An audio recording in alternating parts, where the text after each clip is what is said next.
Preface. The definite object proposed in this work is an examination of the general history of Europe and America, with particular reference to the effect of sea power upon the course of that history. Historians generally have been unfamiliar with the conditions of the sea, having as to it neither special interest nor special knowledge, and the profound determining influence of maritime strength upon great issues has consequently been overlooked. This is even more true of particular occasions than of the general tendency of sea power. It is easy to say in a general way that the use and control of the sea is and has been a great factor in the history of the world. It is more troublesome to seek out and show its exact bearing at a particular juncture. Yet, unless this be done, the acknowledgement of general importance remains vague and unsubstantial, not resting, as it should, upon a collection of special instances in which the precise effect has been made clear, by an analysis of the conditions at the given moments. A curious exemplification of this tendency to slight the bearing of maritime power upon events may be drawn from two writers of that English nation, which more than any other has owed its greatness to the sea.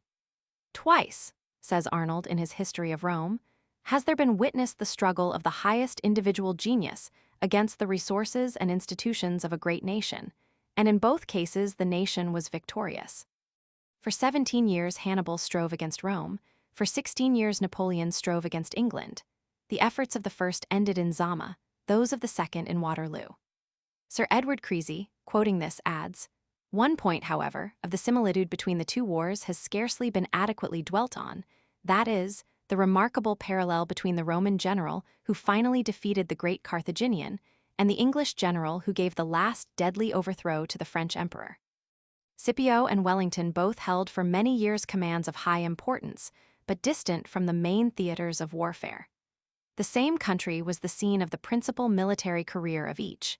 It was in Spain that Scipio, like Wellington, successively encountered and overthrew nearly all the subordinate generals of the enemy before being opposed to the chief champion and conqueror himself. Both Scipio and Wellington restored their countrymen's confidence in arms when shaken by a series of reverses, and each of them closed a long and perilous war by a complete and overwhelming defeat of the chosen leader and the chosen veterans of the foe. Neither of these Englishmen mentions the yet more striking coincidence that in both cases the mastery of the sea rested with the victor. The Roman control of the water forced Hannibal to that long, perilous march through Gaul in which more than half his veteran troops wasted away. It enabled the elder Scipio, while sending his army from the Rhone on to Spain, to intercept Hannibal's communications, to return in person and face the invader at the Trebia. Throughout the war the legions passed by water, unmolested and unwearied, between Spain, which was Hannibal's base, and Italy, while the issue of the decisive battle of the Meta-Eurus, hinging as it did upon the interior position of the Roman armies with reference to the forces of Hasdrubal and Hannibal, was ultimately due to the fact that the younger brother could not bring his succoring reinforcements by sea, but only by the land route through Gaul. Hence, at the critical moment, the two Carthaginian armies were separated by the length of Italy, and one was destroyed by the combined action of the Roman generals. On the other hand, naval historians have troubled themselves little about the connection between general history and their own particular topic, limiting themselves generally to the duty of simple chroniclers of naval occurrences. This is less true of the French than of the English, the genius and training of the former people leading them to more careful inquiry into the causes of particular results and the mutual relation of events. There is not, however, within the knowledge of the author any work that professes the particular object here sought, namely, an estimate of the effect of sea power upon the course of history and the prosperity of nations. As other histories deal with the wars, politics, social and economical conditions of countries, touching upon maritime matters only incidentally and generally unsympathetically, so the present work aims at putting maritime interests in the foreground, without divorcing them, however, from their surroundings of cause and effect in general history, but seeking to show how they modified the latter and were modified by them. The period embraced is from 1660, when the sailing ship era, with its distinctive features, had fairly begun, to 1783, the end of the American Revolution. While the thread of general history upon which the successive maritime events is strung is intentionally slight, the effort has been to present a clear as well as accurate outline. Writing as a naval officer in full sympathy with his profession, the author has not hesitated to digress freely on questions of naval policy, strategy, and tactics. But as technical language has been avoided, it is hoped that these matters, simply presented, will be found of interest to the unprofessional reader. A.T. Mahan, December 1889. Influence of sea power upon history. Introductory. The history of sea power is largely, though by no means solely, a narrative of contests between nations, of mutual rivalries, of violence frequently culminating in war. The profound influence of sea commerce upon the wealth and strength of countries was clearly seen long before the true principles which governed its growth and prosperity were detected. To secure to one's own people a disproportionate share of such benefits, every effort was made to exclude others, either by the peaceful legislative methods of monopoly or prohibitory regulations, or, when these failed, by direct violence. The clash of interests, the angry feelings roused by conflicting attempts thus to appropriate the larger share, if not the whole, of the advantages of commerce and of distant, unsettled commercial regions, led to wars. On the other hand, wars arising from other causes have been greatly modified in their conduct and issue by the control of the sea. Therefore, the history of sea power, while embracing in its broad sweep all that tends to make a people great upon the sea or by the sea, is largely a military history, and it is in this aspect that it will be mainly, though not exclusively, regarded in the following pages. A study of the military history of the past, such as this, is enjoined by great military leaders as essential to correct ideas and to the skillful conduct of war in the future. Napoleon names among the campaigns to be studied by the aspiring soldier those of Alexander, Hannibal, and Caesar, to whom gunpowder was unknown. And there is a substantial agreement among professional writers that, while many of the conditions of war vary from age to age with the progress of weapons, there are certain teachings in the school of history which remain constant, and being, therefore, of universal application, can be elevated to the rank of general principles. For the same reason, the study of the sea history of the past will be found instructive, by its illustration of the general principles of maritime war, notwithstanding the great changes that have been brought about in naval weapons by the scientific advances of the past half-century, and by the introduction of steam as the motive power. It is doubly necessary thus to study critically the history and experience of naval warfare in the days of sailing ships, because while these will be found to afford lessons of present application and value, steam navies have as yet made no history which can be quoted as decisive in its teaching. Of the one we have much experimental knowledge, of the other practically none. Hence theories about the naval warfare of the future are almost wholly presumptive, and although the attempt has been made to give them a more solid basis by dwelling upon the resemblance between fleets of steamships and fleets of galleys moved by oars, which have a long and well-known history, it will be well not to be carried away by this analogy until it has been thoroughly tested. The resemblance is indeed far from superficial. The feature which the steamer and the galley have in common is the ability to move in any direction independent of the wind. Such a power makes a radical distinction between those classes of vessels and the sailing ship, for the latter can follow only a limited number of courses when the wind blows and must remain motionless when it fails. But while it is wise to observe things that are alike, it is also wise to look for things that differ. For when the imagination is carried away by the detection of points of resemblance, one of the most pleasing of mental pursuits it is apt to be impatient of any divergence in its newfound parallels, and so may overlook or refuse to recognize such. Thus the galley and the steamship have in common, though unequally developed, the important characteristic mentioned, but in at least 2 points they differ. And in an appeal to the history of the galley for lessons as to fighting steamships, the differences as well as the likeness must be kept steadily in view, or false deductions may be made. The motive power of the galley when in use necessarily and rapidly declined, because human strength could not long maintain such exhausting efforts, and consequently tactical movements could continue but for a limited time. And again, during the galley period, offensive weapons were not only of short range, but were almost wholly confined to hand-to-hand encounter. These two conditions led almost necessarily to a rush upon each other, not, however, without some dexterous attempts to turn or double on the enemy, followed by a hand-to-hand melee. In such a rush and such a melee, a great consensus of respectable, even eminent, naval opinion of the present day finds the necessary outcome of modern naval weapons, a kind of Donnybrook fare, in which, as the history of melees shows, it will be hard to know friend from foe.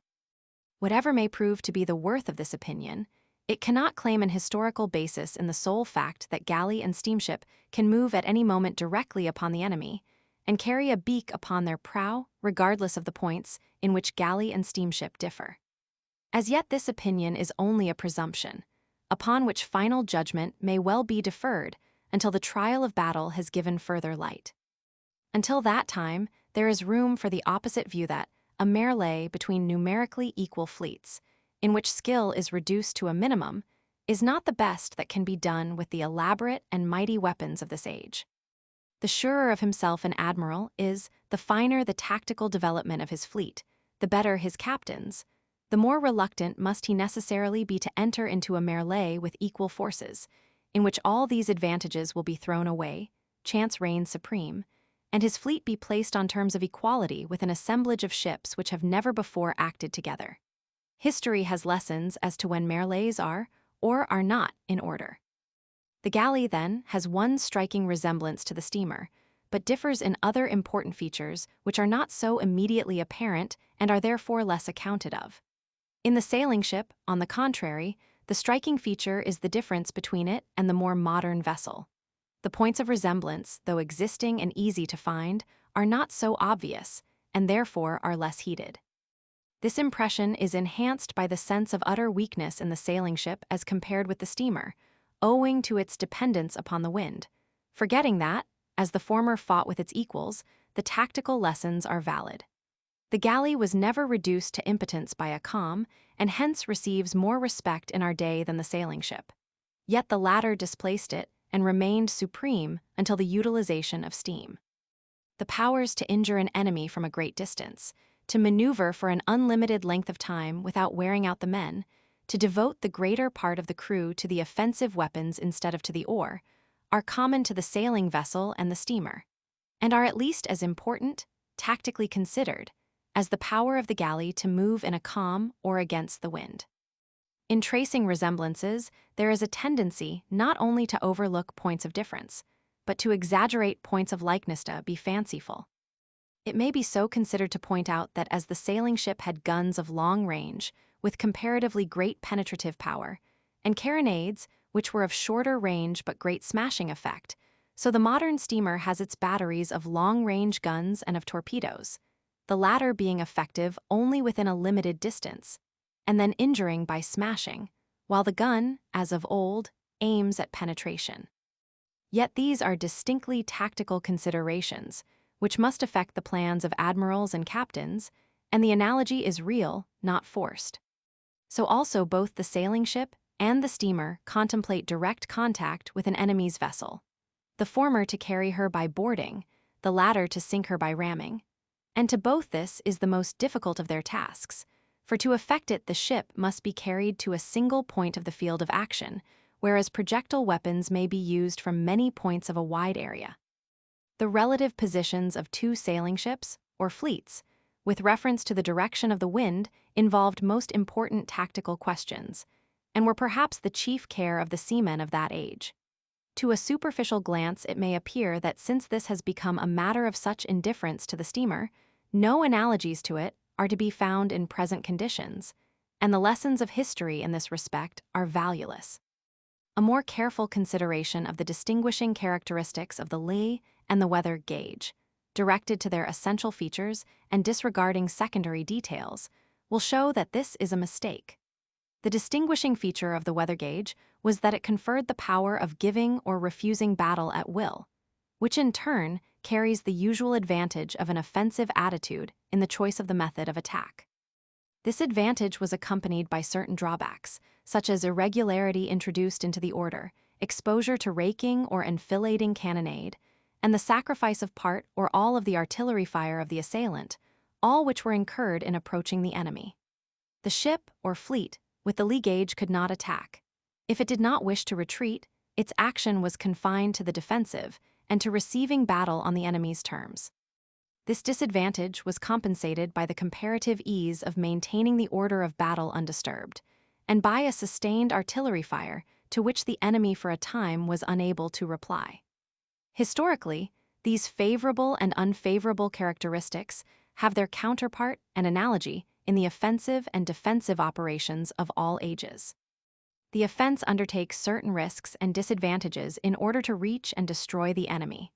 The defense, so long as it remains such, refuses the risks of advance, holds on to a careful, well-ordered position, and avails itself of the exposure to which the assailant submits himself. These radical differences between the weather and the lee gauge were so clearly recognized, through the cloud of lesser details accompanying them, that the former was ordinarily chosen by the English, because their steady policy was to assail and destroy their enemy, whereas the French sought the lee gauge, because by so doing they were usually able to cripple the enemy as he approached, and thus evade decisive encounters and preserve their ships. The French, with rare exceptions, subordinated the action of the navy to other military considerations, grudged the money spent upon it, and therefore sought to economize their fleet by assuming a defensive position and limiting its efforts to the repelling of assaults. For this course, the lee gauge, skillfully used, was admirably adapted so long as an enemy displayed more courage than conduct. But when Rodney showed an intention to use the advantage of the wind, not merely to attack, but to make a formidable concentration on a part of the enemy's line, his wary opponent, de Guichen, changed his tactics. In the first of their three actions, the Frenchman took the lee gauge, but after recognizing Rodney's purpose, he maneuvered for the advantage of the wind, not to attack, but to refuse action except on his own terms. The power to assume the offensive, or to refuse battle, rests no longer with the wind, but with the party which has the greater speed, which in a fleet will depend not only upon the speed of the individual ships, but also upon their tactical uniformity of action. Henceforth, the ships which have the greatest speed will have the weather gauge. It is not therefore a vain expectation, as many think, to look for useful lessons in the history of sailing ships as well as in that of galleys. Both have their points of resemblance to the modern ship. Both have also points of essential difference, which make it impossible to cite their experiences or modes of action as tactical precedents to be followed. But a precedent is different from and less valuable than a principle. The former may be originally faulty, or may cease to apply through change of circumstances. The latter has its root in the essential nature of things, and, however various its application as conditions change, remains a standard to which action must conform to attain success. War has such principles. Their existence is detected by the study of the past, which reveals them in successes and in failures the same from age to age. Conditions and weapons change. But to cope with the one or successfully wield the others, respect must be had to these constant teachings of history in the tactics of the battlefield, or in those wider operations of war which are comprised under the name of strategy. It is, however, in these wider operations, which embrace a whole theater of war, and in a maritime contest may cover a large portion of the globe, that the teachings of history have a more evident and permanent value, because the conditions remain more permanent. The theater of war may be larger or smaller, its difficulties more or less pronounced, the contending armies more or less great, the necessary movements more or less easy, but these are simply differences of scale, of degree, not of kind. As a wilderness gives place to civilization, as means of communication multiply, as roads are opened, rivers bridged, food resources increased, the operations of war become easier, more rapid, more extensive. But the principles to which they must be conformed remain the same. When the march on foot was replaced by carrying troops in coaches, when the latter in turn gave place to railroads, the scale of distances was increased, or, if you will, the scale of time diminished. But the principles which dictated the point at which the army should be concentrated, the direction in which it should move, the part of the enemy's position which it should assail, the protection of communications, were not altered. So, on the sea, The advance from the galley timidly creeping from port to the sailing ship launching out boldly to the ends of the earth, and from the latter to the steamship of our own time, has increased the scope and the rapidity of naval operations without necessarily changing the principles which should direct them. And the speech of Hermocrates 2,300 years ago, before quoted, contained a correct strategic plan, which is as applicable in its principles now as it was then. Before hostile armies or fleets are brought into contact, a word which perhaps better than any other indicates the dividing line between tactics and strategy, there are a number of questions to be decided, covering the whole plan of operations throughout the theater of war. Among these are the proper function of the Navy in the war, its true objective, the point or points upon which it should be concentrated, the establishment of depots of coal and supplies, the maintenance of communications between these depots and the home base, the military value of commerce destroying as a decisive or a secondary operation of war, the system upon which commerce destroying can be most efficiently conducted, whether by scattered cruisers or by holding in force some vital center through which commercial shipping must pass. All these are strategic questions, and upon all these history has a great deal to say. There has been of late a valuable discussion in English naval circles as to the comparative merits of the policies of two great English admirals, Lord Howe and Lord St. Vincent, in the disposition of the English Navy when at war with France. The question is purely strategic and is not of mere historical interest. It is of vital importance now, and the principles upon which its decision rests are the same now as then. St. Vincent's policy saved England from invasion, and in the hands of Nelson and his brother admirals led straight up to Trafalgar. It is then particularly in the field of naval strategy that the teachings of the past have a value which is in no degree lessened. They are there useful not only as illustrative of principles, but also as precedents, owing to the comparative permanence of the conditions. This is less obviously true as to tactics, when the fleets come into collision at the point to which strategic considerations have brought them. The unresting progress of mankind causes continual change in the weapons, and with that must come a continual change in the manner of fighting, in the handling and disposition of troops or ships on the battlefield. Hence arises a tendency, on the part of many connected with maritime matters, to think that no advantage is to be gained from the study of former experiences. That time so used is wasted.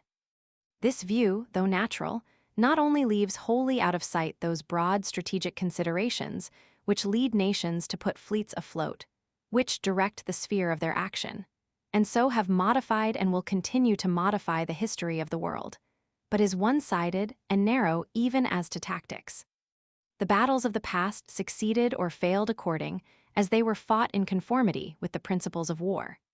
And the seaman who carefully studies the causes of success or failure will not only detect and gradually assimilate these principles, but will also acquire increased aptitude in applying them to the tactical use of the ships and weapons of his own day. He will observe also that changes of tactics have not only taken place after changes in weapons, which necessarily is the case, but that the interval between such changes has been unduly long.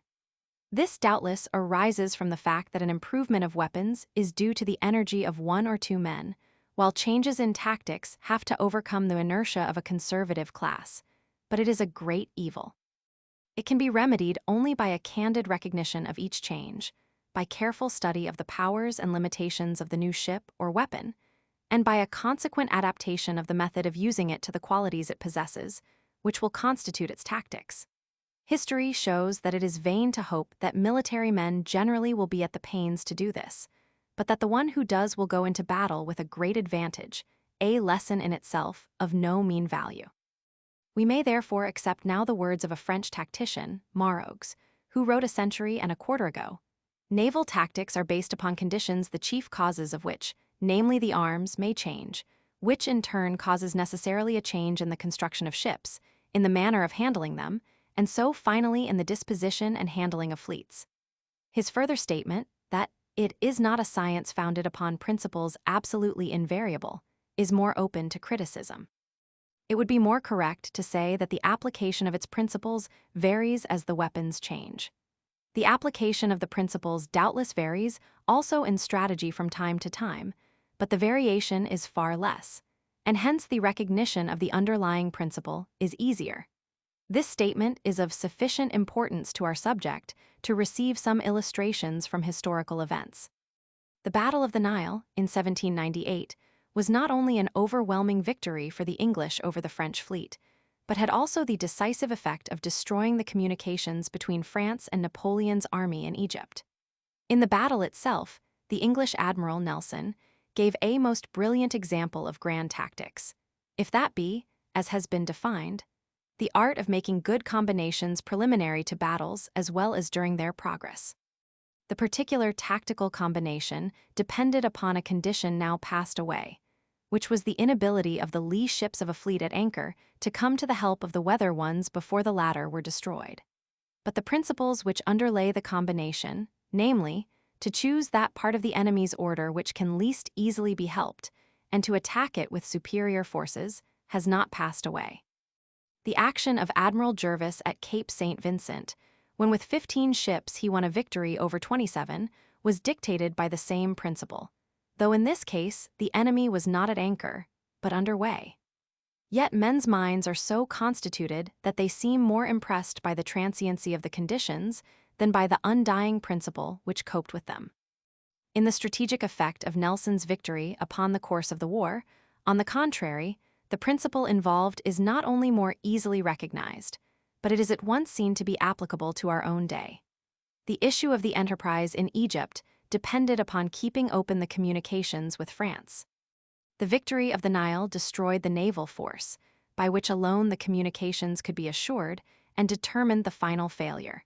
And it is at once seen, not only that the blow was struck in accordance with the principle of striking at the enemy's line of communication, but also that the same principle is valid now, and would be equally so in the days of the galley as of the sailing ship or steamer. Nevertheless, a vague feeling of contempt for the past, supposed to be obsolete, combines with natural indolence to blind men even to those permanent strategic lessons which lie close to the surface of naval history. For instance, how many look upon the Battle of Trafalgar, the crown of Nelson's glory and the seal of his genius, as other than an isolated event of exceptional grandeur? How many ask themselves the strategic question, how did the ships come to be just there? How many realize it to be the final act in a great strategic drama, extending over a year or more, in which two of the greatest leaders that ever lived, Napoleon and Nelson, were pitted against each other? At Trafalgar it was not Villeneuve that failed, but Napoleon that was vanquished. Not Nelson that won, but England that was saved. And why? Because Napoleon's combinations failed, and Nelson's intuitions and activity kept the English fleet ever on the track of the enemy, and brought it up in time at the decisive moment. The tactics at Trafalgar, while open to criticism in detail, were in their main features conformable to the principles of war, and their audacity was justified as well by the urgency of the case as by the results. But the great lessons of efficiency in preparation, of activity and energy in execution, and of thought and insight on the part of the English leader during the previous months are strategic lessons, and as such they still remain good. In these two cases events were worked out to their natural and decisive end. A third may be cited, in which, as no such definite end was reached, an opinion as to what should have been done may be open to dispute. In the War of the American Revolution, France and Spain became allies against England in 1779. The United Fleets thrice appeared in the English Channel, once to the number of 66 sail of the line, driving the English fleet to seek refuge in its ports because far inferior in numbers. Now, the great aim of Spain was to recover Gibraltar and Jamaica, and to the former end, immense efforts both by land and sea were put forth by the Allies against that nearly impregnable fortress. They were fruitless. The question suggested, and it is purely one of naval strategy, is this: would not Gibraltar have been more surely recovered by controlling the English Channel, attacking the British fleet even in its harbors, and threatening England with annihilation of commerce and invasion at home, than by far greater efforts directed against a distant and very strong outpost of her empire? The English people, from long immunity, were particularly sensitive to fears of invasion, and their great confidence in their fleets, if rudely shaken, would have left them proportionately disheartened. However decided, the question as a point of strategy is fair. And it is proposed in another form by a French officer of the period, who favored directing the great effort on a West India island which might be exchanged against Gibraltar. It is not, however, likely that England would have given up the key of the Mediterranean for any other foreign possession, though she might have yielded it to save her firesides and her capital. Napoleon once said that he would reconquer Pondicherry on the banks of the Vistula. Could he have controlled the English Channel, as the Allied fleet did for a moment in 1779, can it be doubted that he would have conquered Gibraltar on the shores of England?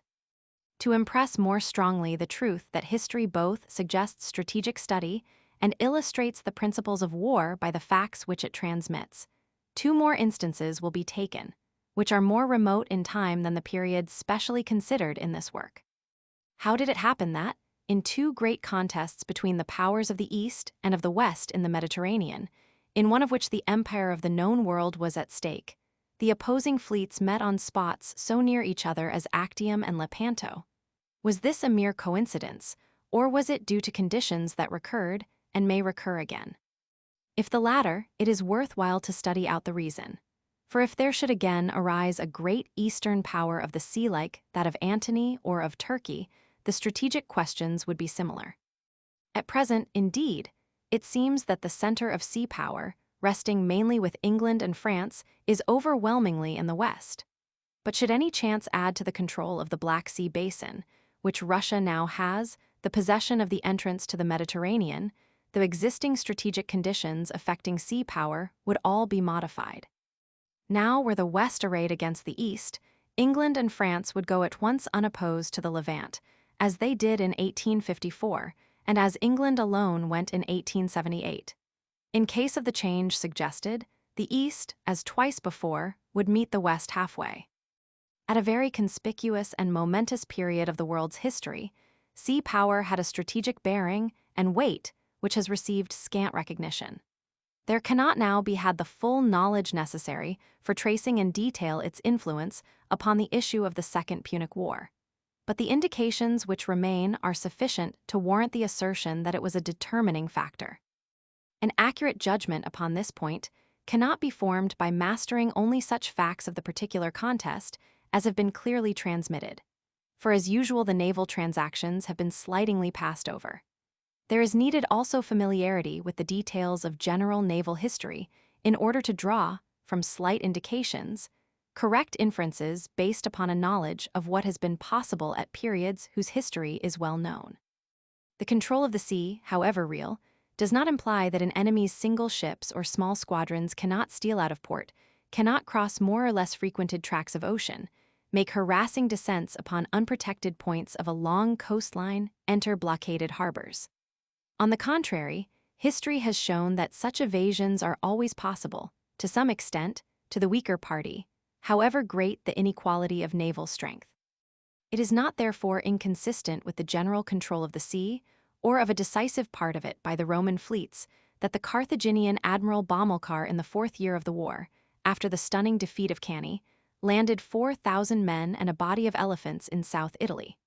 Nor that in the 7th year, flying from the Roman fleet off Syracuse, he again appeared at Tarentum, then in Hannibal's hands. Nor that Hannibal sent dispatch vessels to Carthage. Nor even that at last he withdrew in safety to Africa with his wasted army. None of these things prove that the government in Carthage could, if it wished, have sent Hannibal the constant support which, as a matter of fact, he did not receive. But they do tend to create a natural impression that such help could have been given. Therefore, the statement that the Roman preponderance at sea had a decisive effect upon the course of the war needs to be made good by an examination of ascertained facts. Thus, the kind and degree of its influence may be fairly estimated. At the beginning of the war, Mommsen says, Rome controlled the seas. To whatever cause or combination of causes it be attributed, this essentially non-maritime state had in the First Punic War established over its seafaring rival a naval supremacy, which still lasted. In the Second War, there was no naval battle of importance, a circumstance which in itself, and still more in connection with other well-ascertained facts, indicates a superiority analogous to that which at other epochs has been marked by the same feature. As Hannibal left no memoirs, The motives are unknown which determined him to the perilous and almost ruinous march through Gaul and across the Alps. It is certain, however, that his fleet on the coast of Spain was not strong enough to contend with that of Rome. Had it been, he might still have followed the road he actually did, for reasons that weighed with him. But had he gone by the sea, he would not have lost 33,000 out of the 60,000 veteran soldiers with whom he started. While Hannibal was making this dangerous march, the Romans were sending to Spain, under the two elder Scipios, one part of their fleet carrying a consular army. This made the voyage without serious loss, and the army established itself successfully north of the Ebro on Hannibal's line of communications. At the same time, another squadron, with an army commanded by the other consul, was sent to Sicily. The two together numbered 220 ships. On its station, each met and defeated a Carthaginian squadron with an ease which may be inferred from the slight mention made of the actions, and which indicates the actual superiority of the Roman fleet. After the second year, the war assumed the following shape. Hannibal, having entered Italy by the north, after a series of successes had passed southward around Rome and fixed himself in southern Italy, living off the country condition which tended to alienate the people, and was especially precarious when in contact with the mighty political and military system of control which Rome had there established. It was therefore from the first urgently necessary that he should establish, between himself and some reliable base, that stream of supplies and reinforcements which in terms of modern war is called communications. There were three friendly regions which might, each or all, serve as such a base: Carthage itself, Macedonia, and Spain. With the first two, communication could be had only by sea. From Spain, where his firmest support was found, he could be reached by both land and sea, unless an enemy barred the passage.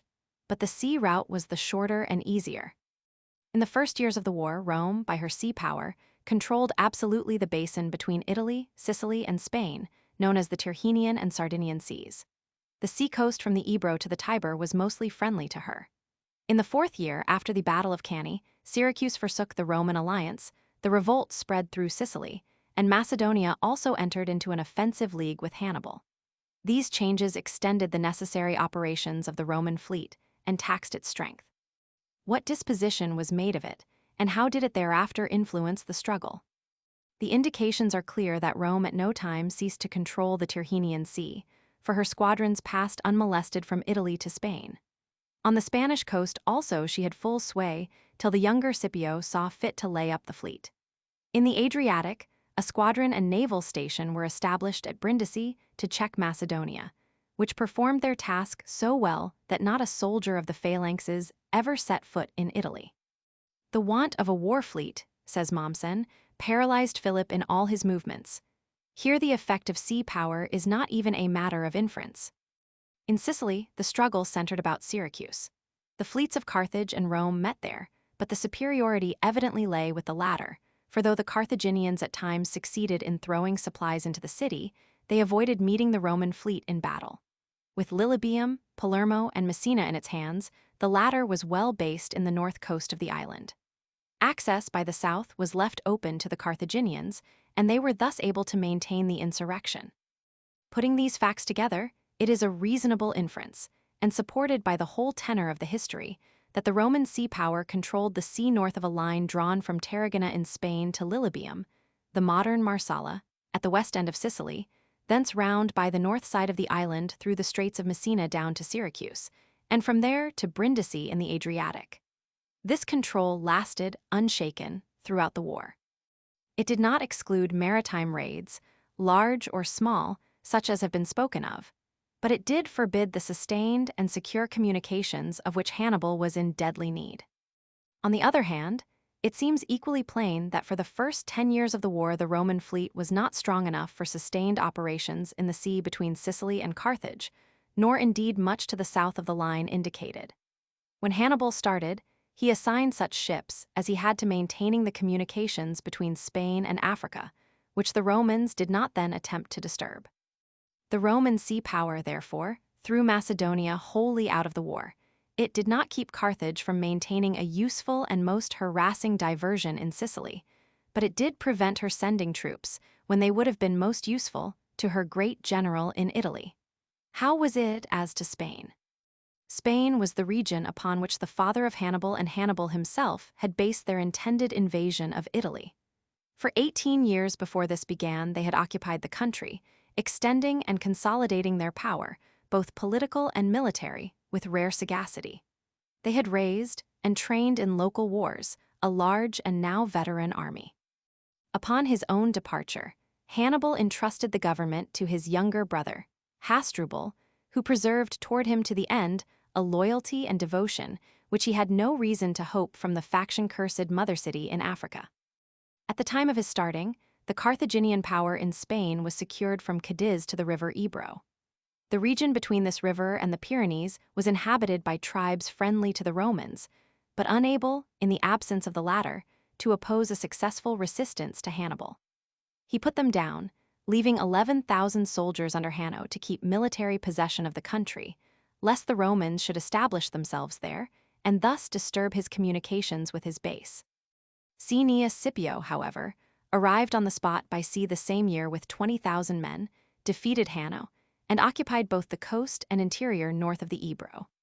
The Romans thus held ground by which they entirely closed the road between Hannibal and reinforcements from Hasdrubal, and whence they could attack the Carthaginian power in Spain, while their own communications with Italy, being by water, were secured by their naval supremacy. They made a naval base at Tarragona, confronting that of Hasdrubal at Cartagena, and then invaded the Carthaginian dominions. The war in Spain went on under the elder Scipios, seemingly a side issue, with varying fortune for 7 years, at the end of which time Hasdrubal inflicted upon them a crushing defeat. The two brothers were killed, and the Carthaginians nearly succeeded in breaking through to the Pyrenees with reinforcements for Hannibal. The attempt, however, was checked for the moment, and before it could be renewed, the fall of Capua released 12,000 veteran Romans who were sent to Spain under Claudius Nero, a man of exceptional ability, to whom was due later the most decisive military movement made by any Roman general during the Second Punic War. This seasonable reinforcement, which again assured the shaken grip on Hasdrubal's line of march, came by sea way which, though most rapid and easy, was closed to the Carthaginians by the Roman navy.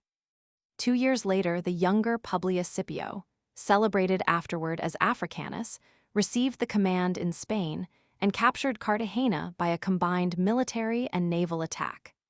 After which, he took the most extraordinary step of breaking up his fleet and transferring the seamen to the army. Not contented to act merely as the containing force against Hasdrubal by closing the passes of the Pyrenees, Scipio pushed forward into southern Spain and fought a severe but indecisive battle on the Guadalquivir. After which Hasdrubal slipped away from him, hurried north, crossed the Pyrenees at their extreme west, and pressed on to Italy, where Hannibal's position was daily growing weaker, the natural waste of his army not being replaced.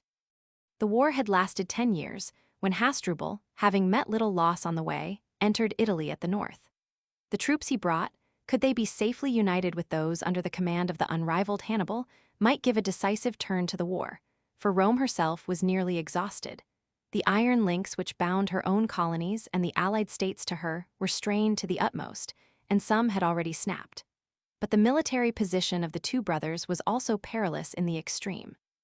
One being at the river Metaurus, the other in Apulia, 200 miles apart, each was confronted by a superior enemy, and both these Roman armies were between their separated opponents. This false situation, as well as the long delay of Hasdrubal's coming, was due to the Roman control of the sea, which throughout the war limited the mutual support of the Carthaginian brothers to the route through Gaul. At the very time that Hasdrubal was making his long and dangerous circuit by land, Scipio had sent 11,000 men from Spain by sea to reinforce the army opposed to him. The upshot was that messengers from Hasdrubal to Hannibal, having to pass over so wide a belt of hostile country, fell into the hands of Claudius Nero, commanding the southern Roman army, who thus learned the route which Hasdrubal intended to take. Nero correctly appreciated the situation, and, escaping the vigilance of Hannibal, made a rapid march with 8,000 of his best troops to join the forces in the north. The junction being effected, the two consuls fell upon Hasdrubal in overwhelming numbers and destroyed his army, the Carthaginian leader himself falling in the battle. Hannibal's first news of the disaster was by the head of his brother being thrown into his camp. He is said to have exclaimed that Rome would now be mistress of the world. And the Battle of Metaurus is generally accepted as decisive of the struggle between the two states. The military situation which finally resulted in the Battle of the Metaurus and the triumph of Rome may be summed up as follows. To overthrow Rome, it was necessary to attack her in Italy at the heart of her power, and shatter the strongly linked confederacy of which she was the head. This was the objective. To reach it, the Carthaginians needed a solid base of operations and a secure line of communications. The former was established in Spain by the genius of the great Barca family, the latter was never achieved. There were two lines possible, the one direct by sea, the other circuitous through Gaul. The first was blocked by the Roman sea power, the second imperiled and finally intercepted through the occupation of northern Spain by the Roman army. This occupation was made possible through the control of the sea, which the Carthaginians never endangered. With respect to Hannibal and his base, therefore, Rome occupied two central positions, Rome itself and northern Spain, joined by an easy interior line of communications, the sea, by which mutual support was continually given.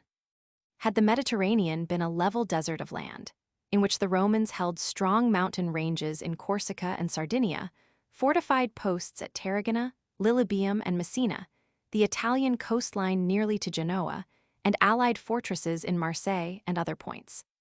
Had they also possessed an armed force capable, by its character of traversing that desert at will, but in which their opponents were very inferior, and therefore compelled to a great circuit in order to concentrate their troops, the military situation would have been at once recognized, and no words would have been too strong to express the value and effect of that peculiar force. It would have been perceived also that the enemy's force of the same kind might, however inferior in strength, make an inroad or raid upon the territory thus held, might burn a village or waste a few miles of borderland, might even cut off a convoy at times, without, in a military sense, endangering the communications. Such predatory operations have been carried on in all ages by the weaker maritime belligerent, but they by no means warrant the inference, irreconcilable with the known facts, that neither Rome nor Carthage could be said to have undisputed mastery of the sea, because Roman fleets sometimes visited the coasts of Africa, and Carthaginian fleets in the same way appeared off the coast of Italy. In the case under consideration, the navy played the part of such a force upon the supposed desert. But as it acts on an element strange to most writers, as its members have been from time immemorial a strange race apart, without profits of their own, neither themselves nor their calling understood, its immense determining influence upon the history of that era, and consequently upon the history of the world, has been overlooked. If the preceding argument is sound, it is as defective to omit sea power from the list of principal factors in the result, as it would be absurd to claim for it an exclusive influence. Instances such as have been cited, drawn from widely separated periods of time, both before and after that specially treated in this work, serve to illustrate the intrinsic interest of the subject and the character of the lessons which history has to teach. As before observed, these come more often under the head of strategy than of tactics. They bear rather upon the conduct of campaigns than of battles, and hence are fraught with more lasting value. To quote a great authority in this connection, Gemini says, "Happening to be in Paris near the end of 1851, a distinguished person did me the honor to ask my opinion as to whether recent improvements in firearms would cause any great modifications in the way of making war. I replied that they would probably have an influence upon the details of tactics, but that in great strategic operations and the grand combinations of battles, victory would, now as ever, result from the application of the principles which had led to the success of great generals in all ages, of Alexander and Caesar, as well as of Frederick and Napoleon.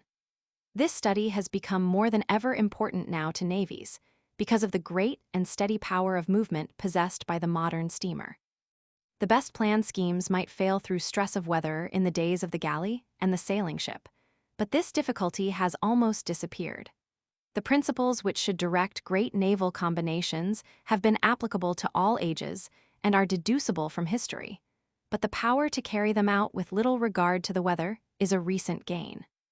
The definitions usually given of the word strategy confine it to military combinations embracing one or more fields of operations, either wholly distinct or mutually dependent, but always regarded as actual or immediate scenes of war. However this may be on shore, a recent French author is quite right in pointing out that such a definition is too narrow for naval strategy. This, he says, differs from military strategy in that it is as necessary in peace as in war. Indeed, in peace it may gain its most decisive victories by occupying in a country, either by purchase or treaty, excellent positions which would perhaps hardly be got by war. It learns to profit by all opportunities of settling on some chosen point of a coast, and to render definitive an occupation which at first was only transient. A generation that has seen England within 10 years occupy successively Cyprus and Egypt, under terms and conditions on their face transient, but which have not yet led to the abandonment of the positions taken, can readily agree with this remark, which indeed receives constant illustration from the quiet persistency with which all the great sea powers are seeking position after position, less noted and less noteworthy than Cyprus and Egypt, in the different seas to which their people and their ships penetrate. Naval strategy has indeed for its end to found, support, and increase, as well in peace as in war, the sea power of a country. And therefore its study has an interest and value for all citizens of a free country, but especially for those who are charged with its foreign and military relations. The general conditions that either are essential to or powerfully affect the greatness of a nation upon the sea will now be examined, after which a more particular consideration of the various maritime nations of Europe at the middle of the 17th century, where the historical survey begins, will serve at once to illustrate and give precision to the conclusions upon the general subject.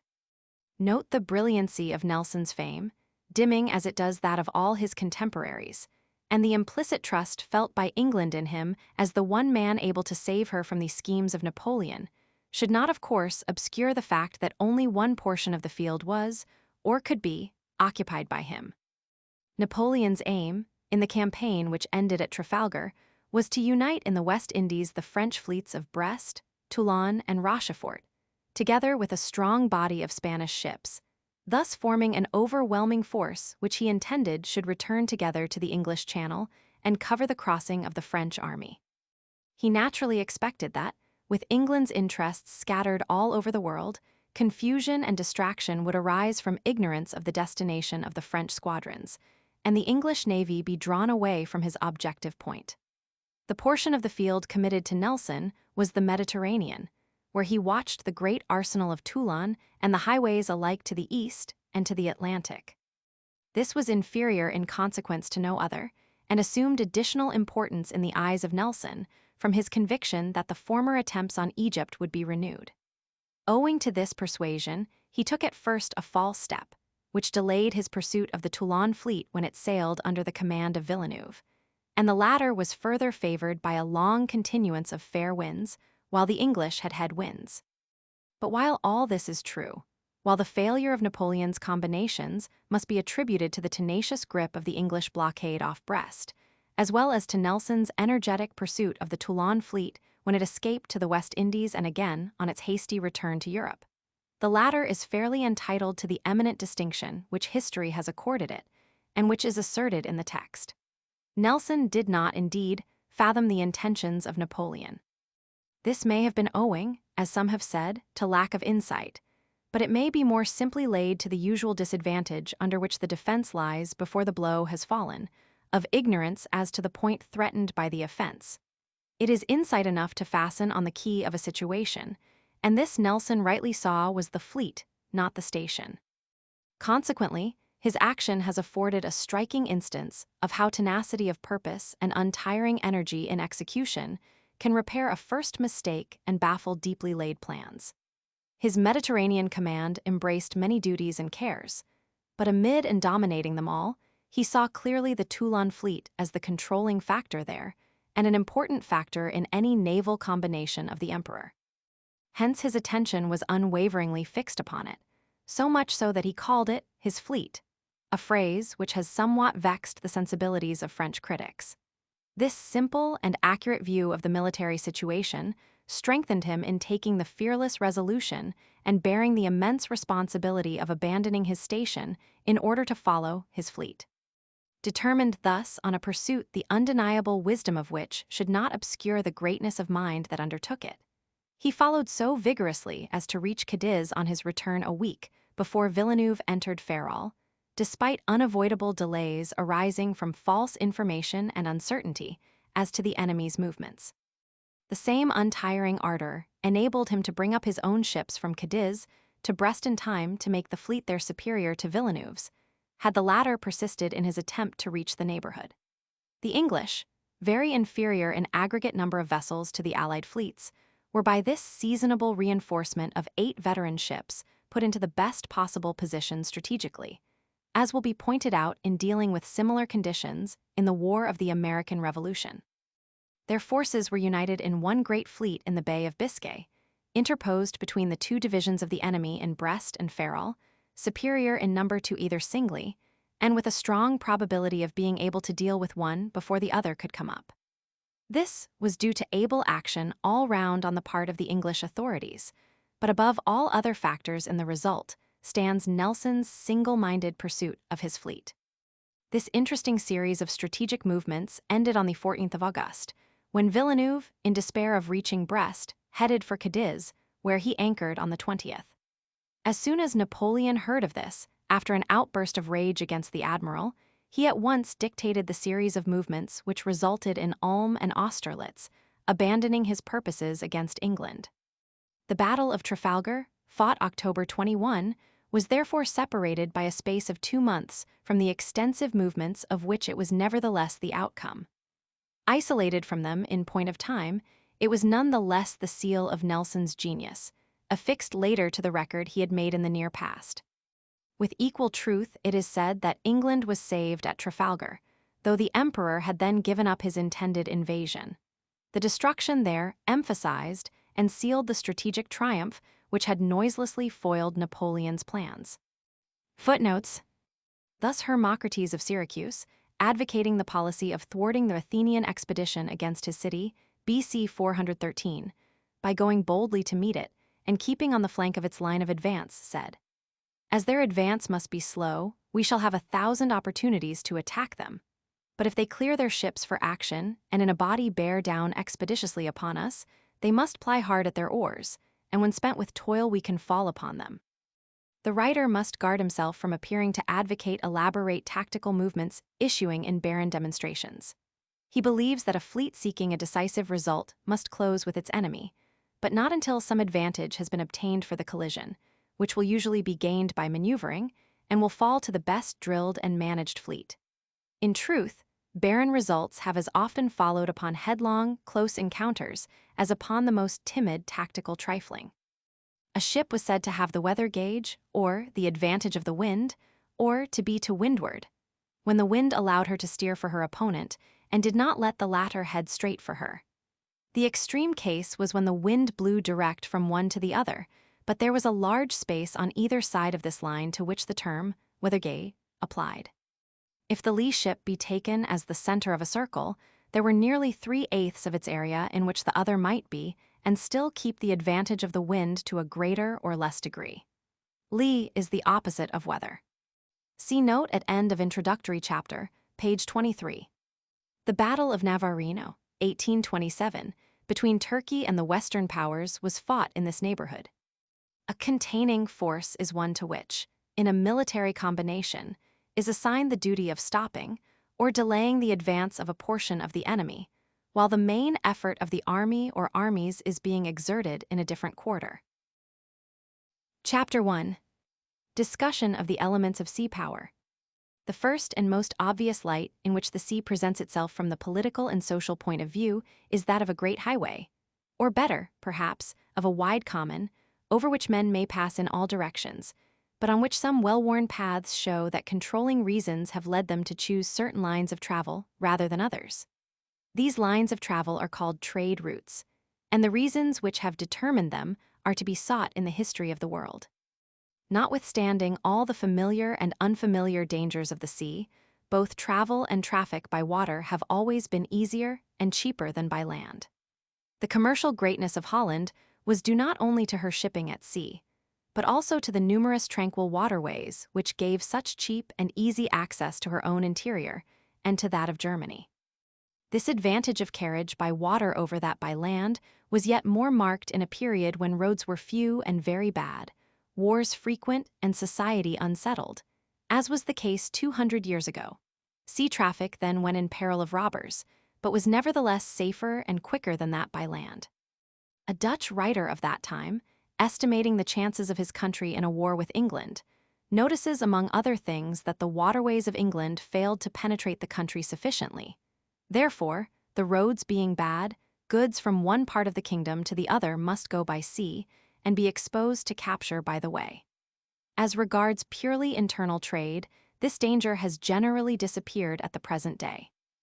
In most civilized countries, now, the destruction or disappearance of the coasting trade would only be an inconvenience, although water transit is still the cheaper. Nevertheless, as late as the wars of the French Republic and the First Empire, those who are familiar with the history of the period and the light naval literature that has grown up around it know how constant is the mention of convoys stealing from point to point along the French coast, although the sea swarmed with English cruisers and there were good inland roads. Under modern conditions, however, home trade is but a part of the business of a country bordering on the sea. Foreign necessaries or luxuries must be brought to its ports, either in its own or in foreign ships, which will return, bearing in exchange the products of the country, whether they be the fruits of the earth or the works of men's hands. And it is the wish of every nation that this shipping business should be done by its own vessels. The ships that thus sail to and fro must have secure ports to which to return, and must, as far as possible, be followed by the protection of their country throughout the voyage. This protection in time of war must be extended by armed shipping. The necessity of a navy, in the restricted sense of the word, springs, therefore, from the existence of a peaceful shipping and disappears with it, except in the case of a nation which has aggressive tendencies and keeps up a navy merely as a branch of the military establishment. As the United States has at present no aggressive purposes, and as its merchant service has disappeared, the dwindling of the armed fleet and general lack of interest in it are strictly logical consequences.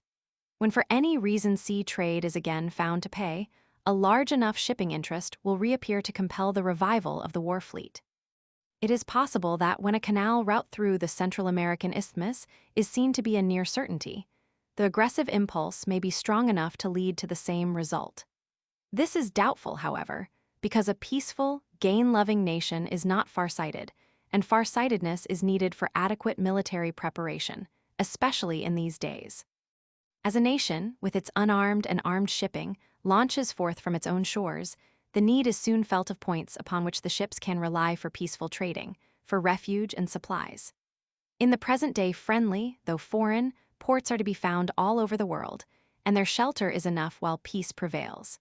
It was not always so, nor does peace always endure, though the United States have been favored by so long a continuance of it. In earlier times, the merchant seaman, seeking for trade in new and unexplored regions, made his gains at risk of life and liberty from suspicious or hostile nations, and was under great delays in collecting a full and profitable freight. He therefore intuitively sought at the far end of his trade route one or more stations, to be given to him by force or favor, where he could fix himself or his agents in reasonable security, where his ships could lie in safety, and where the merchantable products of the land could be continually collecting, awaiting the arrival of the home fleet, which should carry them to the mother country. As there was immense gain, as well as much risk, in these early voyages, such establishments naturally multiplied and grew until they became colonies, whose ultimate development and success depended upon the genius and policy of the nation from which they sprang, and form a very great part of the history, and particularly of the sea history, of the world. All colonies had not the simple and natural birth and growth above described. Many were more formal, and purely political, in their conception and founding, the act of the rulers of the people rather than of private individuals. But the trading station with its after expansion, the work simply of the adventurer seeking gain, was in its reasons and essence the same as the elaborately organized and chartered colony. In both cases, the mother country had won a foothold in a foreign land, seeking a new outlet for what it had to sell. A new sphere for its shipping, more employment for its people, more comfort and wealth for itself. The needs of commerce, however, were not all provided for when safety had been secured at the far end of the road. The voyages were long and dangerous, the seas often beset with enemies.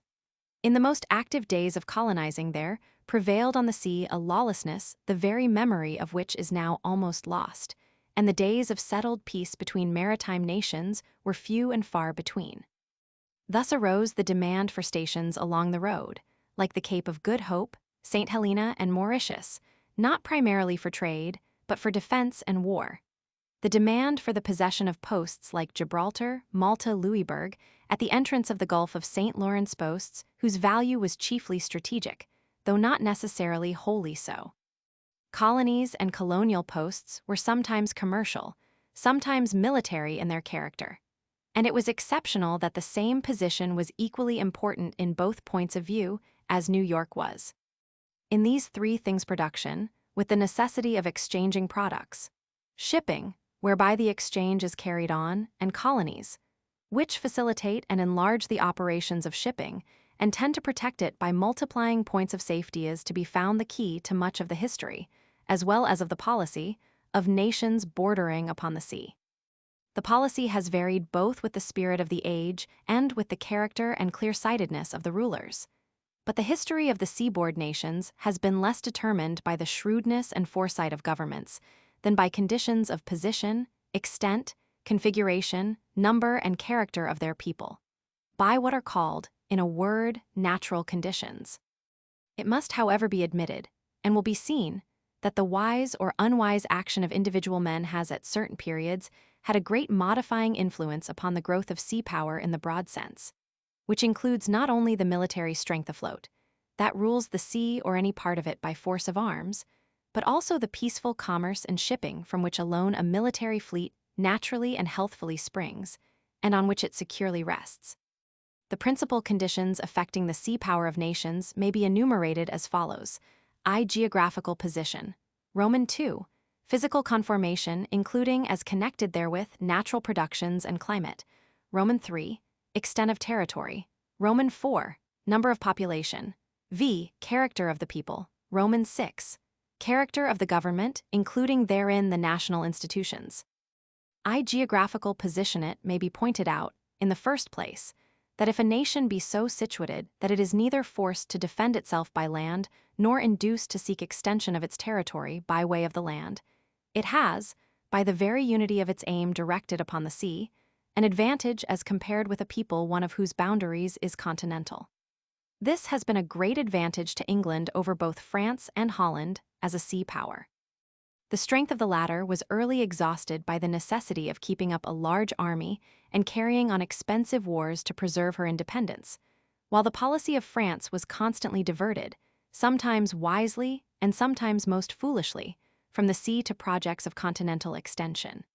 These military efforts expended wealth, whereas a wiser and consistent use of her geographical position would have added to it.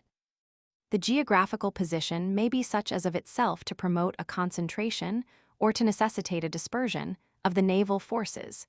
Here again the British Islands have an advantage over France.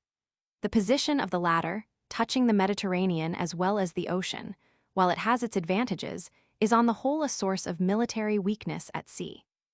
The eastern and western French fleets have only been able to unite after passing through the Straits of Gibraltar, in attempting which they have often risked and sometimes suffered loss.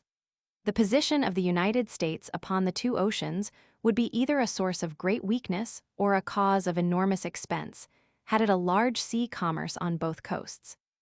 England, by her immense colonial empire, has sacrificed much of this advantage of concentration of force around her own shores, but the sacrifice was wisely made, for the gain was greater than the loss, as the event proved. With the growth of her colonial system, her war fleets also grew, but her merchant shipping and wealth grew yet faster. Still, in the wars of the American Revolution and of the French Republic and Empire, to use the strong expression of a French author, England, despite the immense development of her navy, seemed ever, in the midst of riches, to feel all the embarrassment of poverty. The might of England was sufficient to keep alive the heart and the members, whereas the equally extensive colonial empire of Spain, through her maritime weakness, but offered so many points for insult and injury. The geographical position of a country may not only favor the concentration of its forces, but give the further strategic advantage of a central position and a good base for hostile operations against its probable enemies. This again is the case with England. On the one hand, she faces Holland and the northern powers, on the other France and the Atlantic. When threatened with a coalition between France and the naval powers of the North Sea and the Baltic, as she at times was, her fleets in the Downs and in the Channel, and even that off Brest, occupied interior positions, and thus were readily able to interpose their united force against either one of the enemies which should seek to pass through the Channel to effect a junction with its ally. On either side, also, nature gave her better ports and a safer coast to approach. Formerly, this was a very serious element in the passage through the Channel, but of late, steam and the improvement of her harbors have lessened the disadvantage under which France once labored. In the days of sailing ships, the English fleet operated against Brest, making its base at Torbay and Plymouth. The plan was simply this: in easterly or moderate weather the blockading fleet kept its position without difficulty, but in westerly gales, when too severe, they bore up for English ports, knowing that the French fleet could not get out till the wind shifted, which equally served to bring them back to their station. The advantage of geographical nearness to an enemy, or to the object of attack, is nowhere more apparent than in that form of warfare which has lately received the name of commerce-destroying, which the French call guerre de course. This operation of war, being directed against peaceful merchant vessels, which are usually defenseless, calls for ships of small military force. Such ships, having little power to defend themselves, need a refuge or point of support near at hand, which will be found either in certain parts of the sea controlled by the fighting ships of their country or in friendly harbors. The latter give the strongest support, because they are always in the same place, and the approaches to them are more familiar to the commerce destroyer than to his enemy. The nearness of France to England has thus greatly facilitated her guerre de course directed against the latter. Having ports on the North Sea, on the Channel, and on the Atlantic, her cruisers started from points near the focus of English trade, both coming and going. The distance of these ports from each other, disadvantageous for regular military combinations, is an advantage for this irregular secondary operation, for the essence of the one is concentration of effort, whereas for commerce-destroying diffusion of effort is the rule. Commerce destroyers scatter, that they may see and seize more prey. These truths receive illustration from the history of the great French privateers, whose bases and scenes of action were largely on the Channel and North Sea, or else were found in distant colonial regions, where islands like Guadeloupe and Martinique afforded similar near refuge. The necessity of renewing coal makes the cruiser of the present day even more dependent than of old on his port. Public opinion in the United States has great faith in war directed against an enemy's commerce, but it must be remembered that the Republic has no ports very near the great centers of trade abroad. Her geographical position is therefore singularly disadvantageous for carrying on successful commerce-destroying, unless she find bases in the ports of an ally. If, in addition to facility for offense, nature has so placed a country that it has easy access to the high sea itself, while at the same time it controls one of the great thoroughfares of the world's traffic, it is evident that the strategic value of its position is very high. Such again is, and to a greater degree was, the position of England.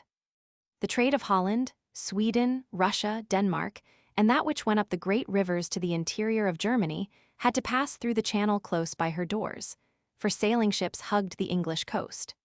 This northern trade had, moreover, a peculiar bearing upon sea power, for naval stores, as they are commonly called, were mainly drawn from the Baltic countries.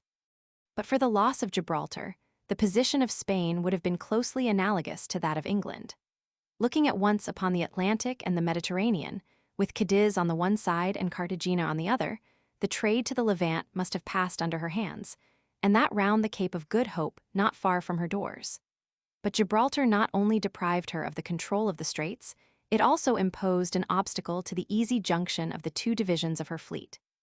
At the present day, looking only at the geographical position of Italy, and not at the other conditions affecting her sea power.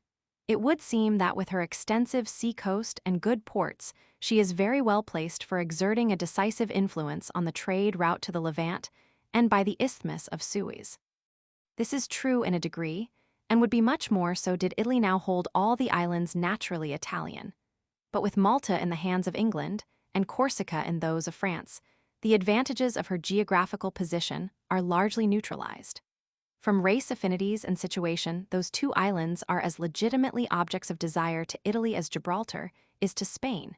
If the Adriatic were a great highway of commerce, Italy's position would be still more influential. These defects in her geographical completeness, combined with other causes injurious to a full and secure development of sea power, make it more than doubtful whether Italy can for some time be in the front rank among the sea nations.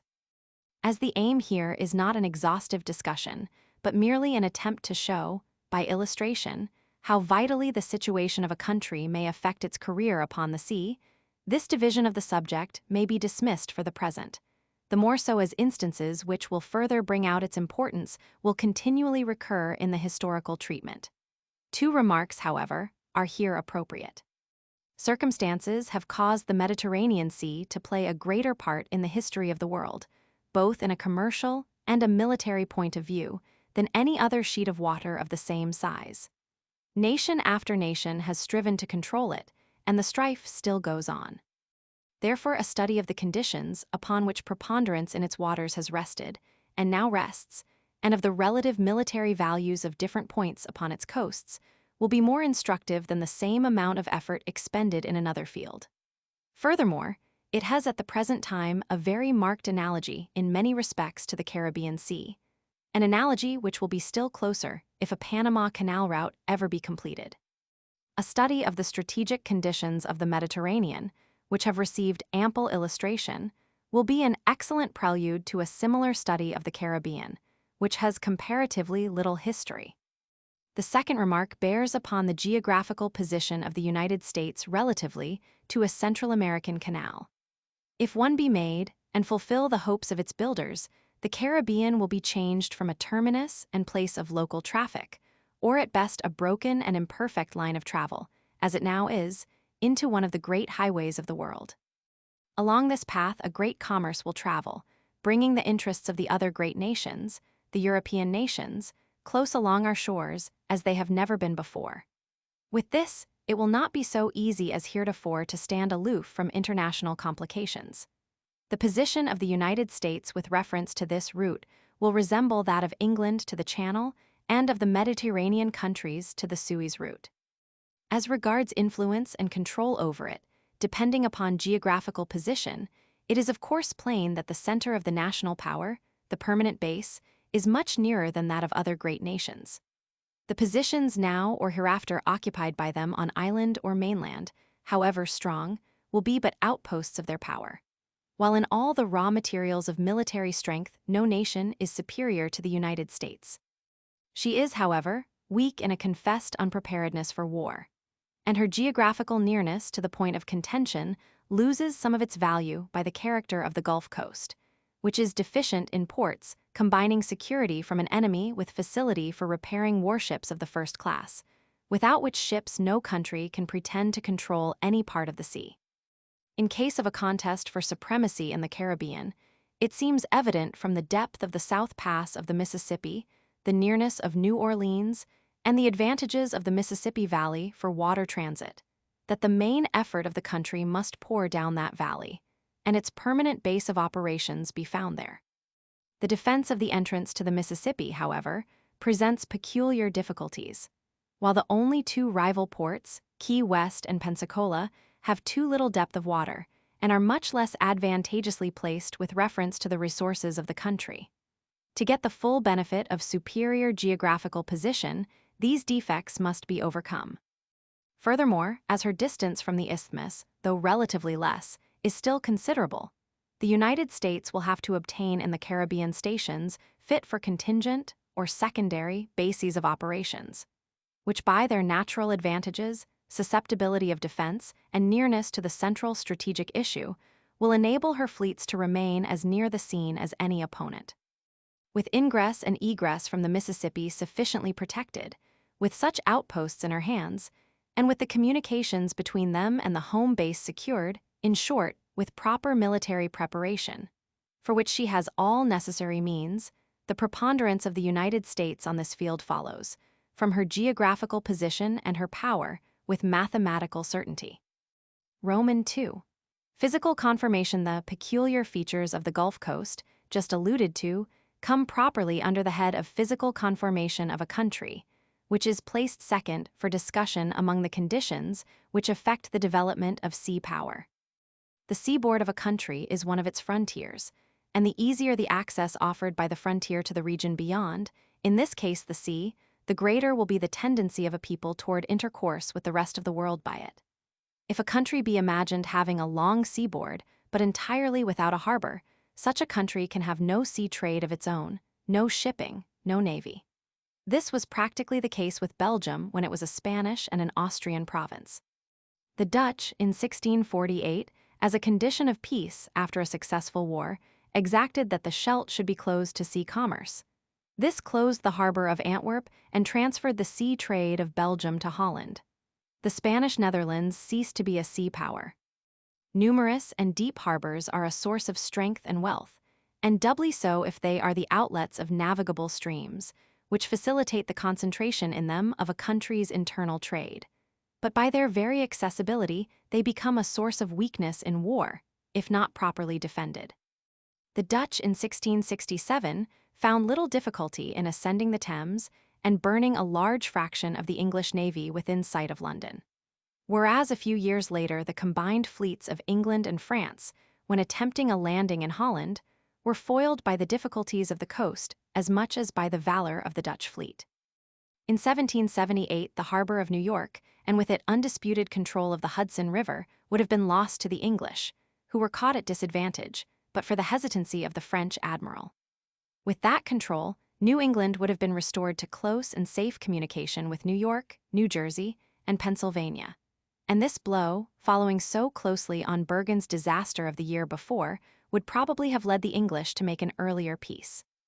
The Mississippi is a mighty source of wealth and strength to the United States, but the feeble defenses of its mouth and the number of its subsidiary streams penetrating the country made it a weakness and source of disaster to the Southern Confederacy. And lastly, in 1814, the occupation of the Chesapeake and the destruction of Washington gave a sharp lesson of the dangers incurred through the noblest waterways, if their approaches be undefended. A lesson recent enough to be easily recalled, but which, from the present appearance of the coast defenses, seems to be yet more easily forgotten. Nor should it be thought that conditions have changed. Circumstances and details of offense and defense have been modified, in these days as before, but the great conditions remain the same. Before and during the great Napoleonic Wars, France had no port for ships of the line east of Brest. How great the advantage to England, which in the same stretch has two great arsenals, at Plymouth and at Portsmouth, besides other harbors of refuge and supply. This defect of conformation has since been remedied by the works at Cherbourg. Besides the contour of the coast, involving easy access to the sea, there are other physical conditions which lead people to the sea or turn them from it. Although France was deficient in military ports on the Channel, she had both there and on the ocean, as well as in the Mediterranean, excellent harbors, favorably situated for trade abroad, and at the outlet of large rivers which would foster internal traffic. But when Richelieu had put an end to civil war, Frenchmen did not take to the sea with the eagerness and success of the English and Dutch. A principal reason for this has been plausibly found in the physical conditions which have made France a pleasant land, with a delightful climate, producing within itself more than its people needed. England, on the other hand, received from nature but little, and until her manufactures were developed, had little to export. Their many wants, combined with their restless activity and other conditions that favored maritime enterprise, led her people abroad, and they there found lands more pleasant and richer than their own. Their needs and genius made them merchants and colonists, then manufacturers and producers, and between products and colonies shipping is the inevitable link. So their sea power grew. But if England was drawn to the sea, Holland was driven to it. Without the sea, England languished, but Holland died. In the height of her greatness, when she was one of the chief factors in European politics. A competent native authority estimated that the soil of Holland could not support more than 1/8 of her inhabitants. The manufactures of the country were then numerous and important, but they had been much later in their growth than the shipping interest. The poverty of the soil and the exposed nature of the coast drove the Dutch first to fishing. Then the discovery of the process of curing the fish gave them material for export as well as home consumption, and so laid the cornerstone of their wealth. Thus they had become traders at the time that the Italian republics, under the pressure of Turkish power and the discovery of the passage round the Cape of Good Hope, were beginning to decline, and they fell heirs to the great Italian trade of the Levant. Further favored by their geographical position, intermediate between the Baltic, France, and the Mediterranean, and at the mouth of the German rivers, they quickly absorbed nearly all the carrying trade of Europe. The wheat and naval stores of the Baltic, the trade of Spain with her colonies in the New World, the wines of France, and the French coasting trade were little more than 200 years ago transported in Dutch shipping. Much of the carrying trade of England, even, was then done in Dutch bottoms. It will not be pretended that all this prosperity proceeded only from the poverty of Holland's natural resources. Something does not grow from nothing. What is true is that by the necessitous condition of her people they were driven to the sea, and were, from their mastery of the shipping business and the size of their fleets, in a position to profit by the sudden expansion of commerce and the spirit of exploration which followed on the discovery of America and of the passage round the Cape. Other causes concurred, but their whole prosperity stood on the sea power to which their poverty gave birth. Their food, their clothing, the raw material for their manufactures, the very timber and hemp with which they built and rigged their ships, and they built nearly as many as all Europe besides, were imported. And when a disastrous war with England in 1653 and 1654 had lasted 18 months, and their shipping business was stopped, it is said, the sources of revenue which had always maintained the riches of the state, such as fisheries and commerce, were almost dry. Workshops were closed, work was suspended. The Zuider Zee became a forest of masts, the country was full of beggars, grass grew in the streets, and in Amsterdam 1,500 houses were untenanted. A humiliating peace alone saved them from ruin. This sorrowful result shows the weakness of a country depending wholly upon sources external to itself for the part it is playing in the world. With large deductions, owing to differences of conditions which need not here be spoken of, the case of Holland then has strong points of resemblance to that of Great Britain now, and they are true prophets, though they seem to be having small honor in their own country, who warn her that the continuance of her prosperity at home depends primarily upon maintaining her power abroad. Men may be discontented at the lack of political privilege, they will be yet more uneasy if they come to lack bread. It is of more interest to Americans to note that the result to France, regarded as a power of the sea, caused by the extent, delightfulness, and richness of the land, has been reproduced in the United States. In the beginning, their forefathers held a narrow strip of land upon the sea, fertile in parts though little developed, abounding in harbors and near rich fishing grounds. These physical conditions combined with an inborn love of the sea, the pulse of that English blood which still beat in their veins, to keep alive all those tendencies and pursuits upon which a healthy sea power depends. Almost every one of the original colonies was on the sea or on one of its great tributaries. All export and import tended toward one coast. Interest in the sea and an intelligent appreciation of the part it played in the public welfare were easily and widely spread, and a motive more influential than care for the public interest was also active, for the abundance of shipbuilding materials and a relative fewness of other investments made shipping a profitable private interest. How changed the present condition is, all know. The center of power is no longer on the seaboard. Books and newspapers vie with one another in describing the wonderful growth and the still undeveloped riches of the interior. Capital there finds its best investments, labor its largest opportunities. The frontiers are neglected and politically weak, the Gulf and Pacific coasts actually so, the Atlantic coast relatively to the central Mississippi Valley. When the day comes that shipping again pays, when the three sea frontiers find that they are not only militarily weak, but poorer for lack of national shipping, their united efforts may avail to lay again the foundations of our sea power. Till then, Those who follow the limitations which lack of sea power placed upon the career of France may mourn that their own country is being led, by a like redundancy of home wealth, into the same neglect of that great instrument. Among modifying physical conditions may be noted a form like that of Italy, a long peninsula, with a central range of mountains dividing it into two narrow strips, along which the roads connecting the different ports necessarily run. Only an absolute control of the sea can wholly secure such communications, since it is impossible to know at what point an enemy coming from beyond the visible horizon may strike. But still, with an adequate naval force centrally posted, there will be good hope of attacking his fleet, which is at once his base and line of communications, before serious damage has been done. The long, narrow peninsula of Florida, with Key West at its extremity, though flat and thinly populated, presents at first sight conditions like those of Italy. The resemblance may be only superficial, but it seems probable that if the chief scene of a naval war were the Gulf of Mexico, the communications by land to the end of the peninsula might be a matter of consequence and open to attack. When the sea not only borders or surrounds, but also separates a country into two or more parts, the control of it becomes not only desirable, but vitally necessary. Such a physical condition either gives birth and strength to sea power or makes the country powerless. Such is the condition of the present kingdom of Italy, with its islands of Sardinia and Sicily. And hence in its youth and still existing financial weakness, it is seen to put forth such vigorous and intelligent efforts to create a military navy. It has even been argued that, with a navy decidedly superior to her enemies, Italy could better base her power upon her islands than upon her mainland.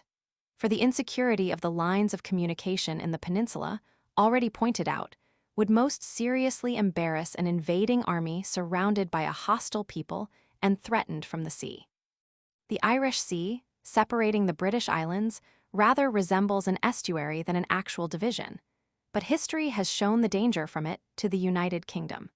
In the days of Louis Roman XIV, when the French navy nearly equaled the combined English and Dutch, the gravest complications existed in Ireland, which passed almost wholly under the control of the natives and the French.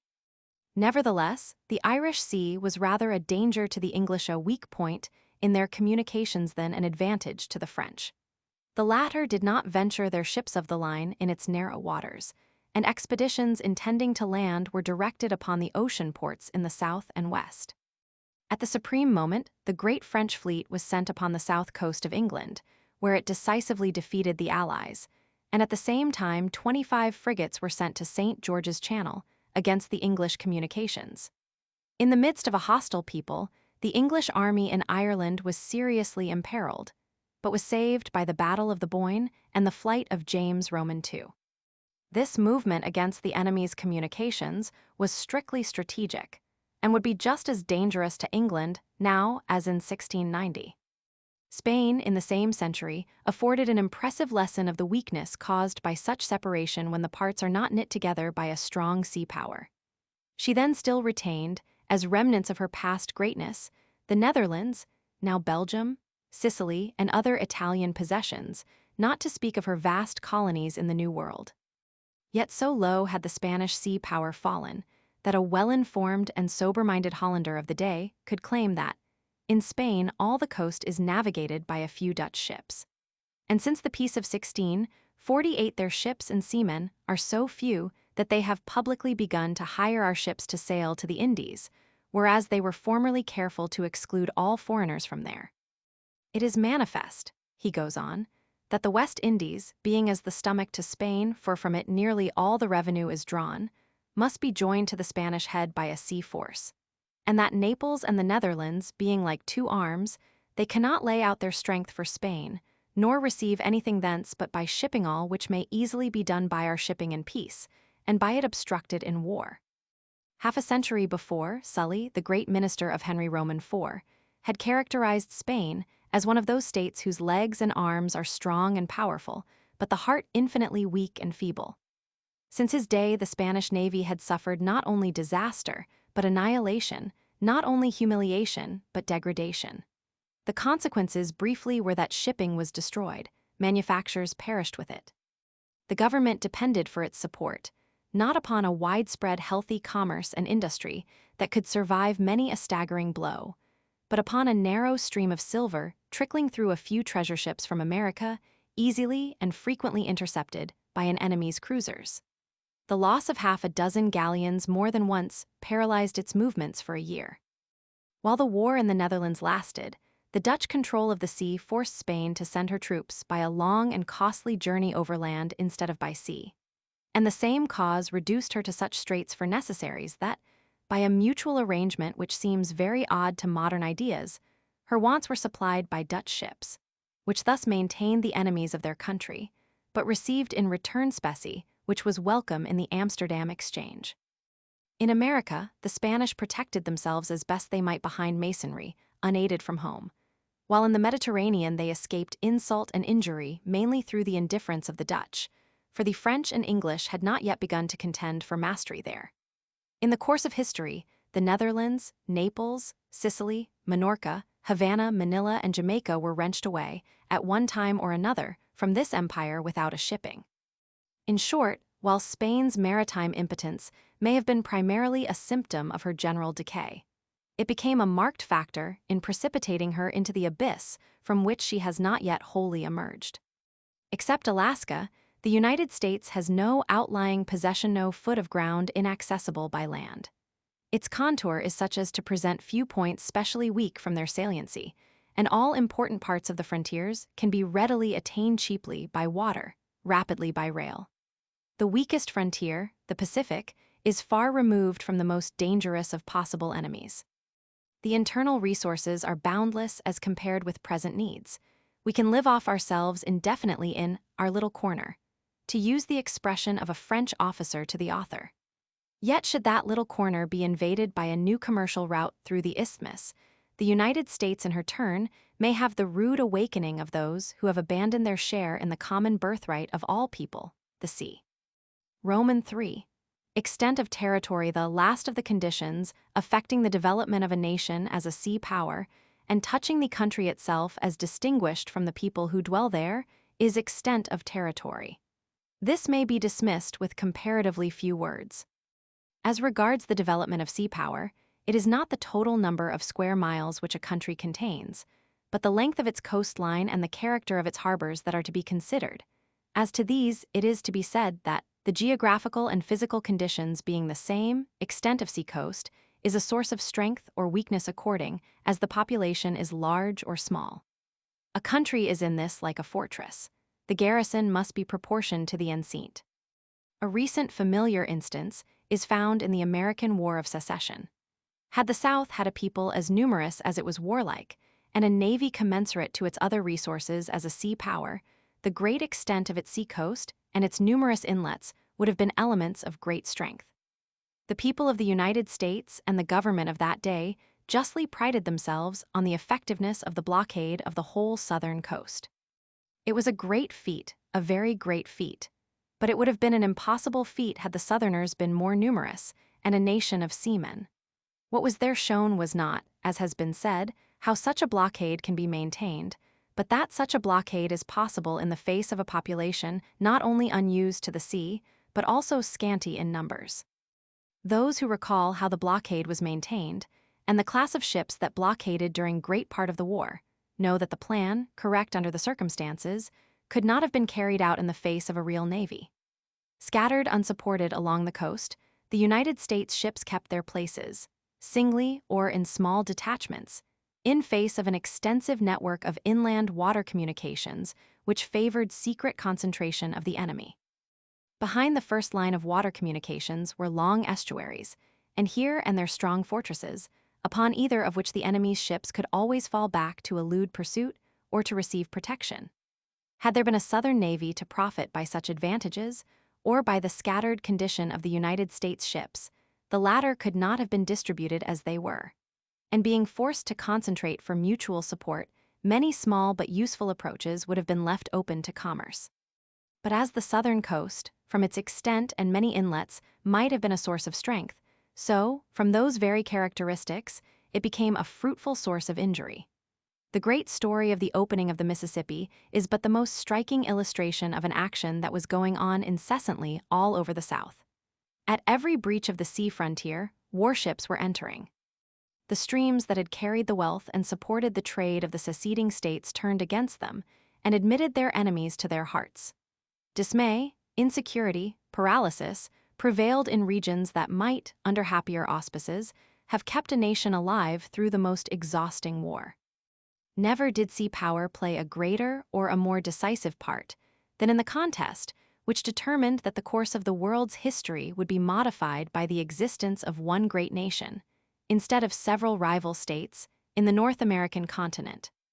But while just pride is felt in the well-earned glory of those days, and the greatness of the results due to naval preponderance is admitted, Americans who understand the facts should never fail to remind the overconfidence of their countrymen that the South not only had no navy, not only was not a seafaring people, but that also its population was not proportioned to the extent of the seacoast which it had to defend. Roman 4. Number of population. After the consideration of the natural conditions of a country should follow an examination of the characteristics of its population as affecting the development of sea power. And first among these will be taken, because of its relations to the extent of the territory, which has just been discussed, the number of the people who live in it. It has been said that in respect of dimensions, it is not merely the number of square miles, but the extent and character of the seacoast that is to be considered with reference to sea power. And so, in point of population, it is not only the grand total, but the number following the sea, or at least readily available for employment on shipboard and for the creation of naval material, that must be counted. For example, formerly and up to the end of the Great Wars following the French Revolution, the population of France was much greater than that of England. But in respect of sea power in general, peaceful commerce, as well as military efficiency, France was much inferior to England. In the matter of military efficiency, this fact is the more remarkable because at times, in point of military preparation at the outbreak of war, France had the advantage, but she was not able to keep it. Thus, in 1778, when war broke out, France, through her maritime inscription, was able to man at once 50 ships of the line. England, on the contrary, by reason of the dispersal over the globe of that very shipping on which her naval strength so securely rested, had much trouble in manning 40 at home. But in 1782 she had 120 in commission or ready for commission, while France had never been able to exceed 71. Again, as late as 1840, when the two nations were on the verge of war in the Levant, a most accomplished French officer of the day, while extolling the high state of efficiency of the French fleet and the eminent qualities of its admiral, and expressing confidence in the results of an encounter with an equal enemy, goes on to say, "Behind the squadron of 21 ships of the line which we could then assemble, there was no reserve, not another ship could have been commissioned within 6 months. And this was due not only to lack of ships and of proper equipments, though both were wanting. Our maritime inscription," he continues, "was so exhausted by what we had done, that the permanent levy established in all quarters did not supply reliefs for the men who were already more than 3 years on cruise." A contrast such as this shows a difference in what is called staying power, or reserve force, which is even greater than appears on the surface. For a great shipping afloat necessarily employs, besides the crews, a large number of people engaged in the various handicrafts which facilitate the making and repairing of naval material, or following other callings more or less closely connected with the water and with craft of all kinds.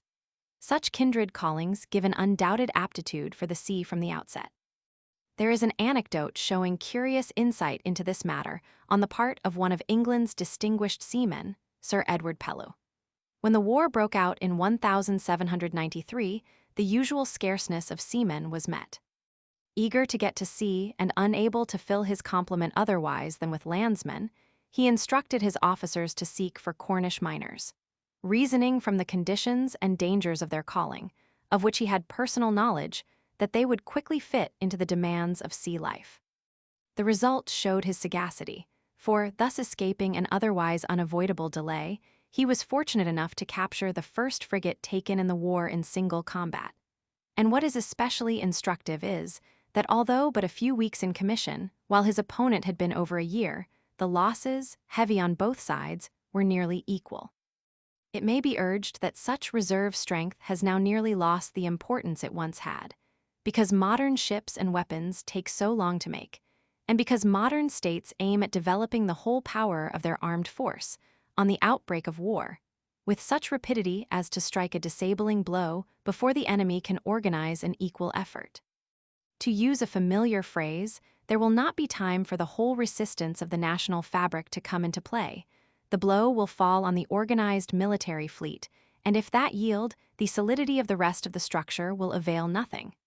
To a certain extent, this is true, but then it has always been true, though to a less extent formerly than now. Granted the meeting of two fleets, which represent practically the whole present strength of their two nations, if one of them be destroyed, while the other remains fit for action, there will be much less hope now than formerly that the vanquished can restore his navy for that war. And the result will be disastrous just in proportion to the dependence of the nation upon her sea power. A Trafalgar would have been a much more fatal blow to England than it was to France, had the English fleet then represented, as the Allied fleet did, the bulk of the nation's power. Trafalgar in such a case would have been to England what Austerlitz was to Austria and Jena to Prussia. An empire would have been laid prostrate by the destruction or disorganization of its military forces, which, it is said, were the favorite objective of Napoleon. But does the consideration of such exceptional disasters in the past justify the putting a low value upon that reserve strength, based upon the number of inhabitants fitted for a certain kind of military life, which is here being considered? The blows just mentioned were dealt by men of exceptional genius, at the head of armed bodies of exceptional training, esprit de corps, and prestige, and were, besides, inflicted upon opponents more or less demoralized by conscious inferiority and previous defeat. Austerlitz had been closely preceded by Ulm, where 30,000 Austrians laid down their arms without a battle, and the history of the previous years had been one long record of Austrian reverse and French success. Trafalgar followed closely upon a cruise, justly called a campaign, of almost constant failure, and farther back, but still recent, were the memories of St. Vincent for the Spaniards and of the Nile for the French in the Allied fleet.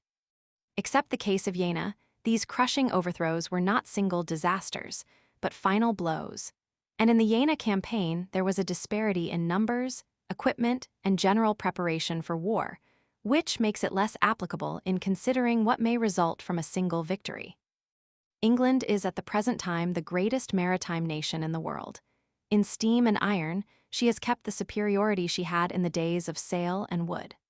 France and England are the two powers that have the largest military navies, and it is so far an open question which of the two is the more powerful, that they may be regarded as practically of equal strength in material for a sea war. In the case of a collision, can there be assumed such a difference of personnel, or of preparation, as to make it probable that a decisive inequality will result from one battle or one campaign? If not, the reserve strength will begin to tell. Organized reserve first, then reserve of seafaring population, reserve of mechanical skill, reserve of wealth.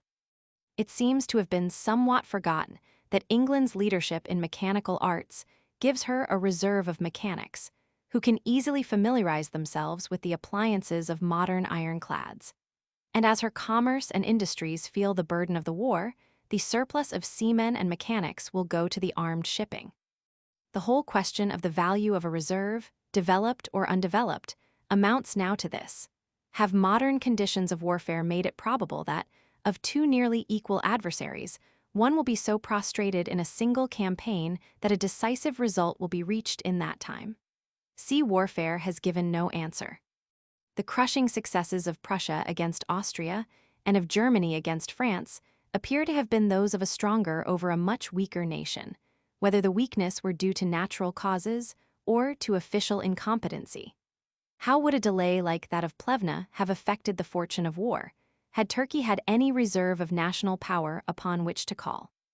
If time be, as is everywhere admitted, a supreme factor in war, it behooves countries whose genius is essentially not military, whose people, like all free people, object to pay for large military establishments, to see to it that they are at least strong enough to gain the time necessary to turn the spirit and capacity of their subjects into the new activities which war calls for. if the existing force by land or sea is strong enough so to hold out, even though at a disadvantage, the country may rely upon its natural resources and strength coming into play for whatever they are worth its numbers, its wealth, its capacities of every kind. If, on the other hand, what force it has can be overthrown and crushed quickly, the most magnificent possibilities of natural power will not save it from humiliating conditions, nor, if its foe be wise, from guarantees which will postpone revenge to a distant future. The story is constantly repeated on the smaller fields of war. If so-and-so can hold out a little longer, this can be saved or that can be done. As in sickness, it is often said, if the patient can only hold out so long, the strength of his constitution may pull him through. England, to some extent, is now such a country. Holland was such a country. She would not pay, and if she escaped, it was but by the skin of her teeth. Never in time of peace and from fear of a rupture, wrote their great statesman, De Witt, will they take resolutions strong enough to lead them to pecuniary sacrifices beforehand. The character of the Dutch is such that, unless danger stares them in the face, they are indisposed to lay out money for their own defense. I have to do with a people who, liberal to profusion where they ought to economize, are often sparing to avarice where they ought to spend. That our own country is open to the same reproach is patent to all the world. The United States has not that shield of defensive power behind which time can be gained to develop its reserve of strength. As for a seafaring population adequate to her possible needs, where is it? Such a resource, proportionate to her coastline and population, is to be found only in a national merchant shipping and its related industries, which at present scarcely exist. It will matter little whether the crews of such ships are native or foreign-born, provided they are attached to the flag, and her power at sea is sufficient to enable the most of them to get back in case of war. When foreigners by thousands are admitted to the ballot, it is of little moment that they are given fighting room on board ship. Though the treatment of the subject has been somewhat discursive, it may be admitted that a great population following callings related to the sea is, now as formerly, a great element of sea power, that the United States is deficient in that element, and that its foundations can be laid only in a large commerce under her own flag. National character. The effect of national character and aptitudes upon the development of sea power will next be considered. If sea power be really based upon a peaceful and extensive commerce, aptitude for commercial pursuits must be a distinguishing feature of the nations that have at one time or another been great upon the sea. History, almost without exception, affirms that this is true. Save the Romans, there is no marked instance to the contrary. All men seek gain and, more or less, love money.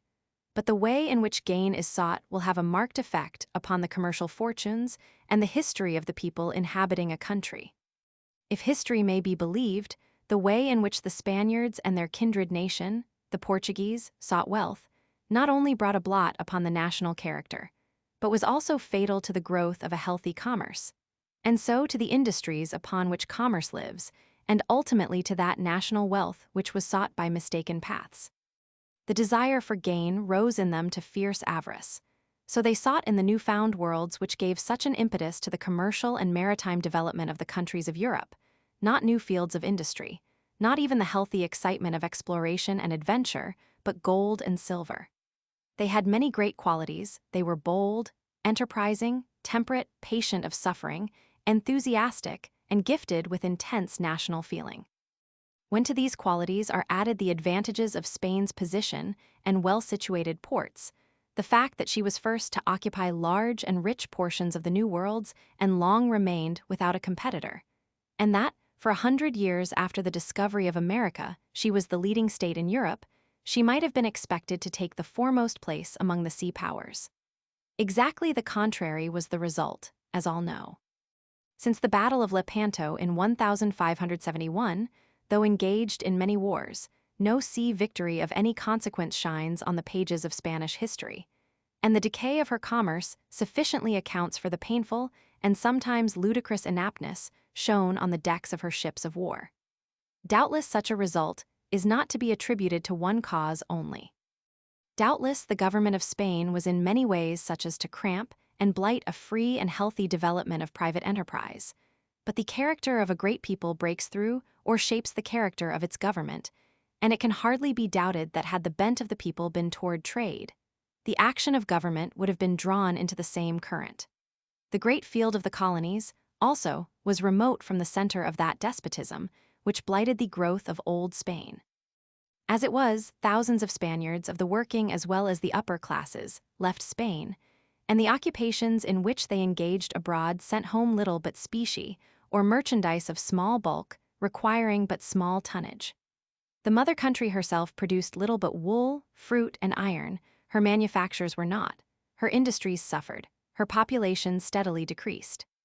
Both she and her colonies depended upon the Dutch for so many of the necessaries of life that the products of their scanty industries could not suffice to pay for them. So that Holland merchants, writes a contemporary, who carry money to most parts of the world to buy commodities, must out of this single country of Europe carry home money which they receive in payment of their goods.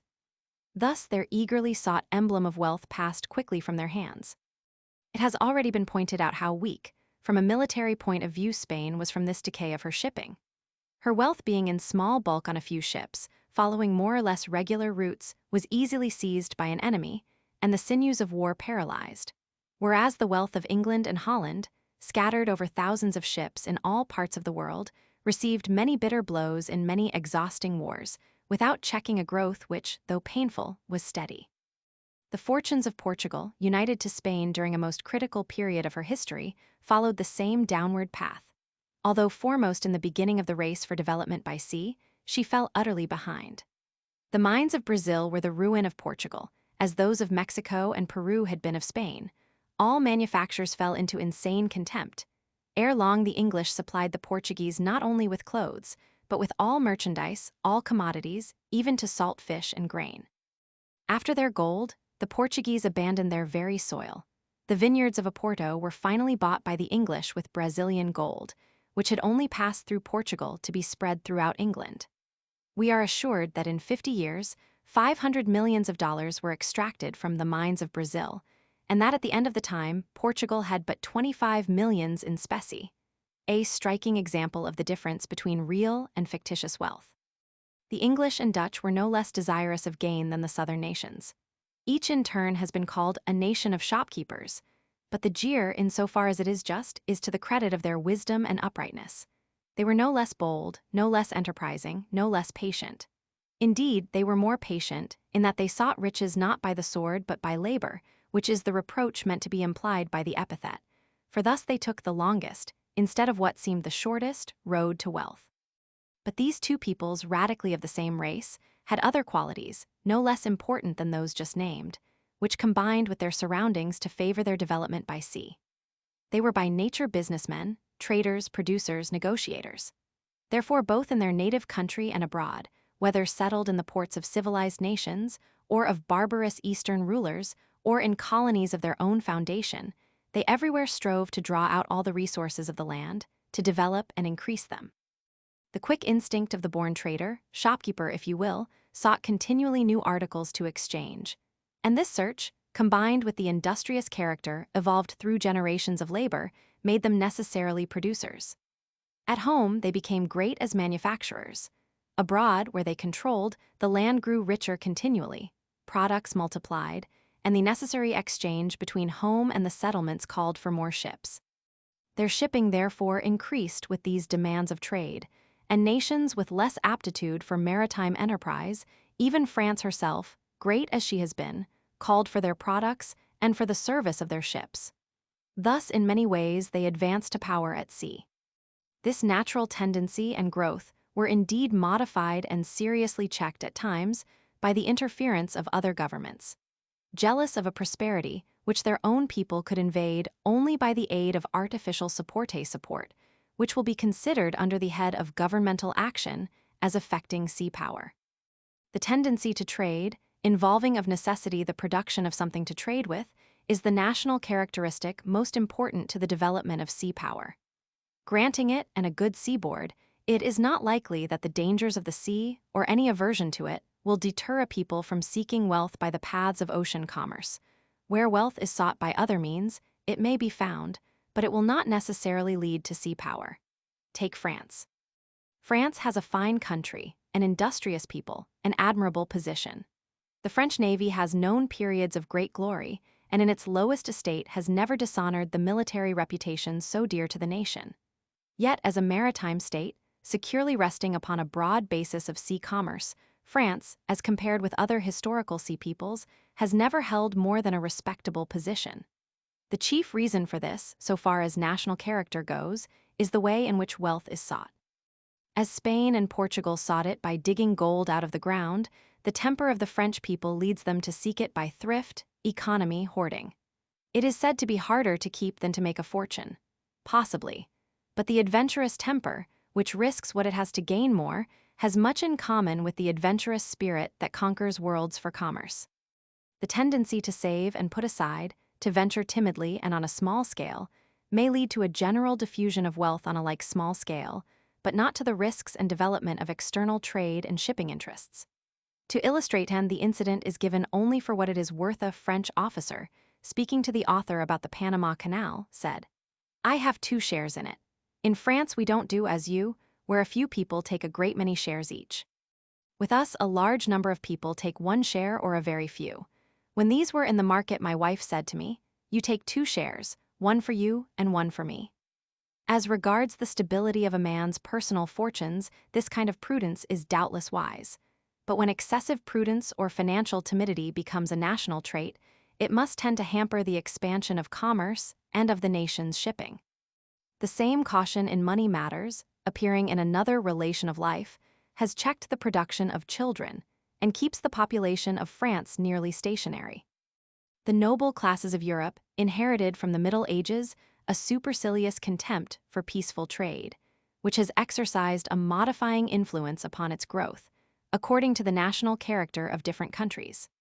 The pride of the Spaniards fell easily in with this spirit of contempt, and cooperated with that disastrous unwillingness to work and wait for wealth which turned them away from commerce. In France, the vanity which is conceded even by Frenchmen to be a national trait led in the same direction. The numbers and brilliancy of the nobility, and the consideration enjoyed by them, set a seal of inferiority upon an occupation which they despised. Rich merchants and manufacturers sighed for the honors of nobility, and upon obtaining them, abandoned their lucrative professions. Therefore, while the industry of the people and the fruitfulness of the soil saved commerce from total decay, it was pursued under a sense of humiliation, which caused its best representatives to escape from it as soon as they could. Louis Roman XIV, under the influence of Colbert, put forth an ordinance authorizing all noblemen to take an interest in merchant ships, goods, and merchandise without being considered as having derogated from nobility, provided they did not sell at retail. And the reason given for this action was that it imports the good of our subjects and our own satisfaction to efface the relic of a public opinion, universally prevalent, that maritime commerce is incompatible with nobility. But a prejudice involving conscious and open superiority is not readily effaced by ordinances, especially when vanity is a conspicuous trait in national character. And many years later Montesquieu taught that it is contrary to the spirit of monarchy that the nobility should engage in trade. In Holland there was a nobility, but the state was republican in name, allowed large scope to personal freedom and enterprise, and the centers of power were in the great cities. The foundation of the national greatness was money, or rather wealth. Wealth, as a source of civic distinction, carried with it also power in the state, and with power there went social position and consideration. In England the same result obtained. The nobility were proud, but in a representative government the power of wealth could be neither put down nor overshadowed. It was patent to the eyes of all. It was honored by all, and in England, as well as Holland, the occupations which were the source of wealth shared in the honor given to wealth itself. Thus, in all the countries named, social sentiment, the outcome of national characteristics, had a marked influence upon the national attitude toward trade. In yet another way does the national genius affect the growth of sea power in its broadest sense, and that is in so far as it possesses the capacity for planting healthy colonies. Of colonization, as of all other growths, it is true that it is most healthy when it is most natural. Therefore, colonies that spring from the felt wants and natural impulses of a whole people will have the most solid foundations, and their subsequent growth will be surest when they are least trammeled from home, if the people have the genius for independent action. Men of the past 3 centuries have keenly felt the value to the mother country of colonies as outlets for the home products and as a nursery for commerce and shipping. But efforts at colonization have not had the same general origin, nor have different systems all had the same success. The efforts of statesmen, however far-seeing and careful, have not been able to supply the lack of strong natural impulse, nor can the most minute regulation from home produce as good results as a happier neglect, when the germ of self-development is found in the national character. There has been no greater display of wisdom in the national administration of successful colonies than in that of unsuccessful. Perhaps there has been even less. If elaborate system and supervision, careful adaptation of means to ends, diligent nursing, could avail for colonial growth, the genius of England has less of this systematizing faculty than the genius of France. But England, not France, has been the great colonizer of the world. Successful colonization, with its consequent effect upon commerce and sea power, depends essentially upon national character, because colonies grow best when they grow of themselves, naturally. The character of the colonist, not the care of the home government, is the principle of the colony's growth. This truth stands out the clearer because the general attitude of all the home governments toward their colonies was entirely selfish. However founded, as soon as it was recognized to be of consequence, the colony became to the home country a cow to be milked, to be cared for, of course, but chiefly as a piece of property valued for the returns it gave. Legislation was directed toward a monopoly of its external trade. The places in its government afforded posts of value for occupants from the mother country, and the colony was looked upon, as the sea still so often is, as a fit place for those who were ungovernable or useless at home. The military administration, however, so long as it remains a colony, is the proper and necessary attribute of the home government. The fact of England's unique and wonderful success as a great colonizing nation is too evident to be dwelt upon, and the reason for it appears to lie chiefly in 2 traits of the national character.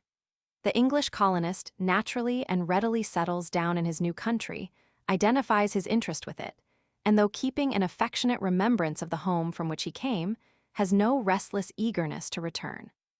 In the second place, the Englishman at once and instinctively seeks to develop the resources of the new country in the broadest sense. In the former particular, he differs from the French, who were ever longingly looking back to the delights of their pleasant land. In the latter, from the Spaniards, whose range of interest and ambition was too narrow for the full evolution of the possibilities of a new country.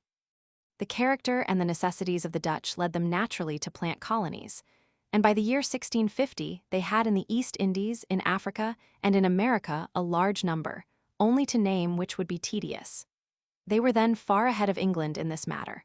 But though the origin of these colonies, purely commercial in its character, was natural, there seems to have been lacking to them a principle of growth.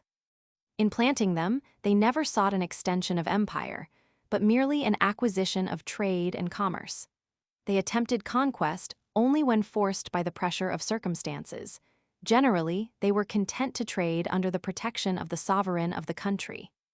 This placid satisfaction with gain alone unaccompanied by political ambition tended, like the despotism of France and Spain, to keep the colonies mere commercial dependencies upon the mother country, and so killed the natural principle of growth. Before quitting this head of the inquiry, it is well to ask how far the national character of Americans is fitted to develop a great sea power, should other circumstances become favorable. It seems scarcely necessary, however, to do more than appeal to a not very distant past to prove that, if legislative hindrances be removed, and more remunerative fields of enterprise filled up, the sea power will not long delay its appearance. The instinct for commerce, bold enterprise in the pursuit of gain, and a keen scent for the trails that lead to it, all exist. And if there be in the future any fields calling for colonization, it cannot be doubted that Americans will carry to them all their inherited aptitude for self-government and independent growth. Romans 6. Character of the government. In discussing the effects upon the development of a nation's sea power exerted by its government and institutions, it will be necessary to avoid a tendency to over-philosophizing, to confine attention to obvious and immediate causes and their plain results, without prying too far beneath the surface for remote and ultimate influences. Nevertheless, it must be noted that particular forms of government, with their accompanying institutions, and the character of rulers at one time or another, have exercised a very marked influence upon the development of sea power. The various traits of a country and its people which have so far been considered constitute the natural characteristics with which a nation, like a man, begins its career. The conduct of the government, in turn, corresponds to the exercise of the intelligent willpower, which, according as it is wise, energetic, and persevering, or the reverse, causes success or failure in a man's life or a nation's history. It would seem probable that a government in full accord with the natural bias of its people would most successfully advance its growth in every respect. And, in the matter of sea power, the most brilliant successes have followed where there has been intelligent direction by a government fully imbued with the spirit of the people and conscious of its true general bent. Such a government is most certainly secured when the will of the people, or of their best natural exponents, has some large share in making it. But such free governments have sometimes fallen short, while on the other hand despotic power, wielded with judgment and consistency, has created at times a great sea commerce and a brilliant navy with greater directness than can be reached by the slower processes of a free people. The difficulty in the latter case is to ensure perseverance after the death of a particular despot. England having undoubtedly reached the greatest height of sea power of any modern nation, the action of her government first claims attention. In general direction, this action has been consistent, though often far from praiseworthy. It has aimed steadily at the control of the sea. One of its most arrogant expressions dates back as far as the reign of James I, when she had scarce any possessions outside her own islands, before Virginia or Massachusetts was settled. Here is Richelieu's account of it. The Duke of Sully, minister of Henry Roman IV, one of the most chivalrous princes that ever lived, having embarked at Calais in a French ship wearing the French flag at the main, was no sooner in the Channel than, meeting an English dispatch boat which was there to receive him, the commander of the latter ordered the French ship to lower her flag. The Duke, considering that his quality freed him from such an affront, boldly refused, but this refusal was followed by 3 cannon shot, which, piercing his ship, pierced the heart likewise of all good Frenchmen. Might forced him to yield what right forbade, and for all the complaints he made, he could get no better reply from the English captain than this: that just as his duty obliged him to honor the ambassador's rank, it also obliged him to exact the honor due to the flag of his master as sovereign of the sea. If the words of King James himself were more polite, they nevertheless had no other effect than to compel the Duke to take counsel of his prudence, feigning to be satisfied, while his wound was all the time smarting and incurable. Henry the Great had to practice moderation on this occasion, but with the resolve another time to sustain the rights of his crown by the force that, with the aid of time, he should be able to put upon the sea. This act of unpardonable insolence, according to modern ideas, was not so much out of accord with the spirit of nations in that day. It is chiefly noteworthy as the most striking, as well as one of the earliest indications of the purpose of England to assert herself at all risks upon the sea. And the insult was offered under one of her most timid kings to an ambassador immediately representing the bravest and ablest of French sovereigns. This empty honor of the flag, a claim insignificant except as the outward manifestation of the purpose of a government, was as rigidly exacted under Cromwell as under the kings. It was one of the conditions of peace yielded by the Dutch after their disastrous war of 1654. Cromwell, a despot in everything but name, was keenly alive to all that concerned England's honor and strength, and did not stop at barren salutes to promote them. Hardly yet possessed of power, the English navy sprang rapidly into a new life and vigor under his stern rule. England's rights or reparation for her wrongs were demanded by her fleets throughout the world, in the Baltic, in the Mediterranean, against the Barbary states in the West Indies. And under him, the conquest of Jamaica began that extension of her empire, by force of arms, which has gone on to our own days. Nor were equally strong peaceful measures for the growth of English trade and shipping forgotten. Cromwell's celebrated Navigation Act declared that all imports into England or her colonies must be conveyed exclusively in vessels belonging to England herself, or to the country in which the products carried were grown or manufactured. This decree, aimed specially at the Dutch, the common carriers of Europe, was resented throughout the commercial world. But the benefit to England, in those days of national strife and animosity, was so apparent that it lasted long under the monarchy. A century and a quarter later we find Nelson, before his famous career had begun, showing his zeal for the welfare of England's shipping by enforcing this same act in the West Indies against American merchant ships. When Cromwell was dead and Charles Roman II sat on the throne of his father, this king, false to the English people, was yet true to England's greatness and to the traditional policy of her government on the sea. In his treacherous intrigues with Louis Roman XIV, by which he aimed to make himself independent of Parliament and people, he wrote to Louis, "There are two impediments to a perfect union. The first is the great care France is now taking to create a commerce and to be an imposing maritime power. This is so great a cause of suspicion with us, who can possess importance only by our commerce and our naval force, that every step which France takes in this direction will perpetuate the jealousy between the two nations." In the midst of the negotiations, which preceded the detestable attack of the two kings upon the Dutch Republic, a warm dispute arose as to who should command the united fleets of France and England. Charles was inflexible on this point. "It is the custom of the English," said he, "to command at sea." And he told the French ambassador plainly that, were he to yield, his subjects would not obey him. In the projected partition of the United Provinces, he reserved for England the maritime plunder in positions that controlled the mouths of the rivers Scheldt and Meuse.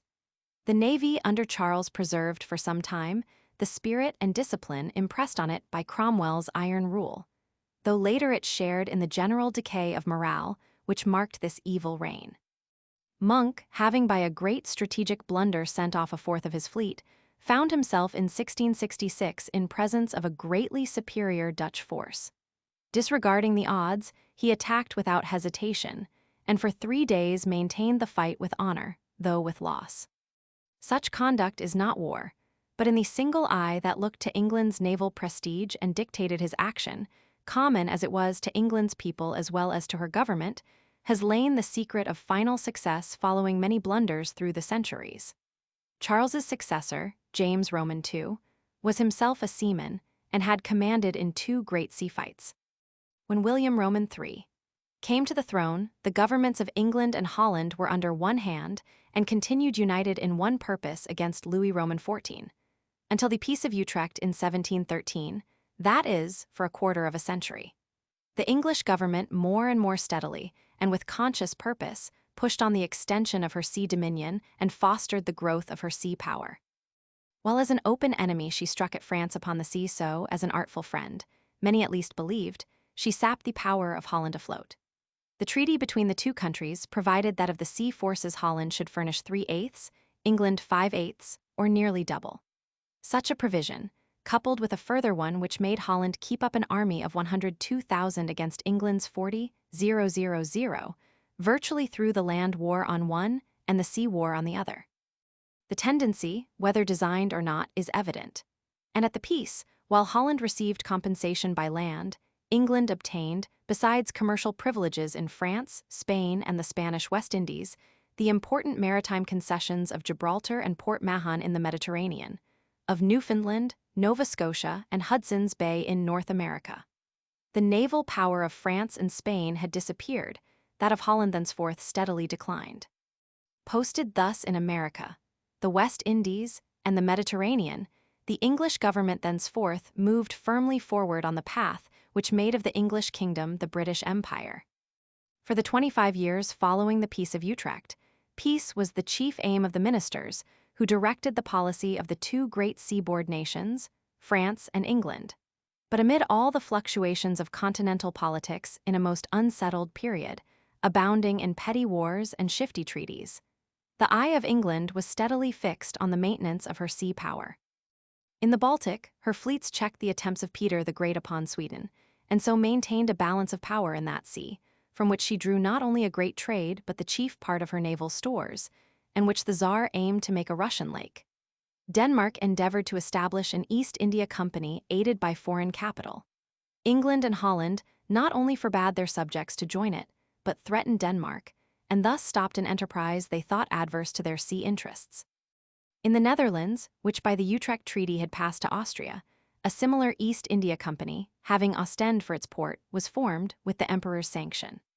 This step, meant to restore to the Low Countries the trade lost to them through their natural outlet of the Scheldt, was opposed by the sea powers England and Holland, and their greediness for the monopoly of trade, helped in this instance by France, stifled this company also after a few years of struggling life. In the Mediterranean, the Utrecht settlement was disturbed by the Emperor of Austria, England's natural ally in the then existing state of European politics.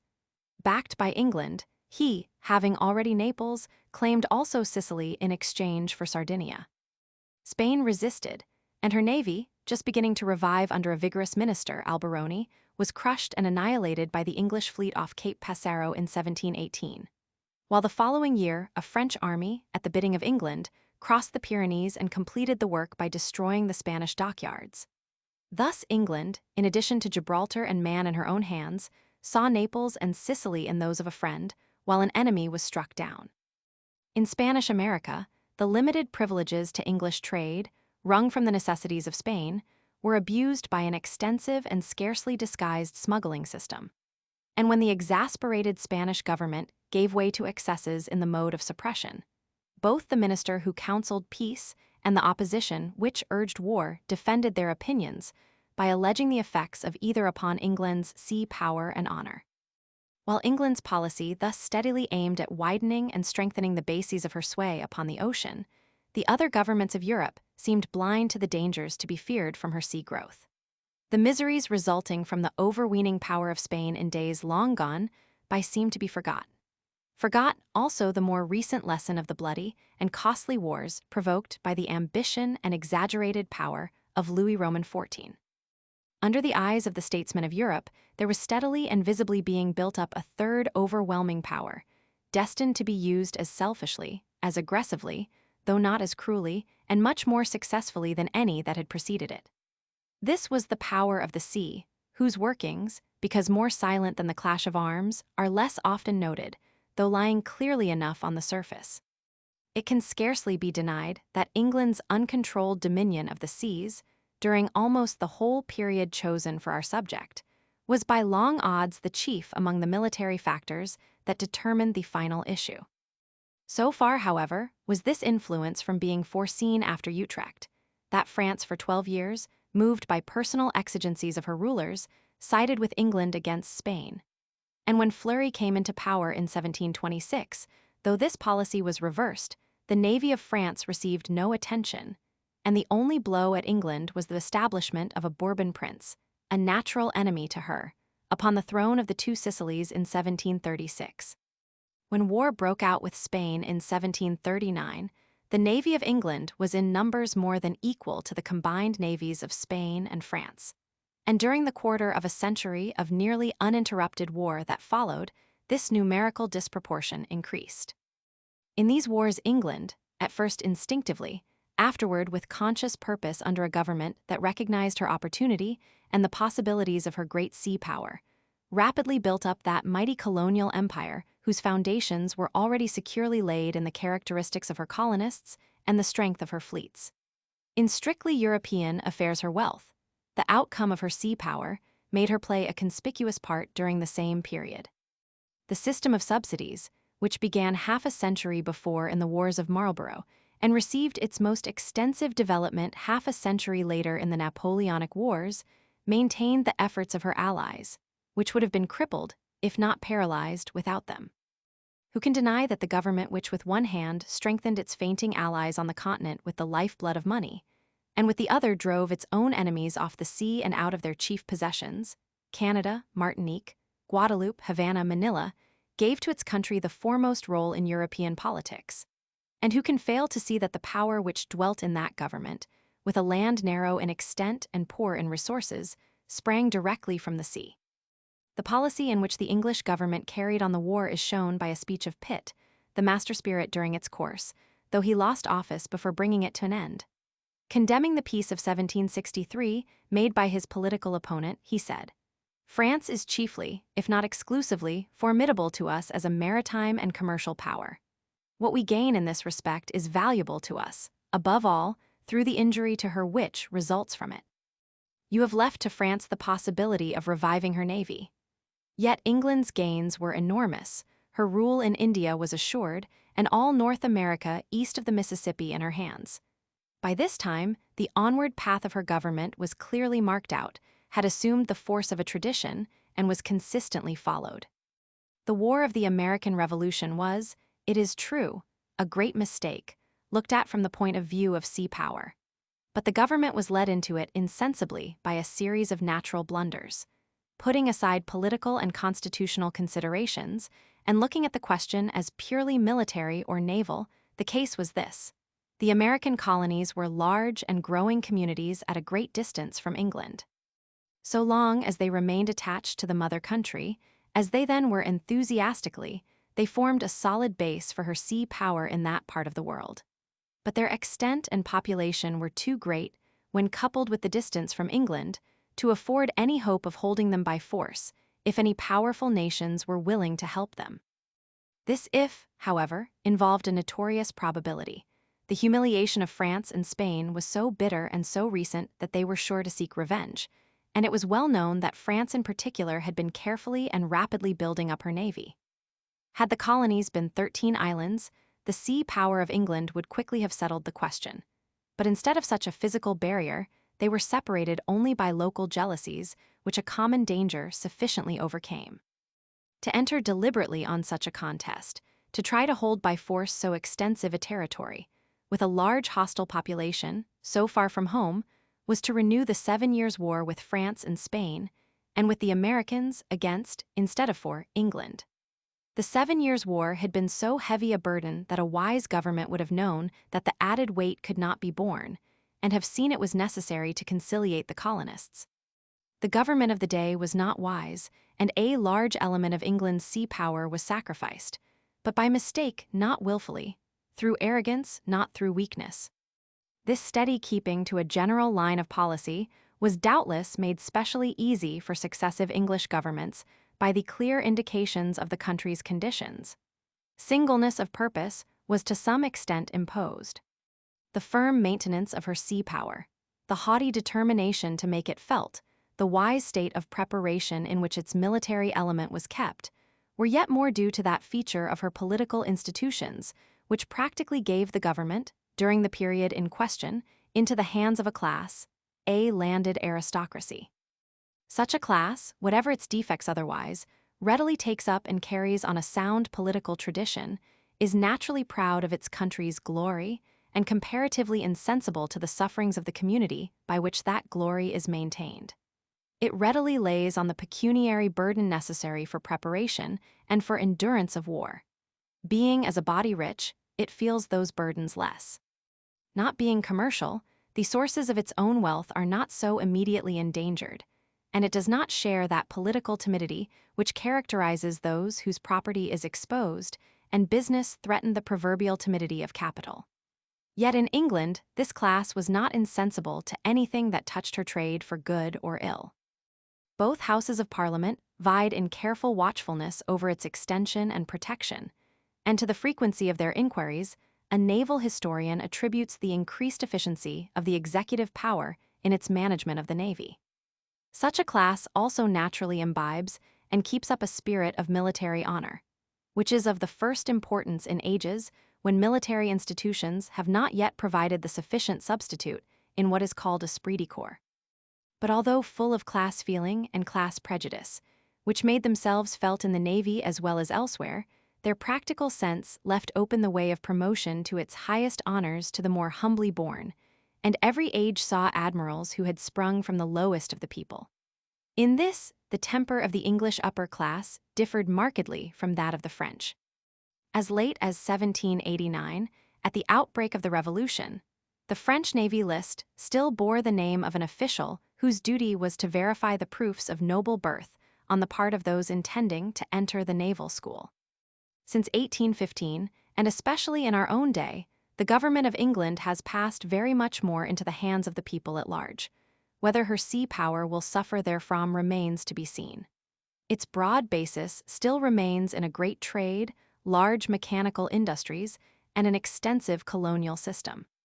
Whether a democratic government will have the foresight, the keen sensitiveness to national position and credit, the willingness to ensure its prosperity by adequate outpouring of money in times of peace, all which are necessary for military preparation, is yet an open question. Popular governments are not generally favorable to military expenditure, however necessary, and there are signs that England tends to drop behind. It has already been seen that the Dutch Republic, even more than the English nation, drew its prosperity and its very life from the sea. The character and policy of its government were far less favorable to a consistent support of sea power. Composed of 7 provinces, with the political name of the United Provinces, the actual distribution of power may be roughly described to Americans as an exaggerated example of states' rights. Each of the maritime provinces had its own fleet and its own admiralty, with consequent jealousies. This disorganizing tendency was partly counteracted by the great preponderance of the province of Holland, which alone contributed 5/6 of the fleet and 58% of the taxes, and consequently had a proportionate share in directing the national policy. Although intensely patriotic and capable of making the last sacrifices for freedom, the commercial spirit of the people penetrated the government, which indeed might be called a commercial aristocracy, and made it averse to war, and to the expenditures which are necessary in preparing for war. As has before been said, it was not until danger stared them in the face that the burgomasters were willing to pay for their defenses. While the Republican government lasted, however, this economy was practiced least of all upon the fleet, and until the death of John de Witt in 1672 and the peace with England in 1674, the Dutch navy was in point of numbers and equipment able to make a fair show against the combined navies of England and France. Its efficiency at this time undoubtedly saved the country from the destruction planned by the two kings. With de Witt's death, the Republic passed away and was followed by the practically monarchical government of William of Orange. The lifelong policy of this prince, then only 18, was resistance to Louis Roman XIV, and to the extension of French power. This resistance took shape upon the land rather than the sea, a tendency promoted by England's withdrawal from the war. As early as 1676, Admiral de Ruyter found the force given him unequal to cope with the French alone. With the eyes of the government fixed on the land frontier, the navy rapidly declined. In 1688, when William of Orange needed a fleet to convoy him to England, the burgomasters of Amsterdam objected that the navy was incalculably decreased in strength, as well as deprived of its ablest commanders. When King of England, William still kept his position as stadtholder, and with it, his general European policy. He found in England the sea power he needed, and used the resources of Holland for the land war. This Dutch prince consented that in the Allied fleets, in councils of war, the Dutch admirals should sit below the junior English captain, and Dutch interests at sea were sacrificed as readily as Dutch pride to the demands of England. When William died, his policy was still followed by the government which succeeded him. Its aims were wholly centered upon the land, and at the Peace of Utrecht, which closed a series of wars extending over 40 years, Holland, having established no sea claim, gained nothing in the way of sea resources, of colonial extension, or of commerce. Of the last of these wars, an English historian says, "The economy of the Dutch greatly hurt their reputation and their trade. Their men of war in the Mediterranean were always victualled short, and their convoys were so weak and ill-provided that for one ship that we lost, they lost 5, which begat a general notion that we were the safer carriers, which certainly had a good effect. Hence it was that our trade rather increased than diminished in this war." From that time, Holland ceased to have a great sea power, and rapidly lost the leading position among the nations which that power had built up. It is only just to say that no policy could have saved from decline this small, though determined, nation, in face of the persistent enmity of Louis Roman XIV. The friendship of France, ensuring peace on her landward frontier, would have enabled her, at least for a longer time, to dispute with England the dominion of the seas. And as allies, the navies of the two continental states might have checked the growth of the enormous sea power which has just been considered. Sea peace between England and Holland was only possible by the virtual subjection of one or the other, for both aimed at the same object. Between France and Holland, it was otherwise, and the fall of Holland proceeded, not necessarily from her inferior size and numbers, but from faulty policy on the part of the two governments. It does not concern us to decide which was the more to blame. France, admirably situated for the possession of sea power, received a definite policy for the guidance of her government from two great rulers, Henry Roman IV and Richelieu. With certain well-defined projects of extension eastward upon the land were combined a steady resistance to the House of Austria, which then ruled in both Austria and Spain, and an equal purpose of resistance to England upon the sea. To further this latter end, as well as for other reasons, Holland was to be courted as an ally. Commerce and fisheries, as the basis of sea power, were to be encouraged, and a military navy was to be built up. Richelieu left what he called his political will, in which he pointed out the opportunities of France for achieving sea power, based upon her position and resources. And French writers consider him the virtual founder of the navy, not merely because he equipped ships, but from the breadth of his views and his measures to ensure sound institutions and steady growth. After his death, Mazarin inherited his views and general policy, but not his lofty and martial spirit, and during his rule the newly formed navy disappeared. When Louis Roman XIV took the government into his own hands, in 1661, there were but 30 ships of war, of which only 3 had as many as 60 guns. Then began a most astonishing manifestation of the work which can be done by absolute government ably and systematically wielded. That part of the administration which dealt with trade, manufactures, shipping, and colonies was given to a man of great practical genius, Colbert, who had served with Richelieu and had drunk in fully his ideas and policy. He pursued his aims in a spirit thoroughly French. Everything was to be organized. The spring of everything was in the minister's cabinet. To organize producers and merchants as a powerful army, subjected to an active and intelligent guidance, so as to secure an industrial victory for France by order and unity of efforts, and to obtain the best products by imposing on all workmen the processes recognized as best by competent men. To organize seamen and distant commerce in large bodies like the manufactures and internal commerce, and to give as a support to the commercial power of France a navy established on a firm basis and of dimensions hitherto unknown. Such, we are told, were the aims of Colbert as regards 2 of the 3 links in the chain of sea power. For the third, the colonies at the far end of the line, the same governmental direction and organization were evidently purposed, for the government began by buying back Canada, Newfoundland, Nova Scotia, and the French West India Islands from the parties who then owned them. Here, then, is seen pure, absolute, uncontrolled power gathering up into its hands all the reins for the guidance of a nation's course, and proposing so to direct it as to make, among other things, a great sea power. To enter into the details of Colbert's action is beyond our purpose.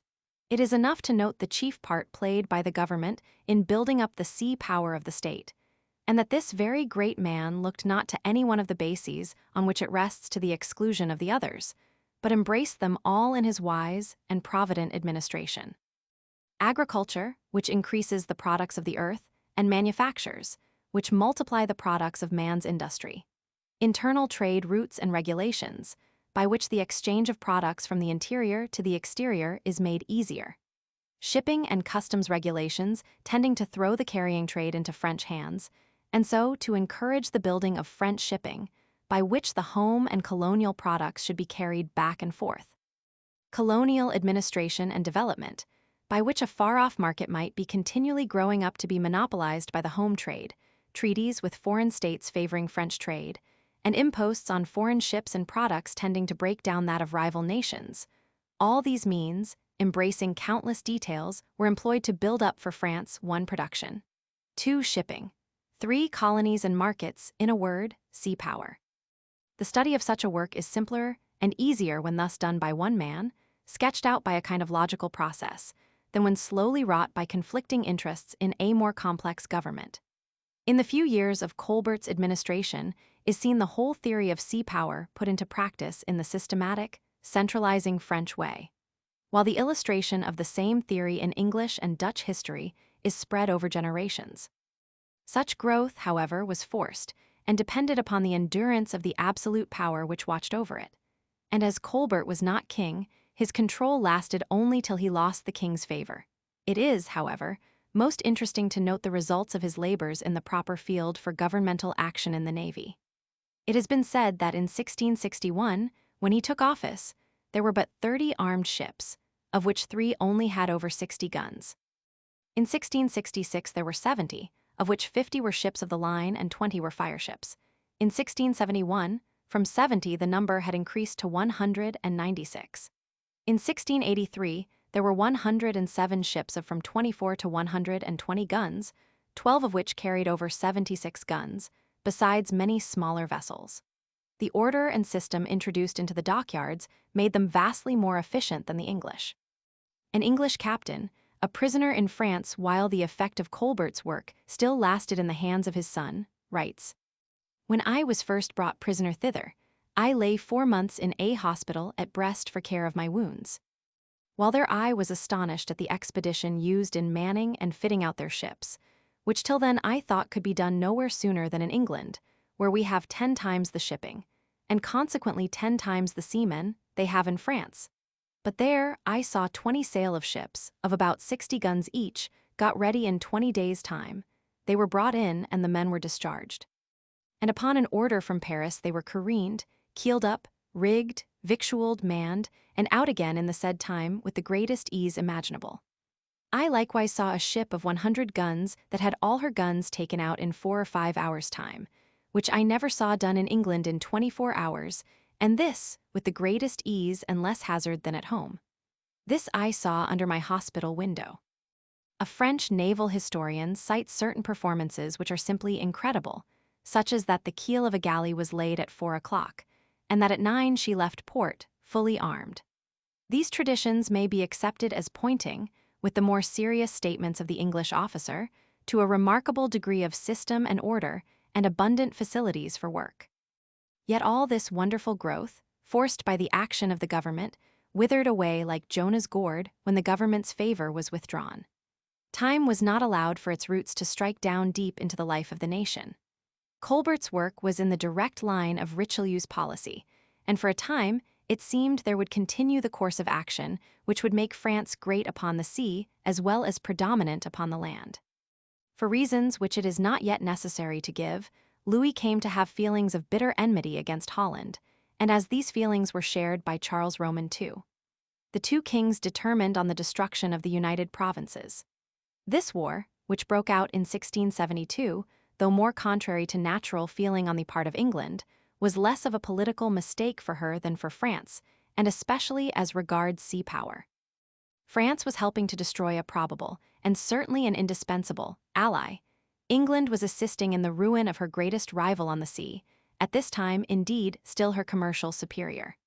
France, staggering under debt and utter confusion in her finances when Louis mounted the throne, was just seeing her way clear in 1672, under Colbert's reforms and their happy results.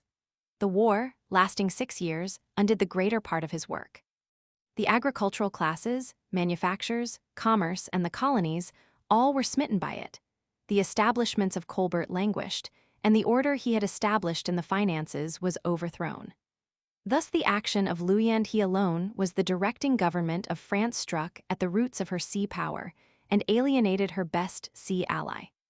The territory and the military power of France were increased, but the springs of commerce and of a peaceful shipping had been exhausted in the process. And although the military navy was for some years kept up with splendor and efficiency, it soon began to dwindle, and by the end of the reign had practically disappeared. The same false policy, as regards the sea, marked the rest of this reign of 54 years. Louis steadily turned his back upon the sea interests of France, except the fighting ships, and either could not or would not see that the latter were of little use and uncertain life, if the peaceful shipping and the industries, by which they were supported, perished. His policy, aiming at supreme power in Europe by military strength and territorial extension, forced England and Holland into an alliance, which, as has before been said, directly drove France off the sea and indirectly swamped Holland's power thereon.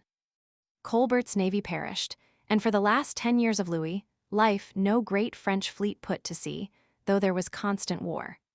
The simplicity of form in an absolute monarchy thus brought out strongly how great the influence of government can be upon both the growth and the decay of sea power. The latter part of Louis' life thus witnessed that power failing by the weakening of its foundations, of commerce, and of the wealth that commerce brings. The government that followed, likewise absolute, of set purpose, and at the demand of England, gave up all pretense of maintaining an effective navy. The reason for this was that the new king was a minor, and the regent, being bitterly at enmity with the king of Spain, to injure him and preserve his own power, entered into alliance with England. He aided her to establish Austria, the hereditary enemy of France, in Naples and Sicily to the detriment of Spain, and in union with her destroyed the Spanish navy and dockyards. Here again is found a personal ruler disregarding the sea interests of France, ruining a natural ally, and directly aiding, as Louis Roman XIV. Indirectly and unintentionally aided the growth of a mistress of the seas. This transient phase of policy passed away with the death of the regent in 1726. But from that time until 1760, the government of France continued to disregard her maritime interests. It is said, indeed, that owing to some wise modifications of her fiscal regulations, mainly in the direction of free trade, and due to law, a minister of Scotch birth, commerce with the East and West Indies wonderfully increased, and that the islands of Guadeloupe and Martinique became very rich and thriving. But both commerce and colonies lay at the mercy of England when war came, for the navy fell into decay. In 1756, when things were no longer at their worst, France had but 45 ships of the line, England nearly 130, and when the 45 were to be armed and equipped, there was found to be neither material nor rigging nor supplies, not even enough artillery. Nor was this all. Lack of system in the government, says a French writer, brought about indifference and opened the door to disorder and lack of discipline. Never had unjust promotions been so frequent, so also never had more universal discontent been seen. Money and intrigue took the place of all else, and brought in their train commands and power. Nobles and upstarts, with influence at the capital and self-sufficiency in the seaports, thought themselves dispensed with merit. Waste of the revenues of the state and of the dockyards knew no bounds. Honor and modesty were turned into ridicule. As if the evils were not thus great enough, the ministry took pains to efface the heroic traditions of the past which had escaped the general wreck. To the energetic fights of the great reign succeeded, by order of the court, affairs of circumspection. To preserve to the wasted material a few armed ships, increased opportunity was given to the enemy. From this unhappy principle, we were bound to aid defensive as advantageous to the enemy as it was foreign to the genius of our people. This circumspection before the enemy, laid down for us by orders, betrayed in the long run the national temper, and the abuse of the system led to acts of indiscipline and defection under fire, of which a single instance would vainly be sought in the previous century. A false policy of continental extension swallowed up the resources of the country, and was doubly injurious because, by leaving defenseless its colonies and commerce, it exposed the greatest source of wealth to be cut off, as in fact happened. The small squadrons that got to sea were destroyed by vastly superior force, the merchant shipping was swept away, and the colonies, Canada, Martinique, Guadeloupe, India fell into England's hands. If it did not take too much space, interesting extracts might be made, showing the woeful misery of France, the country that had abandoned the sea, and the growing wealth of England amid all her sacrifices and exertions. A contemporary writer has thus expressed his view of the policy of France at this period. France, by engaging so heartily as she has done in the German War, has drawn away so much of her attention and her revenue from her navy that it enabled us to give such a blow to her maritime strength as possibly she may never be able to recover. Her engagement in the German War has likewise drawn her from the defense of her colonies, by which means we have conquered some of the most considerable she possessed. It has withdrawn her from the protection of her trade, by which it is entirely destroyed, while that of England has never, in the profoundest peace, been in so flourishing a condition. So that, by embarking in this German war, France has suffered herself to be undone, so far as regards her particular and immediate quarrel with England. In the 7 Years' War, France lost 37 ships of the line and 56 frigates, a force 3 times as numerous as the whole navy of the United States at any time in the days of sailing ships. For the first time since the Middle Ages, says a French historian speaking of the same war, England had conquered France single-handed, almost without allies, France having powerful auxiliaries. She had conquered solely by the superiority of her government. Yes, but it was by the superiority of her government, using the tremendous weapon of her sea power, the reward of a consistent policy, perseveringly directed to one aim. The profound humiliation of France, which reached its depths between 1760 and 1763, at which latter date she made peace, has an instructive lesson for the United States in this, our period of commercial and naval decadence. We have been spared her humiliation. Let us hope to profit by her subsequent example. Between the same years, 1760 and 1763, the French people rose, as afterward in 1793, and declared they would have a navy. Popular feeling, skillfully directed by the government, took up the cry from one end of France to the other: the navy must be restored. Gifts of ships were made by cities, by corporations, and by private subscriptions. A prodigious activity sprang up in the lately silent ports. Everywhere ships were building or repairing. This activity was sustained, the arsenals were replenished, the material of every kind was put on a satisfactory footing, the artillery reorganized, and 10,000 trained gunners drilled and maintained. The tone and action of the naval officers of the day instantly felt the popular impulse, for which indeed some loftier spirits among them had been not only waiting but working. At no time was greater mental and professional activity found among French naval officers than just then, when their ships had been suffered to rot away by governmental inaction. Thus, a prominent French officer of our own day writes, "The sad condition of the Navy in the reign of Louis Roman XV, by closing to officers the brilliant career of bold enterprises and successful battles, forced them to fall back upon themselves. They drew from study the knowledge they were to put to the proof some years later, thus putting into practice that fine saying of Montesquieu, 'Adversity is our mother, prosperity our stepmother.' By the year 1769 was seen in all its splendor that brilliant galaxy of officers whose activity stretched to the ends of the earth, and who embraced in their works and in their investigations all the branches of human knowledge. The Académie de Marine, founded in 1752, was reorganized. The Académie's first director, a post-captain named Bigot de Morogues, wrote an elaborate treatise on naval tactics, the first original work on the subject since Paul Host's, which it was designed to supersede. Morogues must have been studying and formulating his problems in tactics in days when France had no fleet, and was unable so much as to raise her head at sea under the blows of her enemy. At the same time, England had no similar book, and an English lieutenant in 1762 was just translating a part of Host's great work, omitting by far the larger part. It was not until nearly 20 years later that Clerke, a Scotch private gentleman, published an ingenious study of naval tactics, in which he pointed out to English admirals the system by which the French had thwarted their thoughtless and ill-combined attacks. The researches of the Académie de Marine and the energetic impulse which it gave to the labors of officers were not, as we hope to show later, without influence upon the relatively prosperous condition in which the Navy was at the beginning of the American War. It has already been pointed out that the American War of Independence involved a departure from England's traditional and true policy, by committing her to a distant land war, while powerful enemies were waiting for an opportunity to attack her at sea. Like France in the then recent German wars, like Napoleon later in the Spanish War, England, through undue self-confidence, was about to turn a friend into an enemy, and so expose the real basis of her power to a rude proof. The French government, on the other hand, avoided the snare into which it had so often fallen. Turning her back on the European continent, having the probability of neutrality there, and the certainty of alliance with Spain by her side, France advanced to the contest with a fine navy and a brilliant, though perhaps relatively inexperienced, body of officers.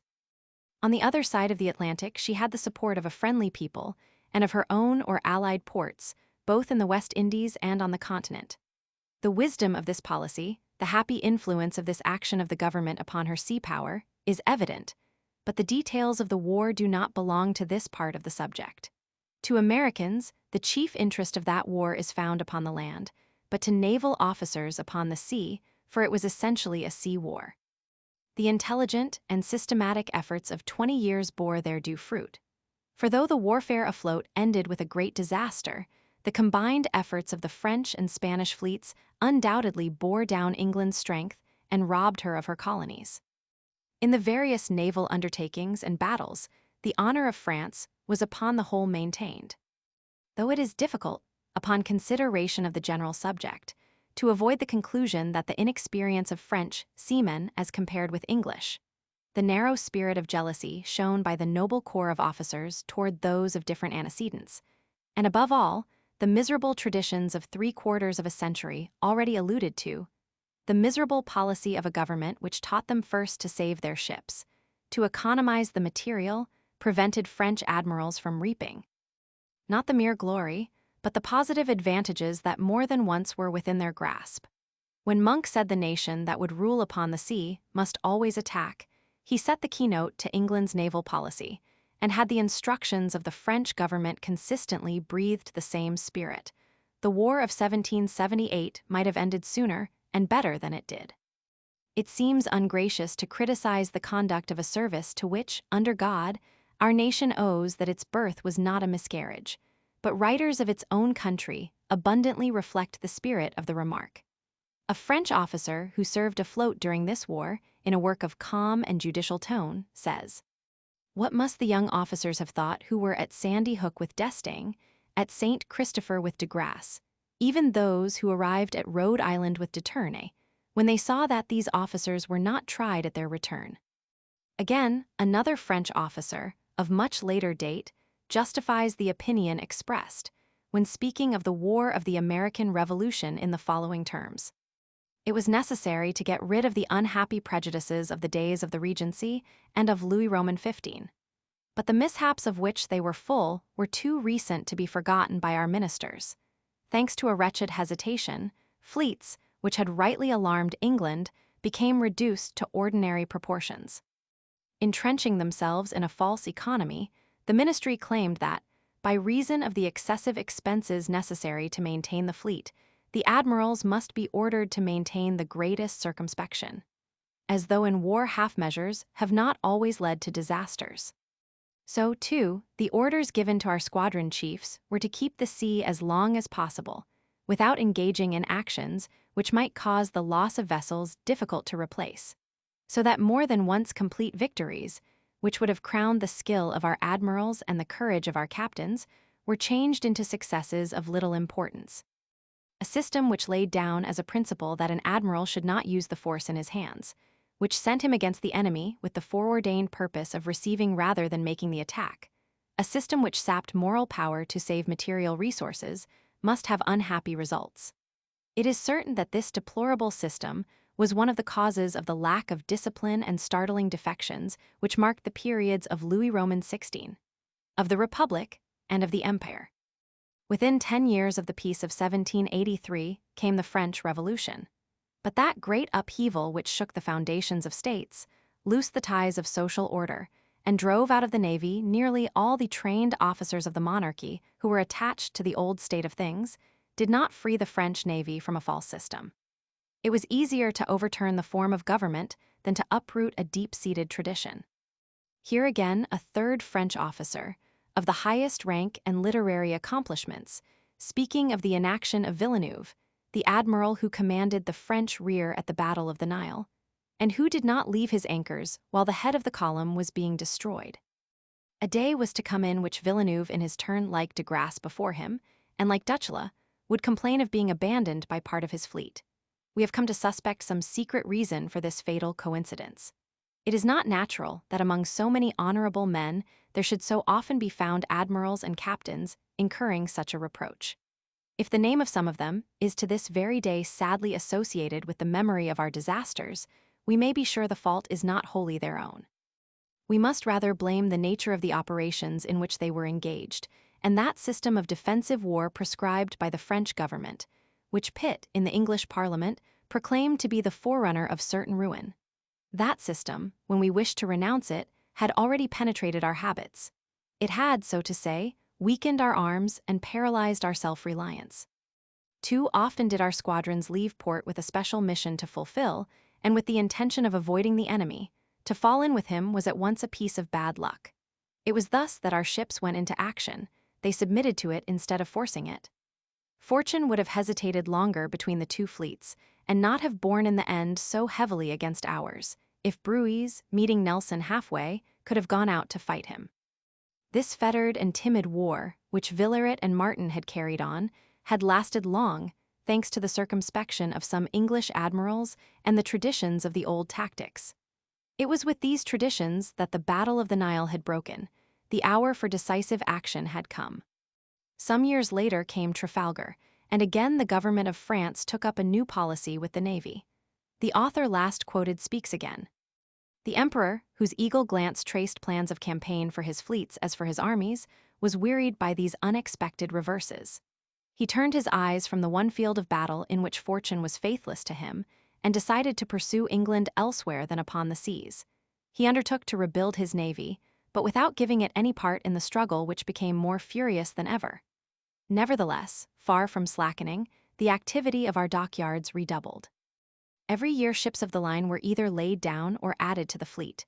Venice and Genoa, under his control, saw their old splendors rise again, and from the shores of the Elbe to the head of the Adriatic, all the ports of the continent emulously seconded the creative thought of the emperor. Numerous squadrons were assembled in the Scheldt, in Brest Roads, and in Toulon. But to the end the emperor refused to give this navy, full of ardor and self-reliance, an opportunity to measure its strength with the enemy. Cast down by constant reverses, he had kept up our armed ships only to oblige our enemies to blockades, whose enormous cost must end by exhausting their finances. When the empire fell, France had 103 ships of the line and 55 frigates. To turn now from the particular lessons drawn from the history of the past to the general question of the influence of government upon the sea career of its people. It is seen that that influence can work in two distinct but closely related ways. First, in peace. The government by its policy can favor the natural growth of a people's industries and its tendencies to seek adventure and gain by way of the sea, or it can try to develop such industries and such seagoing bent when they do not naturally exist. Or, on the other hand, the government may by mistaken action check and fetter the progress which the people left to themselves would make. In any one of these ways, the influence of the government will be felt, making or marring the sea power of the country in the matter of peaceful commerce, upon which alone, it cannot be too often insisted, a thoroughly strong navy can be based. Secondly, for war. The influence of the government will be felt in its most legitimate manner in maintaining an armed navy, of a size commensurate with the growth of its shipping and the importance of the interests connected with it. More important even than the size of the navy is the question of its institutions, favoring a healthful spirit and activity, and providing for rapid development in time of war by an adequate reserve of men and of ships, and by measures for drawing out that general reserve power which has before been pointed to, when considering the character and pursuits of the people. Undoubtedly, under this second head of warlike preparation must come the maintenance of suitable naval stations, in those distant parts of the world to which the armed shipping must follow the peaceful vessels of commerce. The protection of such stations must depend either upon direct military force, as do Gibraltar and Malta, or upon a surrounding friendly population, such as the American colonists once were to England, and, it may be presumed, the Australian colonists now are. Such friendly surroundings and backing, joined to a reasonable military provision, are the best of defenses, and when combined with decided preponderance at sea, make a scattered and extensive empire, like that of England, secure. For while it is true that an unexpected attack may cause disaster in some one quarter, the actual superiority of naval power prevents such disaster from being general or irremediable. History has sufficiently proved this. England's naval bases have been in all parts of the world, and her fleets have at once protected them, kept open the communications between them, and relied upon them for shelter. Colonies attached to the mother country afford, therefore, the surest means of supporting abroad the sea power of a country. In peace, the influence of the government should be felt in promoting by all means a warmth of attachment and a unity of interest which will make the welfare of one the welfare of all, and the quarrel of one the quarrel of all. And in war, or rather for war, by inducing such measures of organization and defense as shall be felt by all to be a fair distribution of a burden of which each reaps the benefit. Such colonies the United States has not, and is not likely to have. As regards purely military naval stations, the feeling of her people was probably accurately expressed by an historian of the English Navy 100 years ago, speaking then of Gibraltar and Port Mahon. "Military governments," said he, "agree so little with the industry of a trading people, and are in themselves so repugnant to the genius of the British people, that I do not wonder that men of good sense and of all parties have inclined to give up these, as Tangiers was given up. Having therefore no foreign establishments, either colonial or military, the ships of war of the United States in war will be like land birds, unable to fly far from their own shores. To provide resting places for them, where they can coal and repair, would be one of the first duties of a government proposing to itself the development of the power of the nation at sea. As the practical object of this inquiry is to draw from the lessons of history inferences applicable to one's own country and service, it is proper now to ask how far the conditions of the United States involve serious danger, and call for action on the part of the government, in order to build again her sea power. It will not be too much to say that the action of the government since the Civil War, and up to this day, has been effectively directed solely to what has been called the first link in the chain which makes sea power. Internal development, great production, with the accompanying aim and boast of self-sufficingness, such has been the object, such to some extent the result. In this the government has faithfully reflected the bent of the controlling elements of the country, though it is not always easy to feel that such controlling elements are truly representative, even in a free country.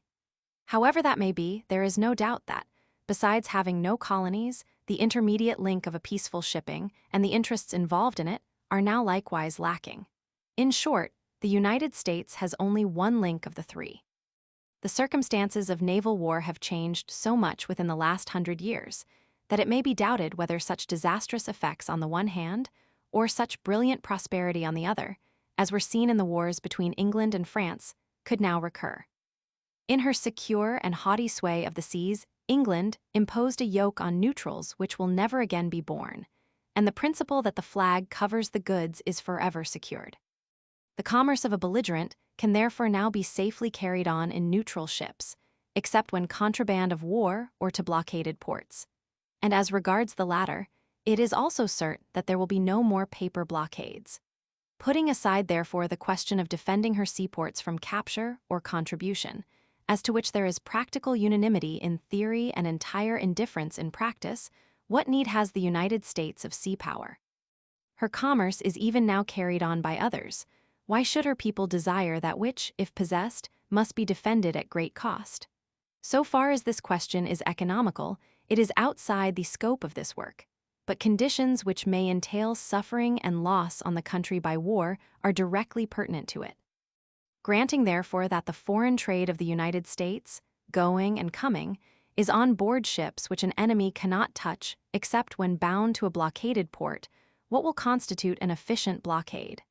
The present definition is that it is such as to constitute a manifest danger to a vessel seeking to enter or leave the port. This is evidently very elastic. Many can remember that during the Civil War, after a night attack on the United States fleet off Charleston, the Confederates next morning sent out a steamer with some foreign consuls on board, who so far satisfied themselves that no blockading vessel was in sight that they issued a declaration to that effect. On the strength of this declaration, some Southern authorities claimed that the blockade was technically broken and could not be technically reestablished without a new notification. Is it necessary, to constitute a real danger to blockade runners, that the blockading fleet should be in sight? Half a dozen fast steamers, cruising 20 miles offshore between the New Jersey and Long Island coast, would be a very real danger to ships seeking to go in or out by the principal entrance to New York, and similar positions might effectively blockade Boston, the Delaware, and the Chesapeake. The main body of the blockading fleet, prepared not only to capture merchant ships, but to resist military attempts to break the blockade, need not be within sight, nor in a position known to the shore.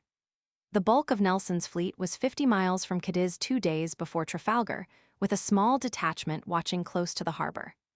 The Allied fleet began to get underway at 7 a.m., and Nelson, even under the conditions of those days, knew it by 9.3.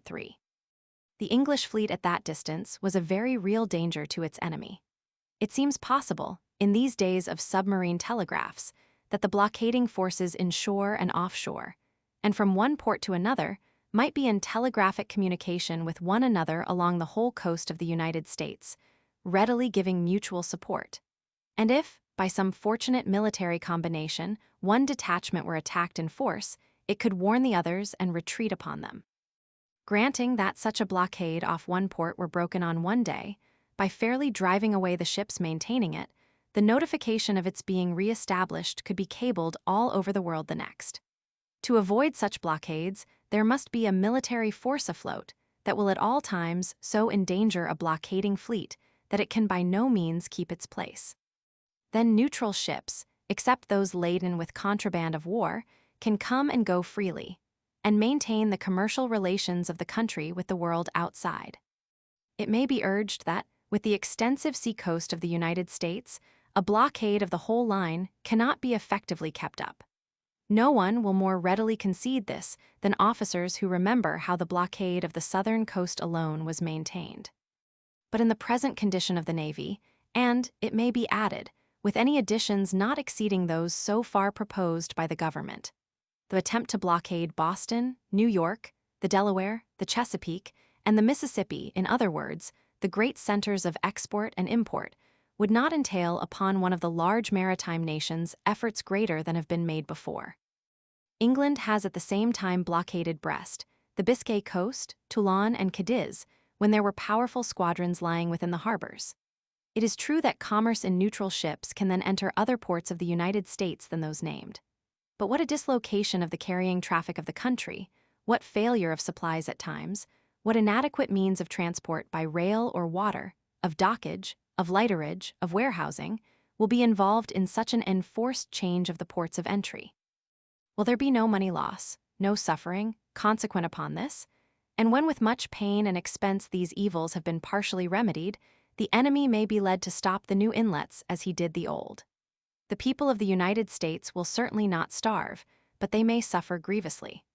As for supplies which are contraband of war, is there not reason to fear that the United States is not now able to go alone if an emergency should arise?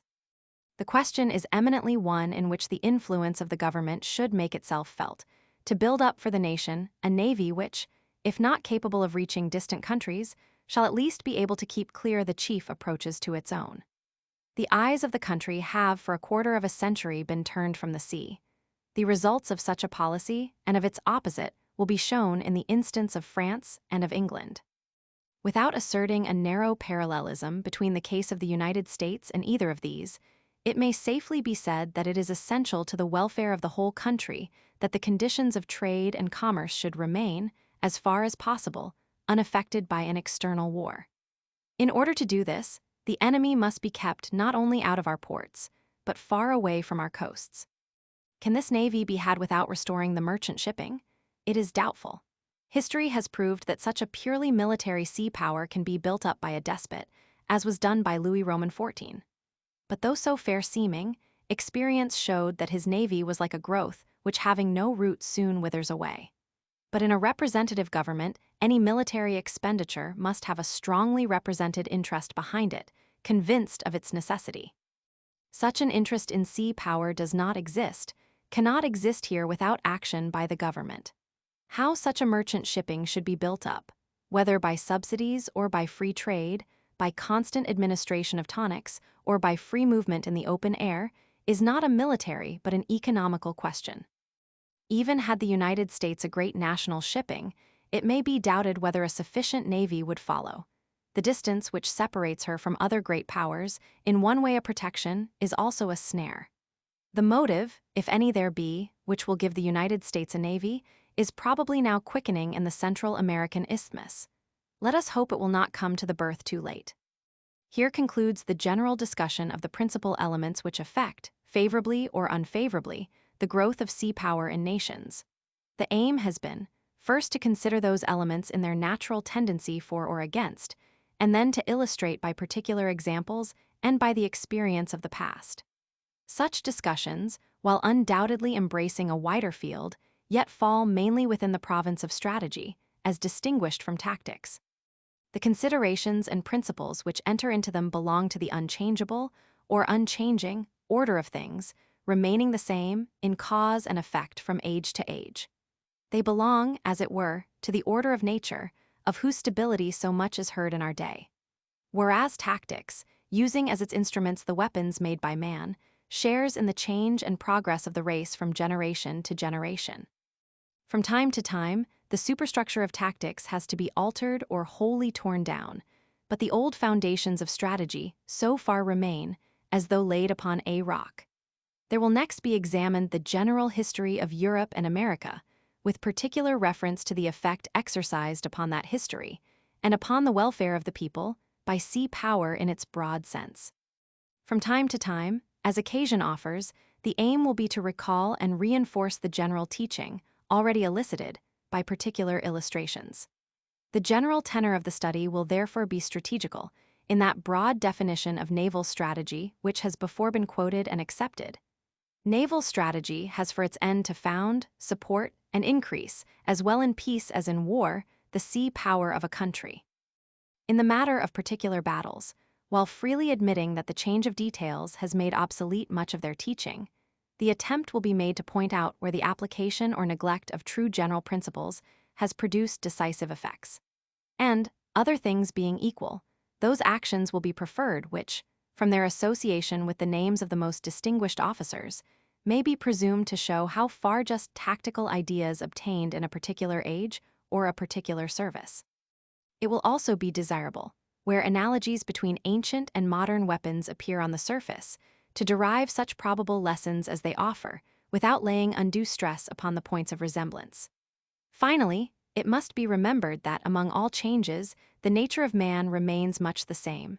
The personal equation, though uncertain in quantity and quality in the particular instance, is sure always to be found. Footnotes: by a base of permanent operations, is understood a country whence come all the resources, where are united the great lines of communication by land and water, where are the arsenals and armed posts. An interesting proof of the weight attributed to the naval power of Great Britain by a great military authority will be found in the opening chapter of Jomini's History of the Wars of the French Revolution. He lays down, as a fundamental principle of European policy, that an unlimited expansion of naval force should not be permitted to any nation which cannot be approached by land, a description which can apply only to Great Britain. Gauguierd, La Marine de Guerre, Richelieu et Colbert. Whatever may be thought of Clerk's claim to originality in constructing a system of naval tactics, and it has been seriously impugned, there can be no doubt that his criticisms on the past were sound. So far as the author knows, he in this respect deserves credit for an originality remarkable in one who had the training neither of a seaman nor of a military man. Lasserre Essays Hist, et crit, sur la marine francaise. Lapiraus Bonfils Hist, de la marine francaise. Jurien de la Gravière, Guerres Maritimes. Since the above was written, the Secretary of the Navy, in his report for 1889, has recommended a fleet which would make such a blockade as here suggested very hazardous. The word defense in war involves two ideas, which for the sake of precision in thought should be kept separated in the mind. There is defense pure and simple, which strengthens itself and awaits attack. This may be called passive defense. On the other hand, there is a view of defense which asserts that safety for oneself, the real object of defensive preparation, is best secured by attacking the enemy. In the matter of seacoast defense, the former method is exemplified by stationary fortifications, submarine mines, and generally all immobile works destined simply to stop an enemy if he tries to enter. The second method comprises all those means and weapons which do not wait for attack, but go to meet the enemy's fleet, whether it be but for a few miles or whether to his own shores. Such a defense may seem to be really offensive war, but it is not. It becomes offensive only when its object of attack is changed from the enemy's fleet to the enemy's country. England defended her own coasts and colonies by stationing her fleets off the French ports to fight the French fleet if it came out. The United States in the Civil War stationed her fleets off the southern ports, not because she feared for her own, but to break down the Confederacy by isolation from the rest of the world and ultimately by attacking the ports. The methods were the same, but the purpose in one case was defensive, in the other offensive. The confusion of the two ideas leads to much unnecessary wrangling as to the proper sphere of Army and Navy in coast defense. Passive defenses belong to the Army, everything that moves in the water to the Navy, which has the prerogative of the offensive defense. If seamen are used to garrison forts, they become part of the land forces, as surely as troops, when embarked as part of the complement, become part of the sea forces. Chapter 2. State of Europe in 1662 Anglo-Dutch War, 1660–1667. See battles of Lowestoft and of the 4 Days. The period at which our historical survey is to begin has been loosely stated as the middle of the 17th century. The year 1660 will now be taken as the definite date at which to open. In May of that year, Charles Roman II was restored to the English throne amid the general rejoicing of the people. In March of the following year, upon the death of Cardinal Mazarin, Louis Roman XIV assembled his ministers and said to them, "I have summoned you to tell you that it has pleased me hitherto to permit my affairs to be governed by the late cardinal. I shall in future be my own prime minister. I direct that no decree be sealed except by my orders, and I order the secretaries of state and the superintendent of the finances to sign nothing without my command."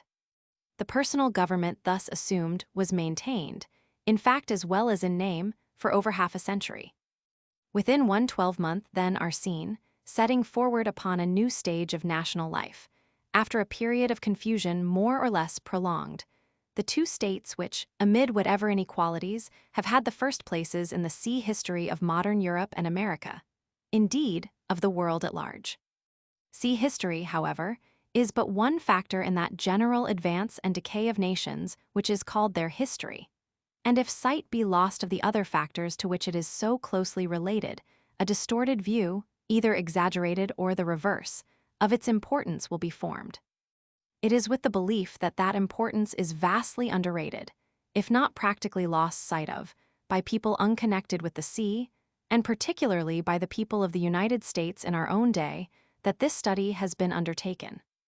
The date taken, 1660, followed closely another which marked a great settlement of European affairs, setting the seal of treaty upon the results of a general war, known to history as the 30 Years' War. This other date was that of the Treaty of Westphalia, or Munster, in 1648. In this, the independence of the Dutch United Provinces, long before practically assured, was formally acknowledged by Spain, and it being followed in 1659 by the Treaty of the Pyrenees between France and Spain, the two gave to Europe a state of general external peace, destined soon to be followed by a series of almost universal wars, which lasted as long as Louis Roman XIV. Lived wars which were to induce profound changes in the map of Europe, during which new states were to arise, others to decay, and all to undergo large modifications, either in extent of dominion or in political power. In these results, maritime power, directly or indirectly, had a great share. We must first look at the general condition of European states at the time from which the narrative starts. In the struggles, extending over nearly a century, whose end is marked by the Peace of Westphalia, the royal family known as the House of Austria had been the great overwhelming power which all others feared. During the long reign of the Emperor Charles V, who abdicated a century before, the head of that house had united in his own person the two crowns of Austria and Spain, which carried with them, among other possessions, the countries we now know as Holland and Belgium, together with a preponderating influence in Italy. After his abdication, the two great monarchies of Austria and Spain were separated, but though ruled by different persons, they were still in the same family, and tended toward that unity of aim and sympathy which marked dynastic connections in that and the following century. To this bond of union was added that of a common religion. During the century before the Peace of Westphalia, the extension of family power and the extension of the religion professed were the two strongest motives of political action. This was the period of the great religious wars which arrayed nation against nation, principality against principality, and often, in the same nation, faction against faction. Religious persecution caused the revolt of the Protestant Dutch provinces against Spain, which issued, after 80 years of more or less constant war, in the recognition of their independence. Religious discord, amounting to civil war at times, distracted France during the greater part of the same period, profoundly affecting not only her internal but her external policy. These were the days of Saint Bartholomew, of the religious murder of Henry Roman IV, of the siege of La Rochelle, of constant intriguing between Roman Catholic Spain and Roman Catholic Frenchmen. As the religious motive, acting in a sphere to which it did not naturally belong, and in which it had no rightful place, died away, the political necessities and interests of states began to have juster weight. Not that they had been wholly lost sight of in the meantime, but the religious animosities had either blinded the eyes or fettered the action of statesmen. It was natural that in France, one of the greatest sufferers from religious passions, owing to the number and character of the Protestant minority, this reaction should first and most markedly be seen. Placed between Spain and the German states, among which Austria stood foremost without a rival, internal union and checks upon the power of the House of Austria were necessities of political existence. Happily, Providence raised up to her in close succession two great rulers, Henry Roman IV and Richelieu, men in whom religion fell short of bigotry, and who, when forced to recognize it in the sphere of politics, did so as masters and not as slaves. Under them, French statesmanship received a guidance, which Richelieu formulated as a tradition, and which moved on the following general lines: internal union of the kingdom, appeasing or putting down religious strife and centralizing authority in the king. 2. Resistance to the power of the House of Austria, which actually and necessarily carried with it alliance with Protestant German states and with Holland. 3. Extension of the boundaries of France to the eastward, at the expense mainly of Spain, which then possessed not only the present Belgium, but other provinces long since incorporated with France. And 4. The creation and development of a great sea power, adding to the wealth of the kingdom, and intended specially to make head against France's hereditary enemy, England, for which end again the alliance with Holland was to be kept in view. Such were the broad outlines of policy laid down by statesmen in the front rank of genius for the guidance of that country whose people have, not without cause, claimed to be the most complete exponent of European civilization, foremost in the march of progress, combining political advance with individual development. This tradition, carried on by Mazarin, was received from him by Louis Roman XIV.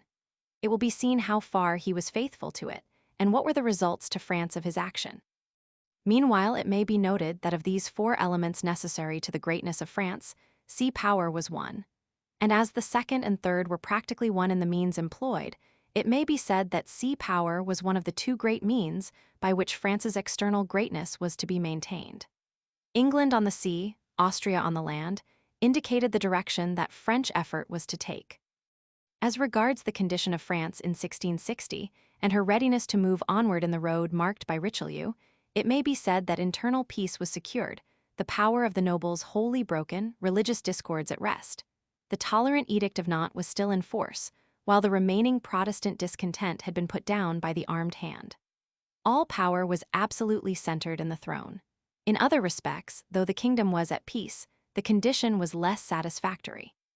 There was practically no navy. Commerce, internal and external, was not prosperous. The finances were in disorder, the army small. Spain, the nation before which all others had trembled less than a century before, was now long in decay and scarcely formidable. The central weakness had spread to all parts of the administration. In extent of territory, however, she was still great. The Spanish Netherlands still belonged to her.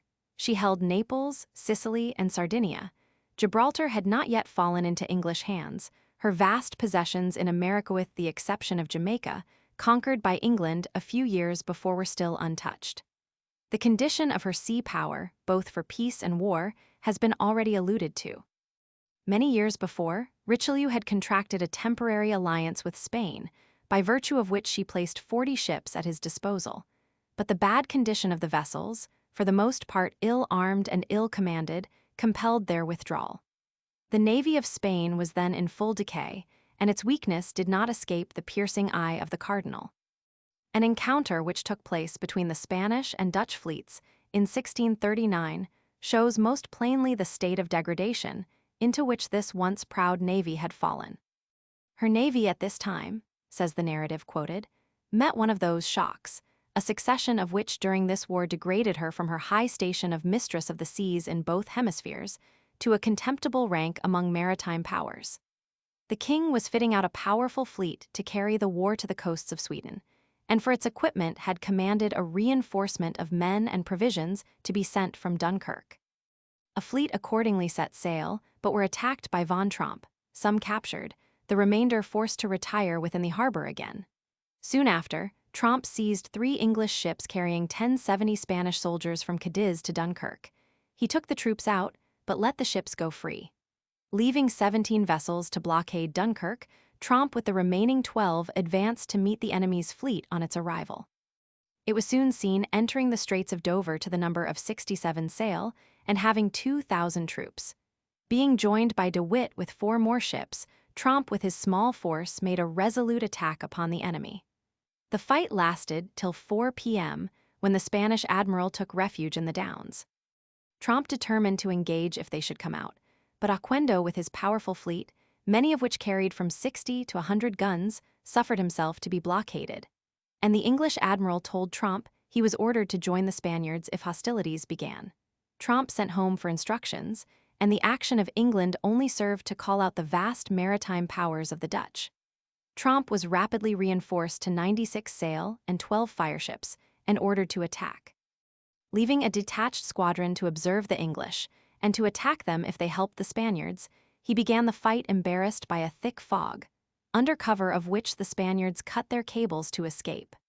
Many running too close to shore went aground, and most of the remainder attempting to retreat were sunk, captured, or driven on the French coast. Never was victory more complete. When a navy submits to such a line of action, all tone and pride must have departed. But the navy only shared in the general decline which made Spain henceforward have an ever-lessening weight in the policy of Europe.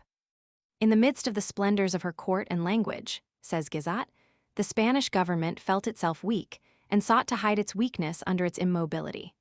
Philip Roman 4. And his minister, weary of striving only to be conquered, looked but for the security of peace and only sought to put aside all questions which would call for efforts of which they felt themselves incapable. Divided and enervated, the House of Austria had even less ambition than power, and except when absolutely forced, a pompous inertia became the policy of the successors of Charles V. Such was the Spain of that day. That part of the Spanish dominions which was then known as the Low Countries, or the Roman Catholic Netherlands, our modern Belgium, was about to be a fruitful source of variance between France and her natural ally, the Dutch Republic. This state, whose political name was the United Provinces, had now reached the summit of its influence and power based, as has already been explained, wholly upon the sea, and upon the use of that element made by the great maritime and commercial genius of the Dutch people.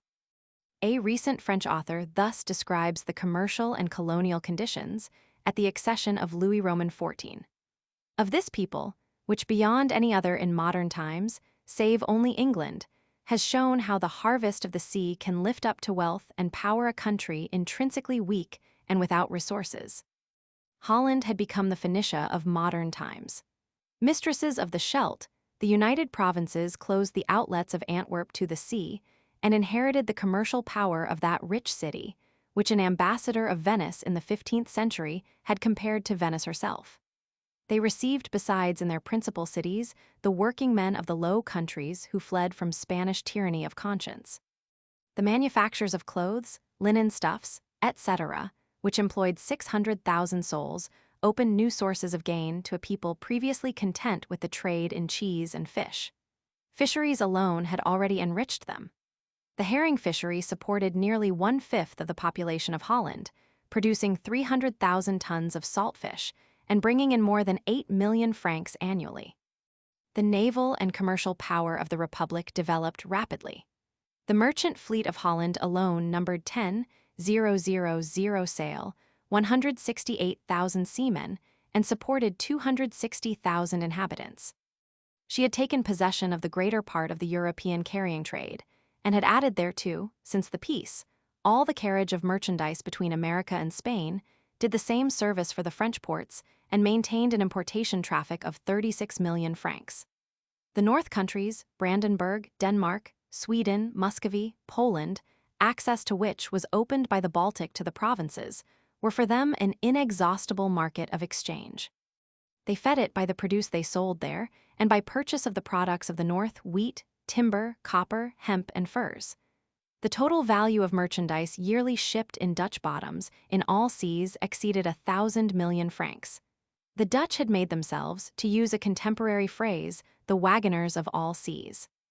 It was through its colonies that the Republic had been able thus to develop its sea trade. It had the monopoly of all the products of the East. Produce and spices from Asia were by her brought to Europe of a yearly value of 16 million francs. The powerful East India Company, founded in 1602, had built up in Asia an empire, with possessions taken from the Portuguese. Mistress in 1650 of the Cape of Good Hope, which guaranteed it a stopping place for its ships, it reigned as a sovereign in Ceylon and upon the coasts of Malabar and Coromandel. It had made Batavia its seat of government and extended its traffic to China and Japan. Meanwhile, the West India Company, of more rapid rise but less durable, had manned 800 ships of war and trade. It had used them to seize the remnants of Portuguese power upon the shores of Guinea, as well as in Brazil. The United Provinces had thus become the warehouse, wherein were collected the products of all nations. The colonies of the Dutch at this time were scattered throughout the eastern seas, in India, in Malacca, in Java, the Moluccas, and various parts of the vast archipelago lying to the northward of Australia. They had possessions on the west coast of Africa, and as yet the colony of New Amsterdam remained in their hands. In South America, the Dutch West India Company had owned nearly 300 leagues of coast from Bahia in Brazil northward, but much had recently escaped from their hands. The United Provinces owed their consideration and power to their wealth and their fleets. The sea, which beats like an inveterate enemy against their shores, had been subdued and made a useful servant. The land was to prove their destruction. A long and fierce strife had been maintained with an enemy more cruel than the sea, the Spanish kingdom. The successful ending, with its delusive promise of rest and peace, but sounded the knell of the Dutch Republic. So long as the power of Spain remained unimpaired, or at least great enough to keep up the terror that she had long inspired, it was to the interest of England and of France, both sufferers from Spanish menace and intrigue, that the United Provinces should be strong and independent. When Spain fell in, repeated humiliations showed that her weakness was real, and not seeming other motives took the place of fear. England coveted Holland's trade and sea dominion. France desired the Spanish Netherlands. The United Provinces had reason to oppose the latter, as well as the former. Under the combined assaults of the two rival nations, the intrinsic weakness of the United Provinces was soon to be felt and seen. Open to attack by the land, few in numbers, and with a government ill adapted to put forth the united strength of a people, above all unfitted to keep up adequate preparation for war, the decline of the Republic and the nation was to be more striking and rapid than the rise. As yet, however, in 1660, no indications of the coming fall were remarked. The Republic was still in the front rank of the great powers of Europe. If, in 1654, the war with England had shown a state of unreadiness wonderful in a navy that had so long humbled the pride of Spain on the seas, on the other hand, the provinces, in 1657, had effectually put a stop to the insults of France directed against her commerce. And a year later, by their interference in the Baltic between Denmark and Sweden, they had hindered Sweden from establishing in the north a preponderance disastrous to them. They forced her to leave open the entrance to the Baltic, of which they remained masters, no other navy being able to dispute its control with them. The superiority of their fleet, the valor of their troops, the skill and firmness of their diplomacy had caused the prestige of their government to be recognized. Weakened and humiliated by the last English war, they had replaced themselves in the rank of great powers. At this moment, Charles Roman II was restored. The general character of the government has been before mentioned and need here only be recalled. It was a loosely knit confederacy, administered by what may not inaccurately be called a commercial aristocracy, with all the political timidity of that class, which has so much to risk in war. The effect of these two factors, sectional jealousy and commercial spirit, upon the military navy was disastrous. It was not kept up properly in peace. There were necessarily rivalries in a fleet, which was rather a maritime coalition than a united navy, and there was too little of a true military spirit among the officers. A more heroic people than the Dutch never existed. The annals of Dutch sea fights give instances of desperate enterprise and endurance certainly not excelled, perhaps never equaled elsewhere. But they also exhibit instances of defection and misconduct, which show a lack of military spirit, due evidently to lack of professional pride and training. This professional training scarcely existed in any navy of that day, but its place was largely supplied in monarchical countries by the feeling of a military caste. It remains to be noted that the government, weak enough from the causes named, was yet weaker from the division of the people into two great factions bitterly hating each other. The one, which was the party of the merchants, burgomasters, and now in power, favored the Confederate Republic as described. The other desired a monarchical government under the House of Orange. The Republican Party wished for a French alliance, if possible, and a strong navy. The Orange Party favored England, to whose royal house the Prince of Orange was closely related, and a powerful army. Under these conditions of government and weak in numbers, the United Provinces in 1660, with their vast wealth and external activities, resembled a man kept up by stimulants. Factitious strength cannot endure indefinitely, but it is wonderful to see this small state, weaker by far in numbers than either England or France, endure the onslaught of either singly, and for 2 years of both in alliance, not only without being destroyed, but without losing her place in Europe. She owed this astonishing result partly to the skill of 1 or 2 men, but mainly to her sea power. The conditions of England, with reference to her fitness to enter upon the impending strife, differed from those of both Holland and France. Although monarchical in government and with much real power in the king's hands, the latter was not able to direct the policy of the kingdom wholly at his will. He had to reckon, as Louis had not, with the temper and wishes of his people. What Louis gained for France, he gained for himself. The glory of France was his glory. Charles aimed first at his own advantage, then at that of England. But with the memory of the past ever before him, he was determined above all not to incur his father's fate nor a repetition of his own exile. Therefore, when danger became imminent, he gave way before the feeling of the English nation. Charles himself hated Holland. He hated it as a republic. He hated the existing government because opposed in internal affairs to his connections, the House of Orange. And he hated it yet more because in the days of his exile, the republic, as one of the conditions of peace with Cromwell, had driven him from her borders.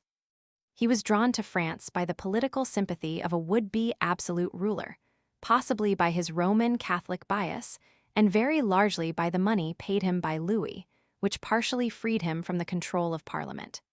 In following these tendencies of his own, Charles had to take account of certain decided wishes of his people.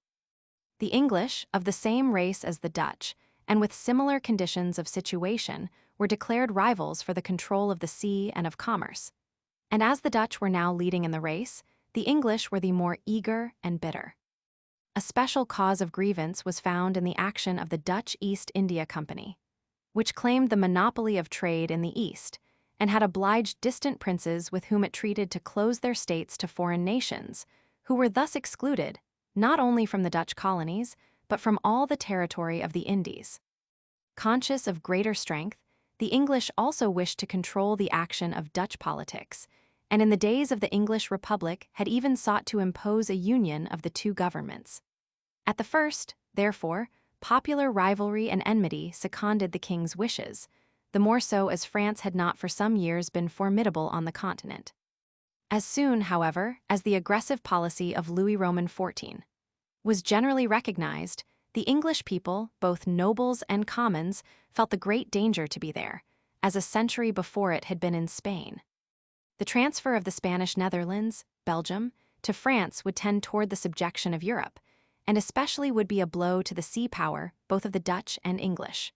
For it was not to be supposed that Louis would allow the Scheldt and port of Antwerp to remain closed, as they then were, under a treaty wrung by the Dutch from the weakness of Spain. The reopening to commerce of that great city would be a blow alike to Amsterdam and to London. With the revival of inherited opposition to France, the ties of kindred began to tell. The memory of past alliance against the tyranny of Spain was recalled, and similarity of religious faith, still a powerful motive, drew the two together. At the same time, the great and systematic efforts of Colbert to build up the commerce and the navy of France excited the jealousy of both the sea powers. Rivals themselves, they instinctively turned against a third party intruding upon their domain. Charles was unable to resist the pressure of his people under all these motives. Wars between England and Holland ceased, and were followed, after Charles's death, by close alliance. Although her commerce was less extensive, the navy of England in 1660 was superior to that of Holland, particularly in organization and efficiency. The stern, enthusiastic religious government of Cromwell, grounded on military strength, had made its mark both on the fleet and army. The names of several of the superior officers under the Protector, among which that of Monk stands foremost, appear in the narrative of the first of the Dutch wars under Charles. This superiority in tone and discipline gradually disappeared under the corrupting influence of court favor in a licentious government. And Holland, which upon the whole was worsted by England alone upon the sea in 1665, successfully resisted the combined navies of England and France in 1672. As regards the material of the three fleets, we are told that the French ships had greater displacement than the English relatively to the weight of artillery and stores. Hence they could keep, when fully loaded, a greater height of battery. Their hulls also had better lines. These advantages would naturally follow from the thoughtful and systematic way in which the French navy at that time was restored from a state of decay, and has a lesson of hope for us in the present analogous condition of our own navy. The Dutch ships, from the character of their coast, were flatter-bottomed and of less draught, and thus were able, when pressed, to find a refuge among the shoals. But they were in consequence less weatherly and generally of lighter scantling than those of either of the other nations. Thus, as briefly as possible have been sketched the conditions, degree of power, and aims which shaped and controlled the policy of the four principal seaboard states of the day: Spain, France, England, and Holland. From the point of view of this history, these will come most prominently and most often into notice. But as other states exercised a powerful influence upon the course of events, and our aim is not merely naval history, but an appreciation of the effect of naval and commercial power upon the course of general history, it is necessary to state shortly the condition of the rest of Europe. America had not yet begun to play a prominent part in the pages of history or in the policies of cabinets. Germany was then divided into many small governments, with the one great empire of Austria. The policy of the smaller states shifted, and it was the aim of France to combine as many of them as possible under her influence, in pursuance of her traditional opposition to Austria. With France thus working against her on the one side, Austria was in imminent peril on the other from the constant assaults of the Turkish Empire, still vigorous though decaying. The policy of France had long inclined to friendly relations with Turkey, not only as a check upon Austria, but also from her wish to engross the trade with the Levant. Colbert, in his extreme eagerness for the sea power of France, favored this alliance. It will be remembered that Greece and Egypt were then parts of the Turkish Empire. Prussia, as now known, did not exist. The foundations of the future kingdom were then being prepared by the Elector of Brandenburg, a powerful minor state, which was not yet able to stand quite alone, but carefully avoided a formally dependent position. The Kingdom of Poland still existed, a most disturbing and important factor in European politics, because of its weak and unsettled government, which kept every other state anxious lest some unforeseen turn of events there should tend to the advantage of a rival. It was the traditional policy of France to keep Poland upright and strong. Russia was still below the horizon, coming, but not yet come, within the circle of European states and their living interests. She and the other powers bordering upon the Baltic were naturally rivals for preponderance in that sea, in which the other states, and above all the maritime states, had a particular interest as the source from which naval stores of every kind were chiefly drawn. Sweden and Denmark were at this time in a state of constant enmity, and were to be found on opposite sides in the quarrels that prevailed. For many years past, and during the early wars of Louis Roman XIV, Sweden was for the most part in alliance with France. Her bias was that way. The general state of Europe being as described, the spring that was to set the various wheels in motion was in the hands of Louis Roman XIV. The weakness of his immediate neighbors, the great resources of his kingdom, only waiting for development, the unity of direction resulting from his absolute power, his own practical talent and untiring industry, aided during the first half of his reign by a combination of ministers of singular ability, all united to make every government in Europe hang more or less upon his action, and be determined by, if not follow, his lead. The greatness of France was his object, and he had the choice of advancing it by either of two roads, by the land or by the sea. Not that the one wholly forbade the other, but that France, overwhelmingly strong as she then was, had not power to move with equal steps on both paths. Louis chose extension by land. He had married the eldest daughter of Philip Roman IV, the then reigning king of Spain, and though by the treaty of marriage she had renounced all claim to her father's inheritance, it was not difficult to find reasons for disregarding this stipulation. Technical grounds were found for setting it aside as regarded certain portions of the Netherlands and Franche-Comté, and negotiations were entered into with the court of Spain to annul it altogether. The matter was the more important because the male heir to the throne was so feeble that it was evident that the Austrian line of Spanish kings would end in him. The desire to put a French prince on the Spanish throne either himself, thus uniting the two crowns, or else one of his family, thus putting the House of Bourbon in authority on both sides of the Pyrenees was the false light which led Louis astray during the rest of his reign, to the final destruction of the sea power of France and the impoverishment and misery of his people. Louis failed to understand that he had to reckon with all Europe. The direct project on the Spanish throne had to wait for a vacancy, but he got ready at once to move upon the Spanish possessions to the east of France. In order to do this more effectually, he cut off from Spain every possible ally by skillful diplomatic intrigues, the study of which would give a useful illustration of strategy in the realm of politics, but he made two serious mistakes to the injury of the sea power of France. Portugal had until 20 years before been united to the crown of Spain, and the claim to it had not been surrendered. Louis considered that were Spain to regain that kingdom, she would be too strong for him easily to carry out his aims. Among other means of prevention, he promoted a marriage between Charles Roman II and the Infanta of Portugal, in consequence of which Portugal ceded to England, Bombay in India, and Tangiers in the Straits of Gibraltar, which was reputed an excellent port. We see here a French king, in his eagerness for extension by land, inviting England to the Mediterranean and forwarding her alliance with Portugal.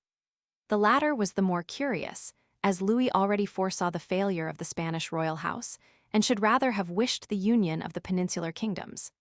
As a matter of fact, Portugal became a dependent and outpost of England, by which she readily landed in the peninsula down to the days of Napoleon.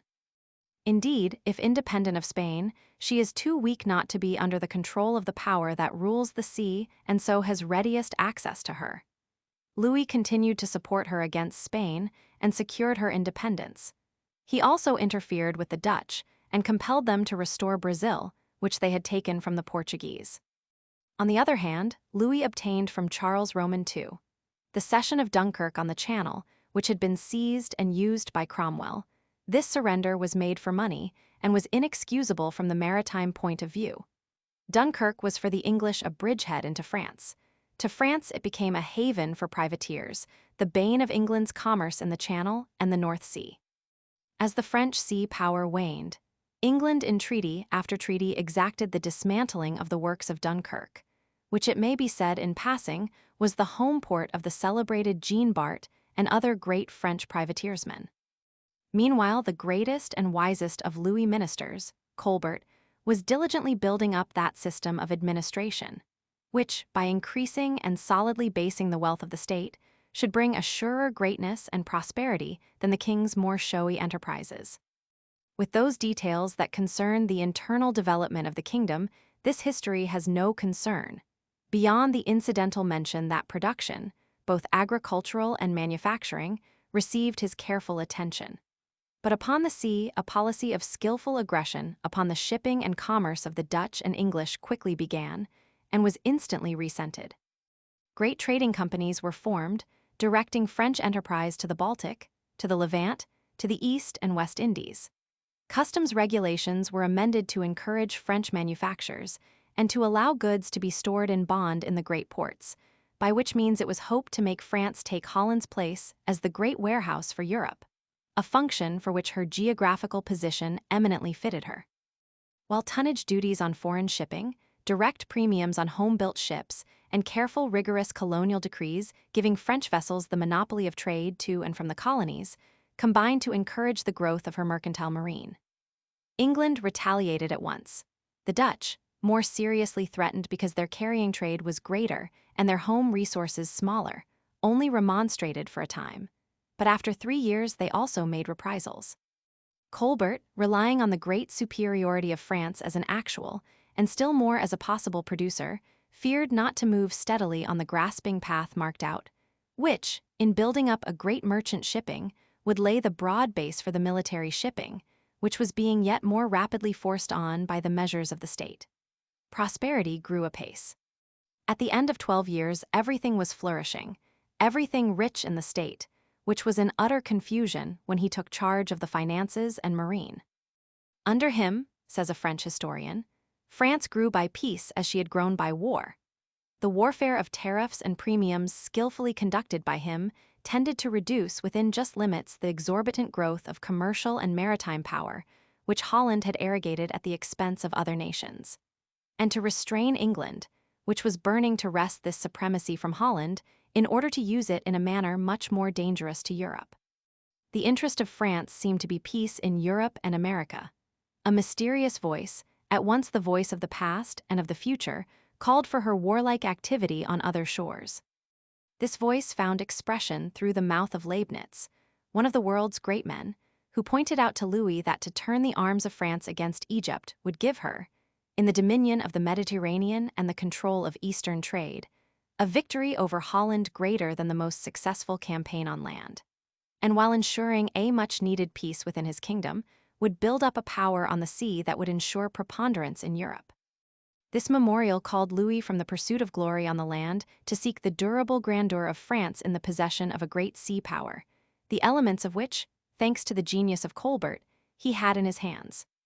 A century later, a greater man than Louis sought to exalt himself and France by the path pointed out by Leibniz, but Napoleon did not have, as Louis had, a navy equal to the task proposed. This project of Leibniz will be more fully referred to when the narrative reaches the momentous date at which it was broached, when Louis, with his kingdom and navy in the highest pitch of efficiency, stood at the point where the roads parted, and then took the one which settled that France should not be the power of the sea. This decision, which killed Colbert and ruined the prosperity of France, was felt in its consequences from generation to generation afterward, as the great navy of England, in war after war, swept the seas, ensured the growing wealth of the island kingdom through exhausting strifes, while drying up the external resources of French trade and inflicting consequent misery. The false line of policy that began with Louis Roman XIV also turned France away from a promising career in India in the days of his successor. Meanwhile, the two maritime states, England and Holland, though eyeing France distrustfully, had greater and growing grudges against each other, which under the fostering care of Charles Roman II, led to war. The true cause was doubtless commercial jealousy, and the conflict sprang immediately from collisions between the trading companies. Hostilities began on the west coast of Africa, and an English squadron in 1664, after subduing several Dutch stations there, sailed to New Amsterdam, now New York, and seized it. All these affairs took place before the formal declaration of war in February 1665. This war was undoubtedly popular in England. The instinct of the people found an expression by the lips of Monk, who is reported to have said, What matters this or that reason? What we want is more of the trade which the Dutch now have. There is also little room to doubt that, despite the pretensions of the trading companies, the government of the United Provinces would gladly have avoided the war.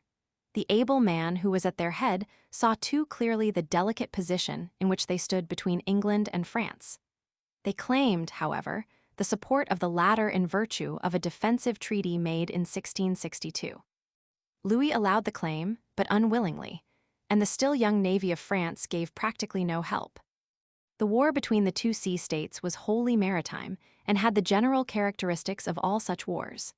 3 great battles were fought, the first off Lowestoft on the Norfolk coast, June 13, 1665. The second, known as the 4 Days' Battle in the Straits of Dover, often spoken of by French writers as that of the Pas de Calais, lasting from the 11th to the 14th of June, 1666, and the third off the North Foreland, August 4 of the same year. In the first and last of these, the English had a decided success. In the second, the advantage remained with the Dutch. This one only will be described at length, because of it alone has been found such a full, coherent account as will allow a clear and accurate tactical narrative to be given. There are in these fights points of interest more generally applicable to the present day than are the details of somewhat obsolete tactical movements. In the first battle off Lowestoft, it appears that the Dutch commander, Opdam, who was not a seaman but a cavalry officer, had very positive orders to fight. The discretion proper to a commander-in-chief on the spot was not entrusted to him. To interfere thus with the commander in the field or afloat is one of the most common temptations to the government and the cabinet, and is generally disastrous. Tourville, the greatest of Louis Roman XIV's admirals, was forced thus to risk the whole French navy against his own judgment, and a century later a great French fleet escaped from the English Admiral Keith, through his obedience to imperative orders from his immediate superior, who was sick in port. In the Lowestoft fight, the Dutch van gave way, and a little later one of the junior admirals of the centre, Opdam's own squadron, being killed, the crew was seized with a panic, took the command of the ship from her officers, and carried her out of action. This movement was followed by 12 or 13 other ships, leaving a great gap in the Dutch line. The occurrence shows, what has before been pointed out, that the discipline of the Dutch fleet and the tone of the officers were not high, despite the fine fighting qualities of the nation, and although it is probably true that there were more good seamen among the Dutch than among the English captains. The natural steadfastness and heroism of the Hollanders could not wholly supply that professional pride and sense of military honor which it is the object of sound military institutions to encourage. Popular feeling in the United States is pretty much at sea in this matter. There is with it no intermediate step between personal courage with a gun in its hand and entire military efficiency. Opdam, seeing the battle going against him, seems to have yielded to a feeling approaching despair. He sought to grapple the English commander-in-chief, who on this day was the Duke of York, the king's brother. He failed in this, and in the desperate struggle which followed, his ship blew up. Shortly after, 3, or as one account says 4, Dutch ships ran foul of one another, and this group was burned by one fireship. 3 or 4 others singly met the same fate a little later. The Dutch fleet was now in disorder, and retreated under cover of the squadron of Van Tromp, son of the famous old admiral who in the days of the Commonwealth sailed through the Channel with a broom at his masthead. Fireships are seen here to have played a very conspicuous part, more so certainly than in the War of 1653, though at both periods they formed an appendage to the fleet. There is on the surface an evident resemblance between the role of the fireship and the part assigned in modern warfare to the torpedo cruiser. The terrible character of the attack, the comparative smallness of the vessel making it, and the large demands upon the nerve of the assailant are the chief points of resemblance. The great points of difference are the comparative certainty with which the modern vessel can be handled, which is partly met by the same advantage in the ironclad over the old ship of the line, and the instantaneousness of the injury by torpedo, whose attack fails or succeeds at once, whereas that of the fireship required time for effecting the object, which in both cases is total destruction of the hostile ship, instead of crippling or otherwise reducing it. An appreciation of the character of fireships, of the circumstances under which they attain their greatest usefulness, and of the causes which led to their disappearance, may perhaps help in the decision to which nations must come as to whether the torpedo cruiser, pure and simple, is a type of weapon destined to survive in fleets. A French officer, who has been examining the records of the French Navy, states that the fireship first appears, incorporated as an arm of the fleet, in 1636.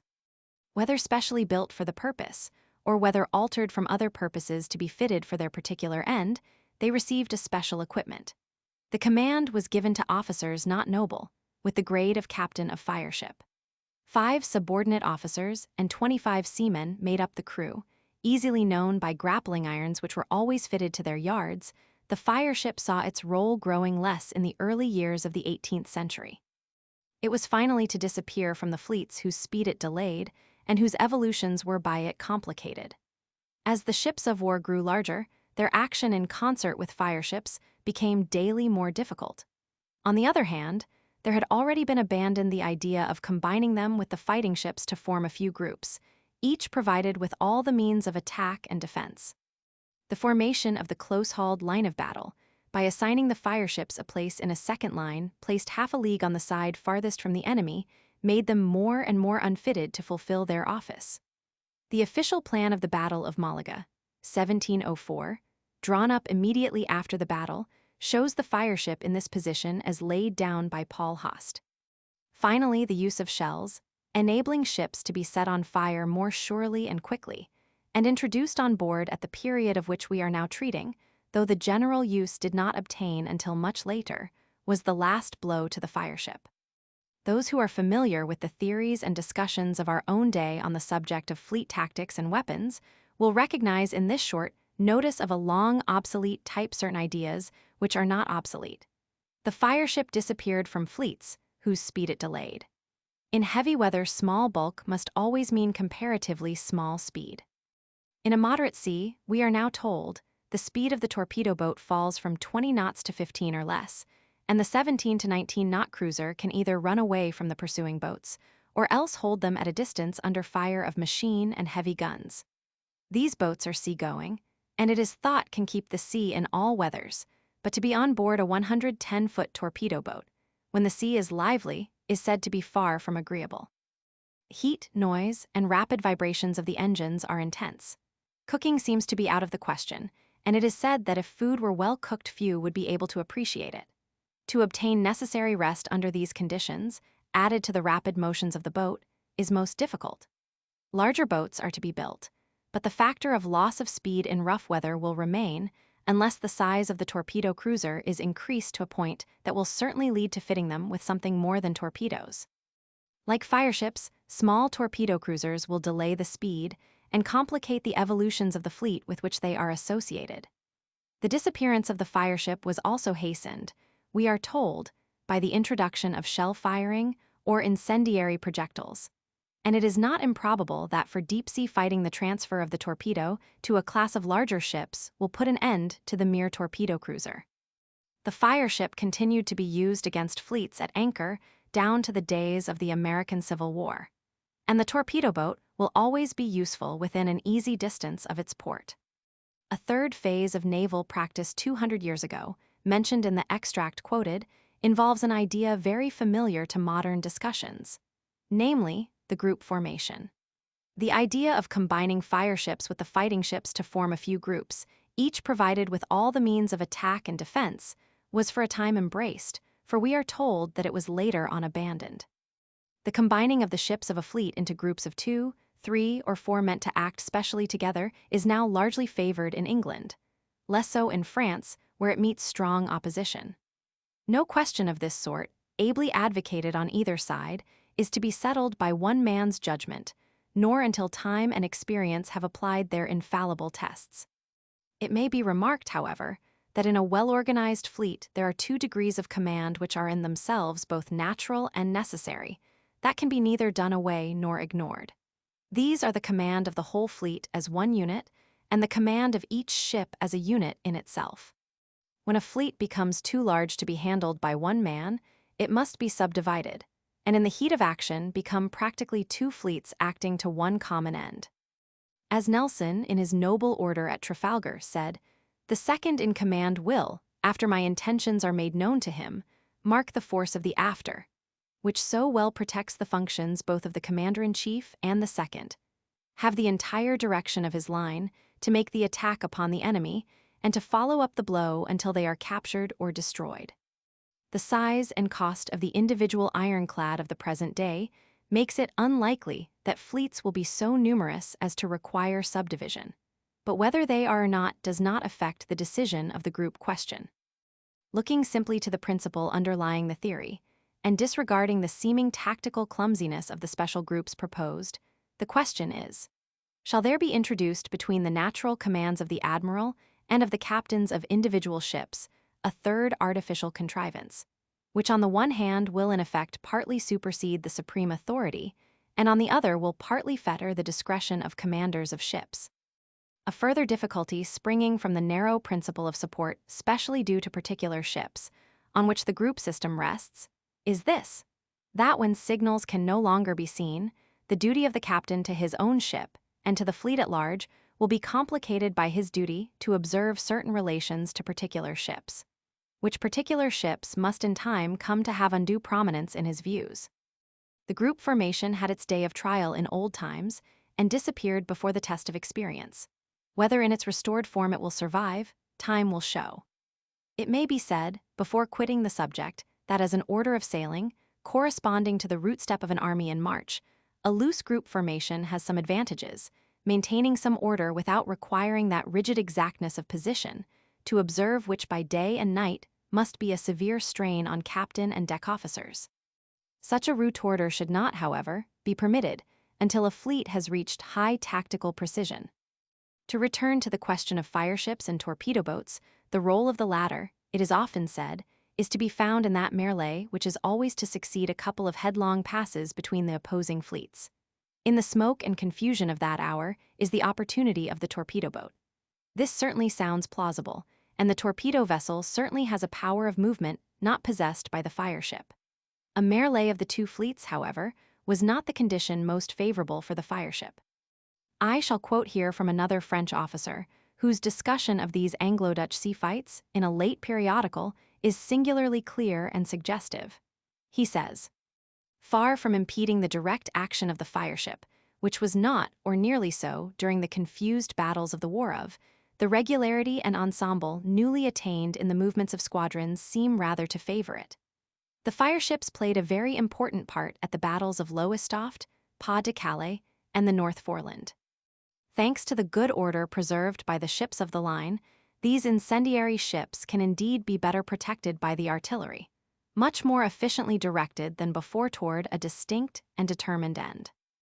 In the midst of the confused merlets of 1652, the fireship acted, so to speak, alone, seeking by chance an enemy to grapple, running the risk of a mistake, without protection against the guns of the enemy, nearly sure to be sunk by him or else burned uselessly. All now in 1665 has become different. Its prey is clearly pointed out. It knows it, follows it easily into the relatively fixed position had by it in the enemy's line. On the other hand, the ships of his own division do not lose sight of the fireship. They accompany it as far as possible, cover it with their artillery to the end of its course, and disengage it before burning if the fruitlessness of the attempt is seen soon enough. Evidently, under such conditions, its action, always uncertain, it cannot be otherwise, nevertheless acquires greater chances of success. These instructive comments need perhaps the qualifying, or additional, remark that confusion in the enemy's order at the time that your own remains good gives the best opening for a desperate attack. The writer goes on to trace the disappearance of the fireship. Here then we see the fireship at the point of its highest importance. That importance will decrease, the fireship itself will end by disappearing from engagements in the open sea, when naval artillery becoming more perfect shall have greater range, be more accurate and more rapid. When ships receiving better forms, greater steering power, more extensive and better balanced sail power, shall be able, thanks to quicker speed and handling, to avoid almost certainly the fireships sent against them. When, finally, fleets led on principles of tactics as skillful as they were timid, a tactics which will predominate a century later during the whole War of American Independence, when these fleets, in order not to jeopardize the perfect regularity of their order of battle, will avoid coming to close quarters, and will leave to the cannon alone to decide the fate of an action. In this discussion, the writer has in view the leading feature which, while aiding the action of the fireship, also gives this war of 1665 its peculiar interest in the history of naval tactics. In it is found for the first time the close-hauled line of battle, undeniably adopted as the fighting order of the fleets. It is plain enough that when those fleets numbered, as they often did, from 80 to 100 ships, such lines would be very imperfectly formed in every essential, both of line and interval. But the general aim is evident, amid whatever imperfections of execution. The credit for this development is generally given to the Duke of York, afterward James Roman II. But the question to whom the improvement is due is of little importance to sea officers of the present day when compared with the instructive fact that so long a time elapsed between the appearance of the large sailing ship, with its broadside battery, and the systematic adoption of the order, which was best adapted to develop the full power of the fleet for mutual support. To us, having the elements of the problem in our hands, together with the result finally reached, that result seems simple enough, almost self-evident. Why did it take so long for the capable men of that day to reach it? The reason, and herein lies the lesson for the officer of today, was doubtless the same that leaves the order of battle so uncertain now. Namely, that the necessity of war did not force men to make up their minds, until the Dutch at last met in the English their equals on the sea. The sequence of ideas which resulted in the line of battle is clear and logical. Though familiar enough to seamen, it will be here stated in the words of the writer last quoted, because they have a neatness and precision entirely French. With the increase of power of the ship of war, and with the perfecting of its sea and warlike qualities, there has come an equal progress in the art of utilizing them. As naval evolutions become more skillful, their importance grows from day to day. To these evolutions there is needed a base, a point from which they depart and to which they return. A fleet of warships must be always ready to meet an enemy. Logically, therefore, this point of departure for naval evolutions must be the order of battle. Now, since the disappearance of galleys, almost all the artillery is found upon the sides of a ship of war. Hence, it is the beam that must necessarily and always be turned toward the enemy. On the other hand, it is necessary that the sight of the latter must never be interrupted by a friendly ship. Only one formation allows the ships of the same fleet to satisfy fully these conditions. That formation is the line ahead. This line, therefore, is imposed as the only order of battle, and consequently as the basis of all fleet tactics. In order that this order of battle, this long, thin line of guns, may not be injured or broken at some point weaker than the rest, there is at the same time felt the necessity of putting in it only ships which, if not of equal force, have at least equally strong sides. Logically, it follows, at the same moment in which the line ahead became definitively the order for battle, there was established the distinction between the ships of the line, alone destined for a place therein, and the lighter ships meant for other uses. If to these we add the considerations which led to making the line of battle a close-hauled line, we have the problem fully worked out. But the chain of reasoning was as clear 250 years ago as it is now. Why then was it so long in being worked out? Partly, no doubt, because old traditions in those days traditions of galley fighting had hold of and confused men's minds. Chiefly because men are too indolent to seek out the foundation truths of the situation in their day, and develop the true theory of action from its base up. As a rare instance of clear-sightedness, recognizing such a fundamental change in conditions and predicting results, words of Admiral Labrousse of the French Navy, written in 1840, are most instructive. Thanks to steam, he wrote, ships will be able to move in any direction with such speed that the effects of collision may, and indeed must, as they formerly did, take the place of projectile weapons and annul the calculations of the skillful maneuver. The ram will be favorable to speed, without destroying the nautical qualities of a ship. As soon as one power shall have adopted this terrible weapon, all others must accept it, under pain of evident inferiority, and thus combats will become combats of ram against ram. While forbearing the unconditional adhesion to the ram as the controlling weapon of the day, which the French Navy has yielded, The above brief argument may well be taken as an instance of the way in which researches into the order of battle of the future should be worked out. A French writer, commenting on Labrouse's paper, says, 27 years were scarce enough for our fathers, counting from 1638, the date of building the Coron, to 1665, to pass from the tactical order of the line abreast, the order for galleys, to that of the line ahead. We ourselves needed 29 years from 1830, when the first steamship was brought into our fleet, to 1859, when the application of the principle of ram fighting was affirmed by laying down the Solferino and the Magenta to work a revolution in the contrary direction. So true it is that truth is always slow in getting to the light. This transformation was not sudden, not only because the new material required time to be built and armed, but above all, it is sad to say, because the necessary consequences of the new motive power escaped most minds. We come now to the justly celebrated 4 days Battle of June, 1666, which claims special notice, not only on account of the great number of ships engaged on either side, nor yet only for the extraordinary physical endurance of the men who kept up a hot naval action for so many successive days, but also because the commanders-in-chief on either side, Monk and de Ruyter, were the most distinguished seamen, or rather sea commanders, brought forth by their respective countries in the 17th century. Monk was possibly inferior to Blake in the annals of the English Navy, but there is a general agreement that de Ruyter is the foremost figure, not only in the Dutch service, but among all the naval officers of that age. The account about to be given is mainly taken from a recent number of the Revue Maritime et Coloniale, and is there published as a letter, recently discovered, from a Dutch gentleman serving as volunteer on board de Ruyter's ship, to a friend in France. The narrative is delightfully clear, and probable qualities not generally found in the description of those long-ago fights, and the satisfaction it gave was increased by finding in the memoirs of the Count de Guiche, who also served as volunteer in the fleet, and was taken to de Ruyter after his own vessel had been destroyed by a fireship, an account confirming the former in its principal details. This additional pleasure was unhappily marred by recognizing certain phrases as common to both stories, and a comparison showed that the two could not be accepted as independent narratives. There are, however, points of internal difference which make it possible that the two accounts are by different eyewitnesses, who compared and corrected their versions before sending them out to their friends or writing them in their journals. The numbers of the two fleets were: English about 80 ships, the Dutch about 100, but the inequality in numbers was largely compensated by the greater size of many of the English. A great strategic blunder by the government in London immediately preceded the fight.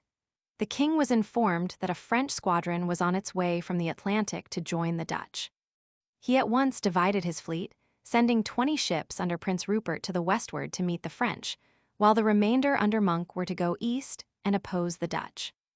A position like that of the English fleet, threatened with an attack from two quarters, presents one of the subtlest temptations to a commander.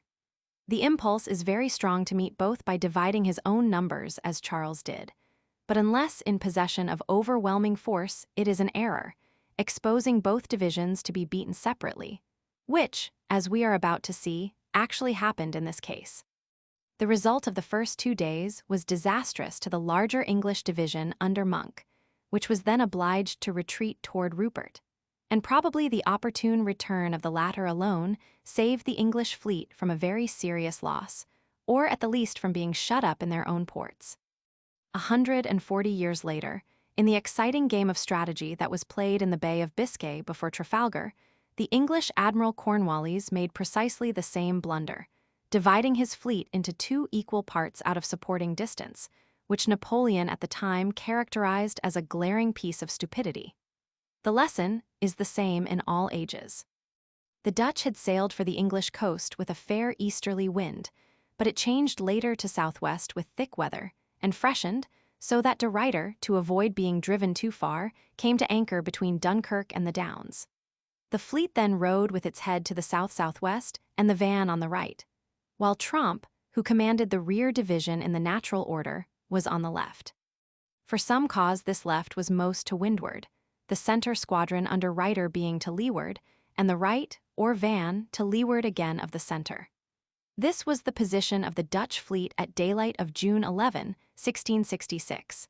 And although not expressly so stated, it is likely from the whole tenor of the narratives that it was not in good order. The same morning Monk, who was also at anchor, made out the Dutch fleet to leeward, and although so inferior in numbers determined to attack at once, hoping that by keeping the advantage of the wind he would be able to commit himself only so far as might seem best. He therefore stood along the Dutch line on the starboard tack, leaving the right and center out of cannon shot, until he came abreast of the left, Tromp's squadron. Monk then had 35 ships well in hand, but the rear had opened and was straggling, as is apt to be the case with long columns. With the 35 he then put his helm up and ran down for Tromp, whose squadron cut their cables and made sail on the same tack v, the two engaged lines thus standing over toward the French coast, and the breeze heeling the ships so that the English could not use their lower deck guns fig. 2 v. The Dutch center and rear also cut fig. 1 c, and followed the movement, but being so far to leeward, could not for some time come into action. It was during this time that a large Dutch ship, becoming separated from her own fleet, was set on fire and burned, doubtless the ship in which was Count de Guiche. As they drew near Dunkirk, the English went about, probably all together, for in the return to the northward and westward, the proper English van fell in with and was roughly handled by the Dutch center under Ryder himself, fig. 2 c. This fate would be more likely to befall the rear, and indicates that a simultaneous movement had reversed the order. The engaged ships had naturally lost to leeward, thus enabling Ryder to fetch up with them. 2 English flagships were here disabled and cut off. 1, the Swifter, hauled down her colors after the admiral, a young man of only 27, was killed. Highly to be admired, says a contemporary writer, was the resolution of Vice Admiral Berkeley, who, though cut off from the line, surrounded by enemies, great numbers of his men killed, his ship disabled and boarded on all sides, yet continued fighting almost alone, killed several with his own hand, and would accept no quarter. Till at length, being shot in the throat with a musket ball, he retired into the captain's cabin, where he was found dead, extended at his full length upon a table, and almost covered with his own blood. Quite as heroic, but more fortunate in its issue, was the conduct of the other English admiral thus cut off. And the incidents of his struggle, though not specially instructive otherwise, are worth quoting, as giving a lively picture of the scenes which passed in the heat of the contests of those days, and afford coloring to otherwise dry details. Being in a short time completely disabled, one of the enemy's fireships grappled him on the starboard quarter. He was, however, freed by the almost incredible exertions of his lieutenant, who, having in the midst of the flames loosed the grappling irons, swung back on board his own ship unhurt. The Dutch, bent on the destruction of this unfortunate ship, sent a second which grappled her on the larboard side, and with greater success than the former. For the sails instantly taking fire, the crew were so terrified that nearly 50 of them jumped overboard. The admiral, Sir John Harman, seeing this confusion, ran with his sword drawn among those who remained, and threatened with instant death the first man who should attempt to quit the ship, or should not exert himself to quench the flames. The crew then returned to their duty and got the fire under, but the rigging being a good deal burned, one of the topsail yards fell and broke Sir John's leg. In the midst of this accumulated distress, a third fireship prepared to grapple him, but was sunk by the guns before she could effect her purpose. The Dutch Vice-Admiral Evertsen now bore down to him and offered quarter, but Sir John replied, "No, no, it is not come to that yet," and giving him a broadside, killed the Dutch commander, after which the other enemies sheered off. It is therefore not surprising that the account we have been following reported 2 English flagships lost, one by a fireship. The English chief still continued on the port tack, and, says the writer, as night fell we could see him proudly leading his line past the squadron of North Holland and Zealand, which from noon up to that time had not been able to reach the enemy fig. 2 r from their leewardly position. The merit of Monk's attack as a piece of grand tactics is evident, and bears a strong resemblance to that of Nelson at the Nile. Discerning quickly the weakness of the Dutch order, he had attacked a vastly superior force in such a way that only part of it could come into action. And though the English actually lost more heavily, they carried off a brilliant prestige and must have left considerable depression and heart-burning among the Dutch. The eyewitness goes on. The affair continued until 10 p.m., friends and foes mixed together and as likely to receive injury from one as from the other. It will be remarked that the success of the day and the misfortunes of the English came from their being too much scattered, too extended in their line, but for which we could never have cut off a corner of them, as we did. The mistake of Monk was in not keeping his ships better together, that is, closed up. The remark is just, the criticism scarcely so. The opening out of the line was almost unavoidable in so long a column of sailing ships, and was one of the chances taken by Monk when he offered battle. The English stood off on the port tack to the west or west-northwest, and next day returned to the fight. The Dutch were now on the port tack in natural order, the right leading, and were to windward. But the enemy, being more weatherly and better disciplined, soon gained the advantage of the wind. The English this day had 44 ships in action, the Dutch about 80, many of the English, as before said, larger. The two fleets passed on opposite tacks, the English to windward. But Tromp in the rear, seeing that the Dutch order of battle was badly formed, the ships in 2 or 3 lines, overlapping and so masking each other's fire, went about and gained to windward of the enemy's van R, which he was able to do from the length of the line, and because the English, running parallel to the Dutch order, were off the wind. At this moment 2 flag officers of the Dutch van kept broad off, presenting their sterns to the English V. Ryder, greatly astonished, tried to stop them, but in vain, and therefore felt obliged to imitate the maneuver in order to keep his squadron together. But he did so with some order, keeping some ships around him, and was joined by one of the van ships, disgusted with the conduct of his immediate superior. Tromp was now in great danger, separated from his own fleet by the English, and would have been destroyed but for Ryder, who, seeing the urgency of the case, hauled up for him, the van and center thus standing back for the rear on the opposite tack to that on which they entered action. This prevented the English from keeping up the attack on Tromp, lest Ryder should gain the wind of them, which they could not afford to yield because of their very inferior numbers. Both the action of Tromp and that of the junior flag officers in the van, though showing very different degrees of warlike ardor, bring out strongly the lack of subordination and of military feeling which has been charged against the Dutch officers as a body. No signs of which appear among the English at this time. How keenly Ryder felt the conduct of his lieutenants was manifested when Tromp, immediately after this partial action, went on board his flagship. The seamen cheered him, but Ryder said, "This is no time for rejoicing, but rather for tears. Indeed, our position was bad, each squadron acting differently in no line, and all the ships huddled together like a flock of sheep, so packed that the English might have surrounded all of them with their 40 ships June 12 Fig. 2.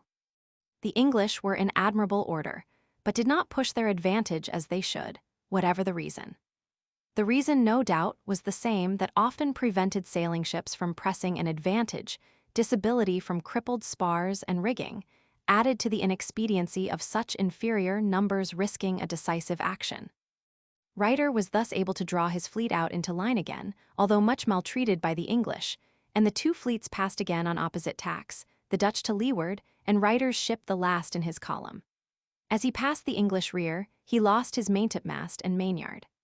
After another partial rencounter, the English drew away to the northwest toward their own shores, the Dutch following them, the wind being still from southwest, but light.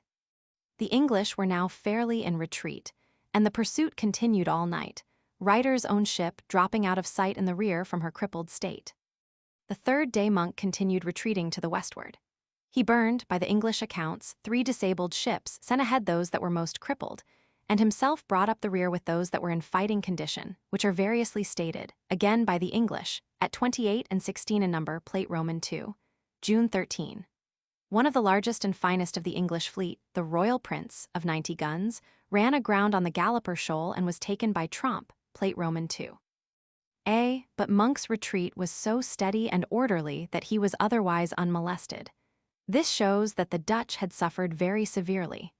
Toward evening Rupert's squadron was seen, and all the ships of the English fleet, except those crippled in action, were at last united. The next day the wind came out again very fresh from the southwest, giving the Dutch the weather gauge.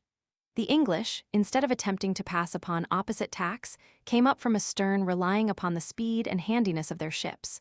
So doing, the battle engaged all along the line on the port tack, the English to leeward. The Dutch fireships were badly handled and did no harm, whereas the English burned 2 of their enemies. The 2 fleets ran on thus, exchanging broadsides for 2 hours, at the end of which time the bulk of the English fleet had passed through the Dutch line. All regularity of order was henceforward lost. At this moment, says the eyewitness, the lookout was extraordinary, for all were separated, the English as well as we. But luck would have it that the largest of our fractions surrounding the admiral remained to windward, and the largest fraction of the English, also with their admiral, remained to leeward figs. 1 and 2, C and C. This was the cause of our victory and their ruin. Our admiral had with him 35 or 40 ships of his own and of other squadrons, for the squadrons were scattered and order much lost. The rest of the Dutch ships had left him. The leader of the Van Ness, had gone off with 14 ships in chase of 3 or 4 English ships, which under a press of sail had gained to windward of the Dutch Van. Van Tromp with the rear squadron had fallen to leeward, and so had to keep on to leeward of Ruyter and the English main body, Fig. 1, R after Van Ness, in order to rejoin the admiral by passing round the English centre.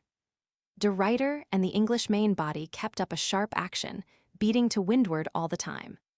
Tromp, having carried sail, overtook Van Ness, and returned bringing the van back with him, V.R. But owing to the constant plying to windward of the English main body, he came up to leeward of it and could not rejoin Ruyter, who was to windward Fig. 3 V.R. Ruyter, seeing this, made signal to the ships around him, and the main body of the Dutch kept away before the wind, Fig. 3 C, which was then very strong. Thus in less than no time we found ourselves in the midst of the English, who, being attacked on both sides, were thrown into confusion and saw their whole order destroyed, as well by dint of the action, as by the strong wind that was then blowing. This was the hottest of the fight. We saw the High Admiral of England separated from his fleet, followed only by 1 fireship. With that he gained to windward, and passing through the North Holland squadron, placed himself again at the head of 15 or 20 ships that rallied to him. Thus ended this great sea fight, the most remarkable, in some of its aspects, that has ever been fought upon the ocean. Amid conflicting reports, it is not possible to do more than estimate the results. A fairly impartial account says, the States lost in these actions 3 vice-admirals, 2,000 men, and 4 ships. The loss of the English was 5,000 killed and 3,000 prisoners, and they lost besides 17 ships, of which 9 remained in the hands of the victors. There is no doubt that the English had much the worst of it, and that this was owing wholly to the original blunder of weakening the fleet by a great detachment sent in another direction. Great detachments are sometimes necessary evils, but in this case no necessity existed. Granting the approach of the French, the proper course for the English was to fall with their whole fleet upon the Dutch before their allies could come up. This lesson is as applicable today as it ever was. A second lesson, likewise of present application, is the necessity of sound military institutions for implanting correct military feeling, pride, and discipline. Great as was the first blunder of the English, and serious as was the disaster, there can be no doubt that the consequences would have been much worse but for the high spirit and skill with which the plans of Monk were carried out by his subordinates, and the lack of similar support to Ruyter on the part of the Dutch subalterns. In the movements of the English, we hear nothing of 2 juniors turning tail at a critical moment, nor of a third, with misdirected ardor, getting on the wrong side of the enemy's fleet. Their drill also, their tactical precision, was remarked even then. The Frenchman de Guiche, after witnessing this 4 days' fight, wrote, "Nothing equals the beautiful order of the English at sea. Never was a line drawn straighter than that formed by their ships, thus they bring all their fire to bear upon those who draw near them. They fight like a line of cavalry which is handled according to rule, and applies itself solely to force back those who oppose, whereas the Dutch advance like cavalry, whose squadrons leave their ranks and come separately to the charge. The Dutch government, averse to expense, unmilitary in its tone, and incautious from long and easy victory over the degenerate navy of Spain, had allowed its fleet to sink into a mere assembly of armed merchantmen. Things were at their worst in the days of Cromwell. Taught by the severe lessons of that war, the United Provinces, under an able ruler, had done much to mend matters, but full efficiency had not yet been gained. In 1666, as in 1653, says a French naval writer, the fortune of war seemed to lean to the side of the English. Of the three great battles fought, two were decided victories, and the third, though adverse, had but increased the glory of her seamen. This was due to the intelligent boldness of Monk and Rupert, the talents of part of the admirals and captains, and the skill of the seamen and soldiers under them. The wise and vigorous efforts made by the government of the United Provinces, and the undeniable superiority of Ryder in experience and genius over any one of his opponents, could not compensate for the weakness or incapacity of part of the Dutch officers and the manifest inferiority of the men under their orders. England, as has been said before, still felt the impress of Cromwell's iron hand upon her military institutions, but that impress was growing weaker. Before the next Dutch war, Monk was dead and was poorly replaced by the Cavalier Rupert. Court extravagance cut down the equipment of the navy, as did the burgomaster's parsimony, and court corruption undermined discipline as surely as commercial indifference. The effect was evident when the fleets of the two countries met again, 6 years later. There was one well-known feature of all the military navies of that day which calls for a passing comment, for its correct bearing and value is not always, perhaps not generally, seen. The command of fleets and of single vessels was often given to soldiers, to military men unaccustomed to the sea and ignorant how to handle the ship, that duty being entrusted to another class of officer. Looking closely into the facts, it is seen that this made a clean division between the direction of the fighting and of the motive power of the ship. This is the essence of the matter, and the principle is the same whatever the motive power may be. The inconvenience and inefficiency of such a system was obvious then as it is now, and the logic of facts gradually threw the two functions into the hands of one corps of officers, the result being the modern naval officer, as that term is generally understood. Unfortunately, in this process of blending, the less important function was allowed to get the upper hand. The naval officer came to feel more proud of his dexterity in managing the motive power of his ship than of his skill in developing her military efficiency. The bad effects of this lack of interest in military science became most evident when the point of handling fleets was reached, because for that military skill told most and previous study was most necessary, but it was felt in the single ship as well. Hence it came to pass, and especially in the English Navy, that the pride of the seaman took the place of the pride of the military man.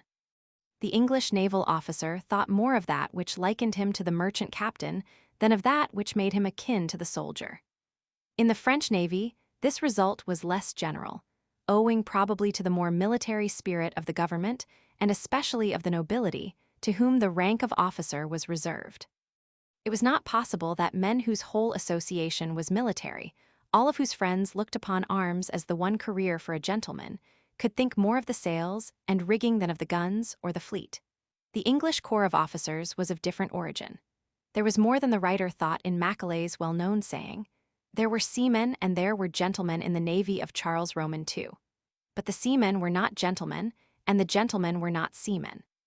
The trouble was not in the absence or presence of gentlemen as such, but in the fact that under the conditions of that day, the gentleman was preeminently the military element of society, and that the seaman, after the Dutch wars, gradually edged the gentleman, and with him the military tone and spirit as distinguished from simple courage, out of the service. Even such men of family as Herbert and Russell, William Roman III, admirals, says the biographer of Lord Hawke, were sailors indeed, but only able to hold their own by adopting the boisterous manners of the hardy tarpaulin. The same national traits which made the French inferior as seamen made them superior as military men, not in courage, but in skill. To this day, the same tendency obtains. The direction of the motive power has no such consideration as the military functions in the navies of the Latin nations. The studious and systematic side of the French character also inclined the French officer, when not a trifler, to consider and develop tactical questions in a logical manner, to prepare himself to handle fleets not merely as a seaman, but as a military man. The result showed, in the American Revolutionary War, that despite a mournful history of governmental neglect, men who were first of all military men, inferior though they were in opportunities as seamen to their enemies, could meet them on more than equal terms as to tactical skill, and were practically their superiors in handling fleets. The false theory has already been pointed out, which directed the action of the French fleet not to crushing its enemy, but to some ulterior aim. But this does not affect the fact that in tactical skill the military men were superior to the mere seamen, though their tactical skill was applied to mistaken strategic ends. The source whence the Dutch mainly drew their officers does not certainly appear. For while the English naval historian in 1666 says that most of the captains of their fleet were sons of rich burgomasters, placed there for political reasons by the Grand Pensionary, and without experience, Duquesne, the ablest French admiral of the day, comments in 1676 on the precision and skill of the Dutch captains in terms very disparaging to his own. It is likely from many indications that they were generally merchant seamen, with little original military feeling. But the severity with which the delinquents were punished both by the state and by popular frenzy seems to have driven these officers, who were far from lacking the highest personal courage, into a sense of what military loyalty and subordination required. They made a very different record in 1672 from that of 1666. Before finally leaving the 4 days' fight, the conclusions of another writer may well be quoted. Such was that bloody battle of the 4 days, or Straits of Calais, the most memorable sea fight of modern days. Not, indeed, by its results, but by the aspect of its different phases, by the fury of the combatants, by the boldness and skill of the leaders, and by the new character which it gave to sea warfare. More than any other, this fight marks clearly the passage from former methods to the tactics of the end of the 17th century. For the first time we can follow, as though traced upon a plan, the principal movements of the contending fleets. It seems quite clear that to the Dutch as well as to the British have been given a tactical book and a code of signals, or, at the least, written instructions, extensive and precise, to serve instead of such a code. We feel that each admiral now has his squadron in hand, and that even the commander-in-chief disposes at his will, during the fight, of the various subdivisions of his fleet. Compare this action with those of, and one plain fact stares you in the face that, between the 2 dates, naval tactics have undergone a revolution. Such were the changes that distinguish the war of 1665 from that of 1652. As in the latter epoch, the admiral still thinks the weather gauge an advantage for his fleet, but it is no longer, from the tactical point of view, the principal, we might almost say the sole, preoccupation. Now he wishes above all to keep his fleet in good order and compact as long as possible, so as to keep the power of combining, during the action, the movements of the different squadrons. Look at Ryder at the end of the 4 days' fight. With great difficulty he is kept to windward of the English fleet, yet he does not hesitate to sacrifice this advantage in order to unite the 2 parts of his fleet, which are separated by the enemy. If at the later fight off the North Foreland great intervals exist between the Dutch squadrons, if the rear afterward continues to withdraw from the center, Ryder deplores such a fault as the chief cause of his defeat. He so deplores it in his official report. He even accuses Tromp of treason or cowardice, an unjust accusation, but which none the less shows the enormous importance thenceforth attached, during action, to the reunion of the fleet into a whole strictly and regularly maintained. This commentary is justified in so far as it points out general aims and tendencies, but the results were not as complete as might be inferred from it. The English, notwithstanding their heavy loss in the 4 days' battle, were at sea again within 2 months, much to the surprise of the Dutch. And on the 4th of August another severe fight was fought off the North Foreland, ending in the complete defeat of the latter, who retired to their own coasts. The English followed, and effected an entrance into one of the Dutch harbors, where they destroyed a large fleet of merchantmen as well as a town of some importance. Toward the end of 1666, both sides were tired of the war, which was doing great harm to trade and weakening both navies to the advantage of the growing sea power of France. Negotiations looking toward peace were opened, but Charles Roman II, ill disposed to the United Provinces, confident that the growing pretensions of Louis Roman XIV to the Spanish Netherlands would break up the existing alliance between Holland and France, and relying also upon the severe reverses suffered at sea by the Dutch, was exacting and haughty in his demands. To justify and maintain this line of conduct, he should have kept up his fleet, the prestige of which had been so advanced by its victories. Instead of that, poverty, the result of extravagance and of his home policy, led him to permit it to decline.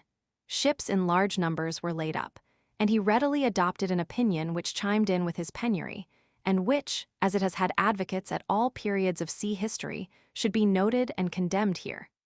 This opinion, warmly opposed by Monk, was that as the Dutch were chiefly supported by trade, as the supply of their navy depended upon trade, and, as experience showed, nothing provoked the people so much as injuring their trade, His Majesty should therefore apply himself to this, which would effectually humble them, at the same time that it would less exhaust the English than fitting out such mighty fleets as had hitherto kept the sea every summer.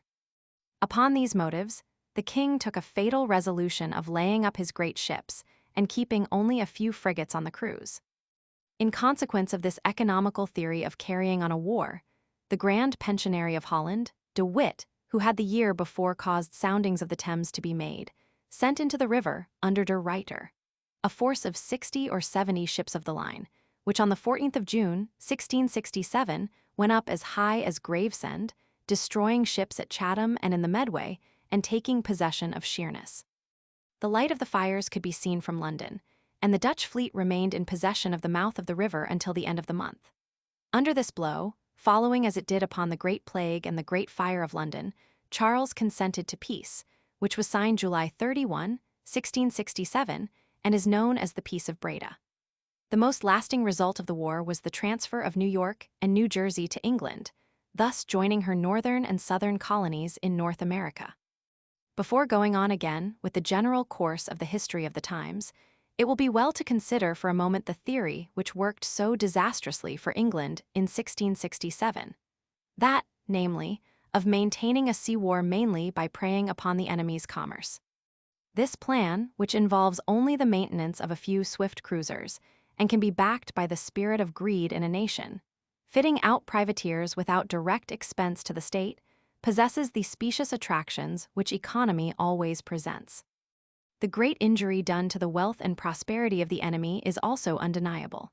And although to some extent his merchant ships can shelter themselves ignobly under a foreign flag while the war lasts, this guerre de course, as the French call it, this commerce-destroying, to use our own phrase, must, if in itself successful, greatly embarrass the foreign government and distress its people. Such a war, however, cannot stand alone. It must be supported, to use the military phrase. Unsubstantial and evanescent in itself, it cannot reach far from its base. That base must be either home ports or else some solid outpost of the national power on the shore or the sea, a distant dependency or a powerful fleet. Failing such support, the cruiser can only dash out hurriedly a short distance from home, and its blows, though painful, cannot be fatal. It was not the policy of 1667, but Cromwell's powerful fleets of ships of the line in 1652, that shut the Dutch merchantmen in their ports and caused the grass to grow in the streets of Amsterdam. When, instructed by the suffering of that time, the Dutch kept large fleets afloat through 2 exhausting wars, though their commerce suffered greatly, they bore up the burden of the strife against England and France united. 40 years later, Louis Roman XIV was driven by exhaustion to the policy adopted by Charles Roman II through parsimony. Then were the days of the great French privateers, Jean Bart, Forbin, Du Guay-Trouin, Ducasse, and others. The regular fleets of the French Navy were practically withdrawn from the ocean during the Great War of the Spanish Succession, 1702–1712. The French naval historian says, unable to renew the naval armaments, Louis Roman XIV increased the number of cruisers upon the more frequented seas, especially the Channel and the German Ocean not far from home, it will be noticed. In these different spots, the cruisers were always in a position to intercept or hinder the movements of transports laden with troops, and of the numerous convoys carrying supplies of all kinds. In these seas, in the center of the commercial and political world, there is always work for cruisers. Notwithstanding the difficulties they met, owing to the absence of large friendly fleets, they served advantageously the cause of the two peoples. These cruisers, in the face of the Anglo-Dutch power, needed good luck, boldness, and skill. These 3 conditions were not lacking to our seamen, but then, what chiefs and what captains they had. The English historian, on the other hand, while admitting how severely the people and commerce of England suffered from the cruisers, bitterly reflecting at times upon the administration, yet refers over and over again to the increasing prosperity of the whole country, and especially of its commercial part. In the preceding war, on the contrary, from 1689 to 1697, when France sent great fleets to sea and disputed the supremacy of the ocean. How different the result. The same English writer says of that time, "With respect to our trade, it is certain that we suffered infinitely more, not merely than the French, for that was to be expected from the greater number of our merchant ships, but than we ever did in any former war. This proceeded in great measure from the vigilance of the French, who carried on the war in a piratical way. It is out of all doubt that, taking all together, our traffic suffered excessively. Our merchants were many of them ruined."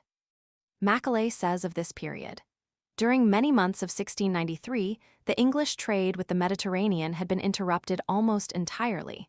There was no chance that a merchantman from London or Amsterdam would, if unprotected, reach the Pillars of Hercules without being boarded by a French privateer, and the protection of armed vessels was not easily obtained. Why? Because the vessels of England's navy were occupied watching the French navy, and this diversion of them from the cruisers and privateers constituted the support which a commerce-destroying war must have." A French historian, speaking of the same period in England, 1696, says, "The state of the finances was deplorable. Money was scarce, maritime insurance 30%, the Navigation Act was virtually suspended, and the English shipping reduced to the necessity of sailing under the Swedish and Danish flags." Half a century later, the French government was again reduced, by long neglect of the navy, to a cruising warfare. With what results? First, the French historian says, "From June 1756 to June 1760, French privateers captured from the English more than 2,500 merchantmen. In 1761, though France had not, so to speak, a single ship of the line at sea, and though the English had taken 240 of our privateers, their comrades still took 812 vessels." But, he goes on to say, "The prodigious growth of the English shipping explains the number of these prizes. In other words, the suffering involved to England in such numerous captures, which must have caused great individual injury and discontent, did not really prevent the growing prosperity of the state and of the community at large." The English naval historian, speaking of the same period, says, "While the commerce of France was nearly destroyed, the trading fleet of England covered the seas. Every year her commerce was increasing. The money which the war carried out was returned by the produce of her industry. 8,000 merchant vessels were employed by the English merchants." And again, summing up the results of the war, after stating the immense amount of specie brought into the kingdom by foreign conquests, he says, "The trade of England increased gradually every year, and such a scene of national prosperity, while waging a long, bloody, and costly war, was never before shown by any people in the world." On the other hand, the historian of the French Navy, speaking of an earlier phase of the same wars, says, "The English fleets, having nothing to resist them, swept the seas. Our privateers and single cruisers, having no fleet to keep down the abundance of their enemies, ran short careers. 20,000 French seamen lay in English prisons. When, on the other hand, in the War of the American Revolution, France resumed the policy of Colbert and of the early reign of Louis Roman XIV, and kept large battle fleets afloat, the same result again followed as in the days of Tourville. For the first time," says the Annual Register, "forgetting or ignorant of the experience of 1693, and remembering only the glories of the later wars, English merchant ships were driven to take refuge under foreign flags." Finally, in quitting this part of the subject, it may be remarked that in the island of Martinique, the French had a powerful distant dependency upon which to base a cruising warfare. And during the 7 Years' War, as afterward during the First Empire, it, with Guadeloupe, was the refuge of numerous privateers. The records of the English Admiralty raise the losses of the English in the West Indies during the first years of the 7 Years' War to 1,400 merchantmen taken or destroyed. The English fleet was therefore directed against the islands, both of which fell, involving a loss to the trade of France greater than all the depredations of her cruisers on the English commerce, besides breaking up the system. But in the War of 1778, the great fleets protected the islands, which were not even threatened at any time.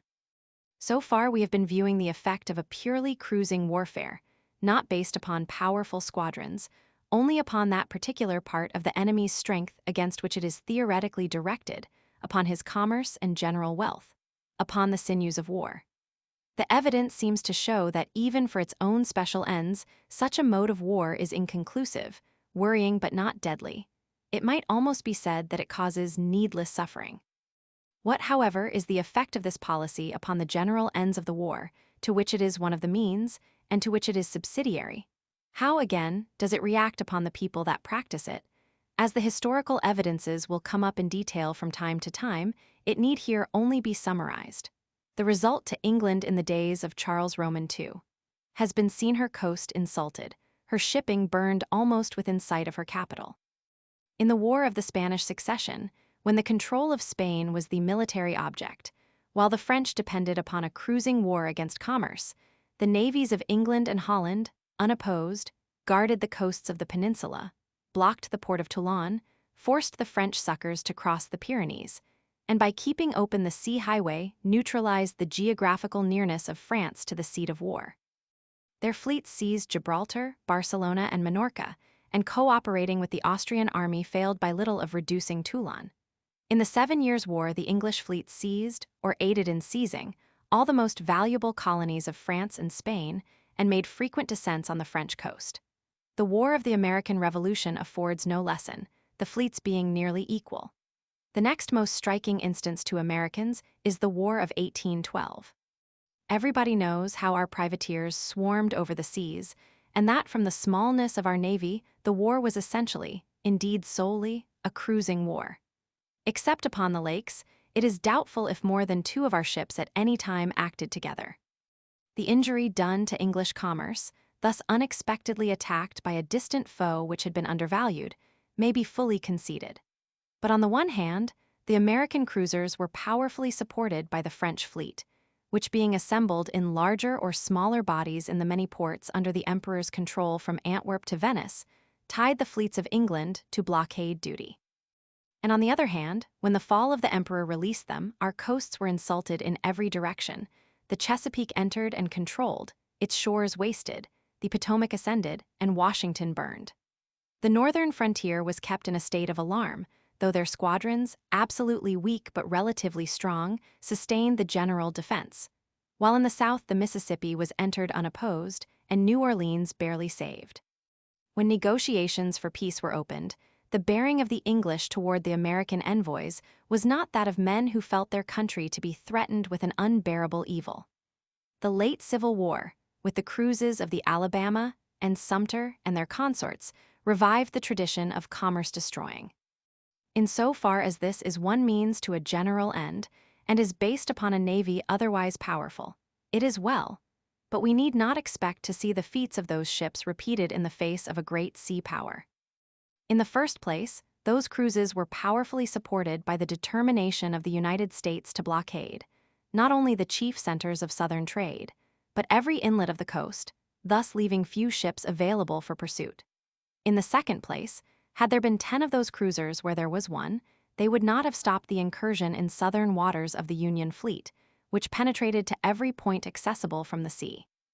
And in the third place, the undeniable injury, direct and indirect, inflicted upon individuals and upon one branch of the nation's industry, and how high that shipping industry stands in the writer's estimation need not be repeated, did not in the least influence or retard the event of the war.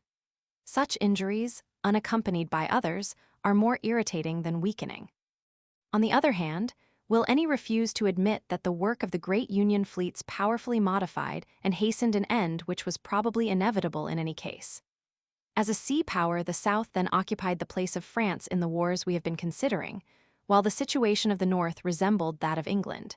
And, as in France, the sufferers in the Confederacy were not a class, but the government and the nation at large. It is not the taking of individual ships or convoys, be they few or many, that strikes down the money power of a nation.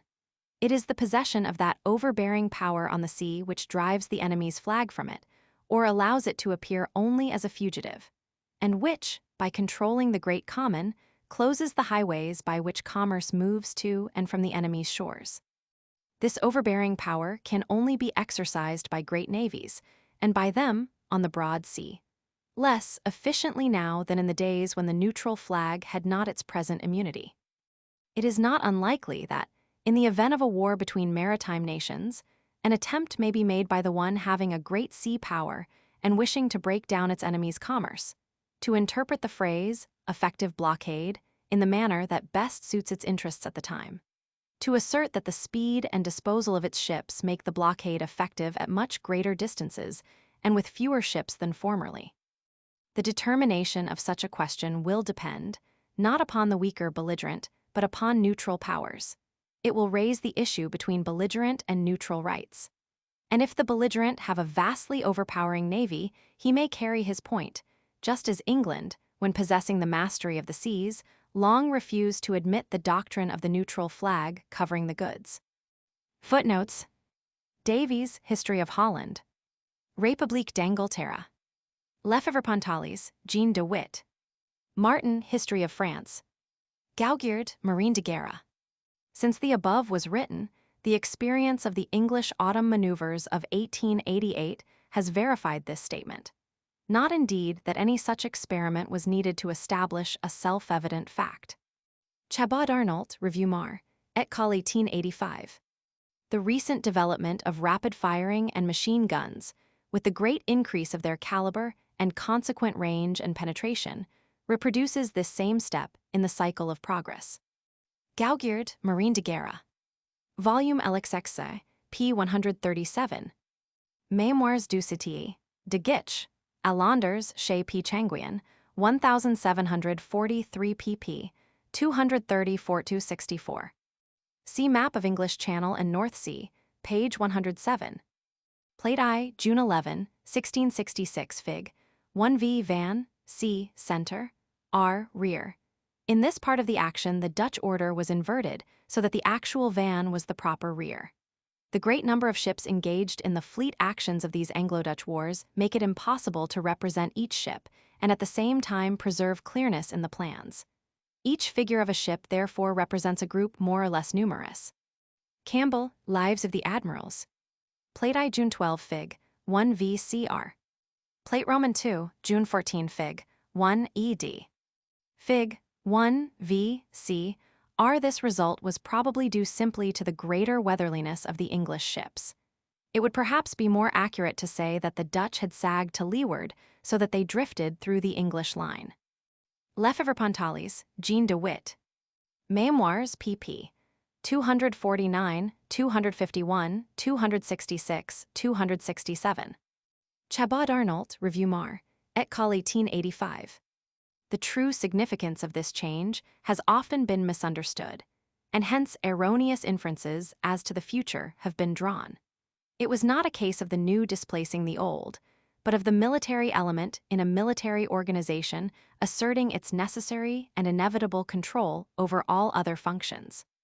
Chabot Arnault, Revue Mar, et Col 1885. Campbell, Lives of the Admirals. Lapeyrouse Bonfils, Hist. de la Marine Francaise. Campbell, Lives of the Admirals. Martin, History of France. Martin, History of France. Lapeyrouse Bonfils. Annual Reg, Volume Roman 27, p. 10. Chapter 3.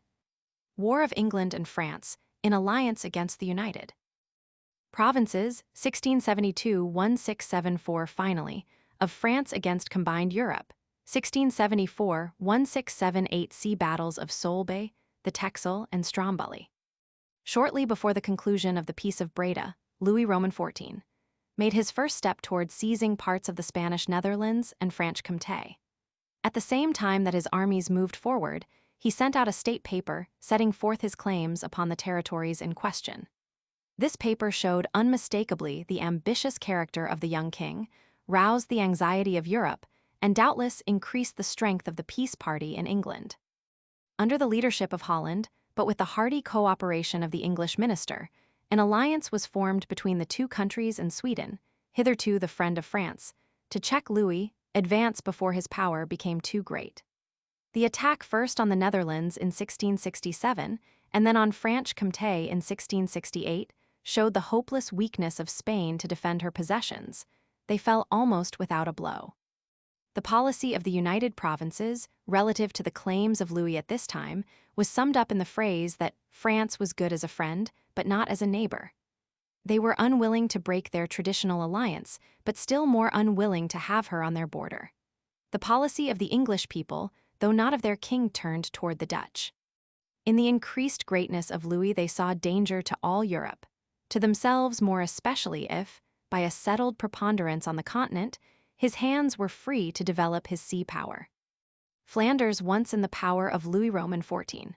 Wrote the English ambassador Temple, the Dutch feel that their country will be only a maritime province of France.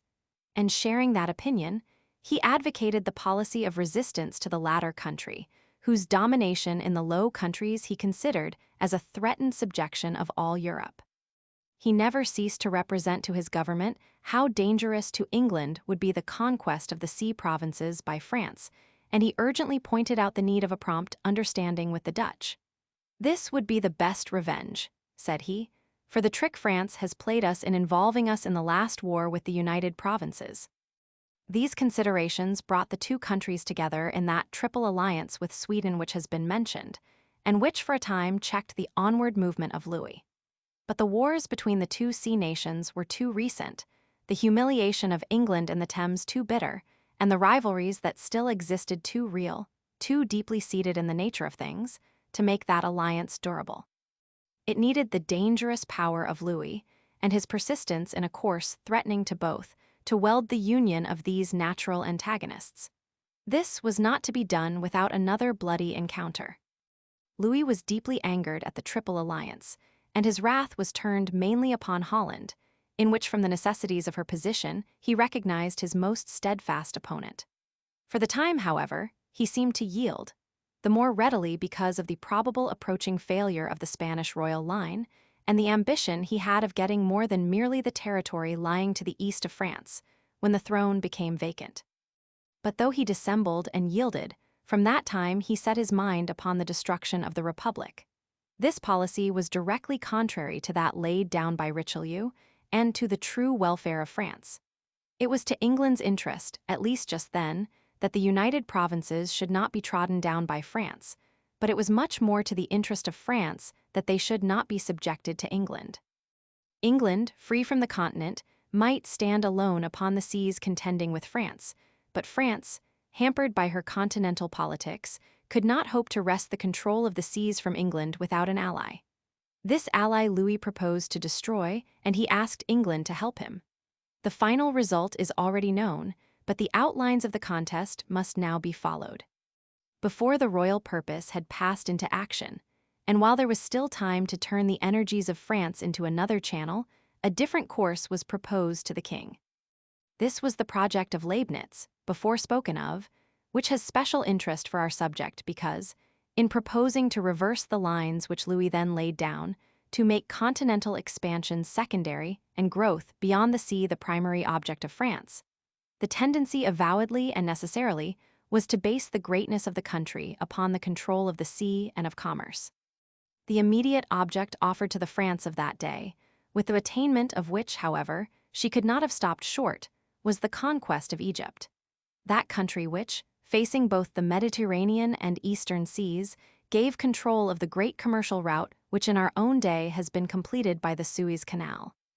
That route had lost much of its value by the discovery of the way round the Cape of Good Hope, and yet more by the unsettled and piratical conditions of the seas through which it lay. But with a really strong naval power occupying the key of the position, it might have been largely restored.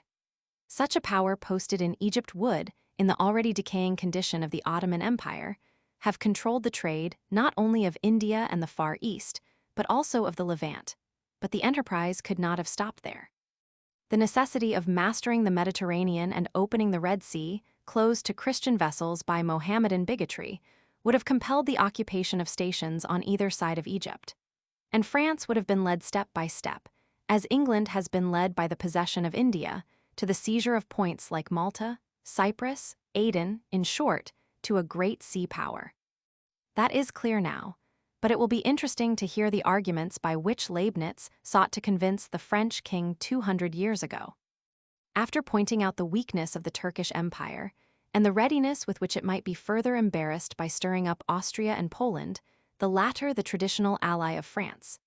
After showing that France had no armed enemy in the Mediterranean, and that on the other side of Egypt she would meet the Portuguese colonies, longing to obtain protection against the Dutch in India. The memorial proceeds. Conquest of Egypt, that Holland of the East, is infinitely easier than that of the United Provinces. France needs peace in the West, war at a distance. War with Holland will probably ruin the new Indian companies, as well as the colonies and commerce lately revived by France, and will increase the burdens of the people while diminishing their resources. The Dutch will retire into their maritime towns, stand there on the defensive in perfect safety, and assume the offensive on the sea with great chance of success. If France does not obtain a complete victory over them, she loses all her influence in Europe, and by victory she endangers that influence. In Egypt, on the contrary, a repulse, almost impossible, will be of no great consequence, and victory will give the dominion of the seas, the commerce of the East and of India, the preponderance in Christendom, and even the empire of the East on the ruins of the Ottoman power. The possession of Egypt opens the way to conquests worthy of Alexander. The extreme weakness of the Orientals is no longer a secret. Whoever has Egypt will have all the coasts and islands of the Indian Ocean. It is in Egypt that Holland will be conquered. It is there she will be despoiled of what alone renders her prosperous, the treasures of the East. She will be struck without being able to ward off the blow. Should she wish to oppose the designs of France upon Egypt, she would be overwhelmed with the universal hatred of Christians. Attacked at home, on the contrary, not only could she ward off the aggression, but she could avenge herself sustained by universal public opinion, which suspects the views of France of ambition. The memorial had no effect. All that the efforts of ambition and human prudence could do to lay the foundations for the destruction of a nation, Louis Roman XIV, now did. Diplomatic strategy on a vast scale was displayed in order to isolate and hem in Holland. Louis, who had been unable to make Europe accept the conquest of Belgium by France, now hoped to induce it to see without trembling the fall of Holland. His efforts were in the main successful. The Triple Alliance was broken. The King of England, though contrary to the wishes of his people, made an offensive alliance with Louis. And Holland, when the war began, found herself without an ally in Europe, except the worn-out kingdom of Spain and the Elector of Brandenburg, then by no means a first-class state. But in order to obtain the help of Charles Roman II, Louis not only engaged to pay him large sums of money, but also to give to England, from the spoils of Holland and Belgium, Walcheren, Sluys, and Cadsand, and even the islands of Goree and Vorn, the control, that is, of the mouths of the great commercial rivers the Scheldt and the Meuse. With regard to the united fleets of the two nations, it was agreed that the officer bearing the Admiral's flag of England should command in chief. The question of naval precedence was reserved, by not sending the Admiral of France afloat, but it was practically yielded. It is evident that in his eagerness for the ruin of Holland and his own continental aggrandizement, Louis was playing directly into England's hand, as to power on the sea. A French historian is justified in saying, "These negotiations have been wrongly judged. It has been often repeated that Charles sold England to Louis Roman XIV. This is true only of internal policy. Charles indeed plotted the political and religious subjugation of England with the help of a foreign power. But as to external interests, he did not sell them, for the greater share in the profit from the ruin of the Dutch was to go to England. During the years preceding the war, the Dutch made every diplomatic effort to avert it, but the hatred of Charles and Louis prevented any concession being accepted as final. An English royal yacht was ordered to pass through the Dutch ships of war in the Channel, and to fire on them if they did not strike their flags. In January 1672, England sent an ultimatum, summoning Holland to acknowledge the right of the English crown to the sovereignty of the British seas, and to order its fleets to lower their flags to the smallest English man-of-war. And demands such as these received the support of a French king. The Dutch continued to yield, but seeing at length that all concessions were useless, they in February ordered into commission 75 ships of the line, besides smaller vessels. On the 23rd of March, the English, without declaration of war, attacked a fleet of Dutch merchantmen, and on the 29th the king declared war. This was followed, April 6th, by the declaration of Louis Roman XIV, and on the 28th of the same month he set out to take command in person of his army. The war which now began, including the third and last of the great contests between the English and Dutch upon the ocean, was not, like those before it, purely a sea war. And it will be necessary to mention its leading outlines on the land also, not only in order to clearness of impression, but also to bring out the desperate straits to which the Republic was reduced, and the final deliverance through its sea power in the hands of the great seaman de Ruyter. The naval war differs from those that preceded it in more than one respect, but its most distinctive feature is that the Dutch, except on one occasion at the very beginning, did not send out their fleet to meet the enemy, but made what may properly be called a strategic use of their dangerous coast and shoals, upon which were based their sea operations. To this course they were forced by the desperate odds under which they were fighting, but they did not use their shoals as a mere shelter. The warfare they waged was the defensive offensive. When the wind was fair for the Allies to attack, Ruyter kept under cover of his islands, or at least on ground where the enemy dared not follow. But when the wind served so that he might attack in his own way, he turned and fell upon them. There are also apparent indications of tactical combinations, on his part, of a higher order than have yet been met, though it is possible that the particular acts referred to, consisting in partial attacks amounting to little more than demonstrations against the French contingent, may have sprung from political motives. This solution for the undoubted fact that the Dutch attacked the French lightly has not been met with elsewhere by the writer. But it seems possible that the rulers of the United Provinces may have wished not to increase the exasperation of their most dangerous enemy by humiliating his fleet, and so making it less easy to his pride to accept their offers. There is, however, an equally satisfactory military explanation in the supposition that, the French being yet inexperienced, Ruyter thought it only necessary to contain them while falling in force upon the English. The latter fought throughout with their old gallantry, but less than their old discipline, whereas the attacks of the Dutch were made with a sustained and unanimous vigor that showed a great military advance. The action of the French was at times suspicious. It has been alleged that Louis ordered his admiral to economize his fleet, and there is good reason to believe that toward the end of the 2 years that England remained in his alliance he did do so. The authorities of the United Provinces, knowing that the French fleet at Brest was to join the English in the Thames, made great exertions to fit out their squadron so as to attack the latter before the junction was made. But the wretched lack of centralization in their naval administration caused this project to fail. The province of Zeeland was so backward that its contingent, a large fraction of the whole, was not ready in time, and it has been charged that the delay was due, not merely to mismanagement, but to disaffection to the party in control of the government. A blow at the English fleet in its own waters, by a superior force, before its ally arrived, was a correct military conception. Judging from the after history of this war, it might well have produced a profound effect upon the whole course of the struggle. Ruyter finally got to sea and fell in with the Allied fleets, but though fully intending to fight, fell back before them to his own coast. The Allies did not follow him there, but retired, apparently in full security, to Southwold Bay on the east coast of England, some 90 miles north of the mouth of the Thames. There they anchored in 3 divisions to English, the rear and center of the Allied line, to the northward, and the van, composed of French ships, to the southward.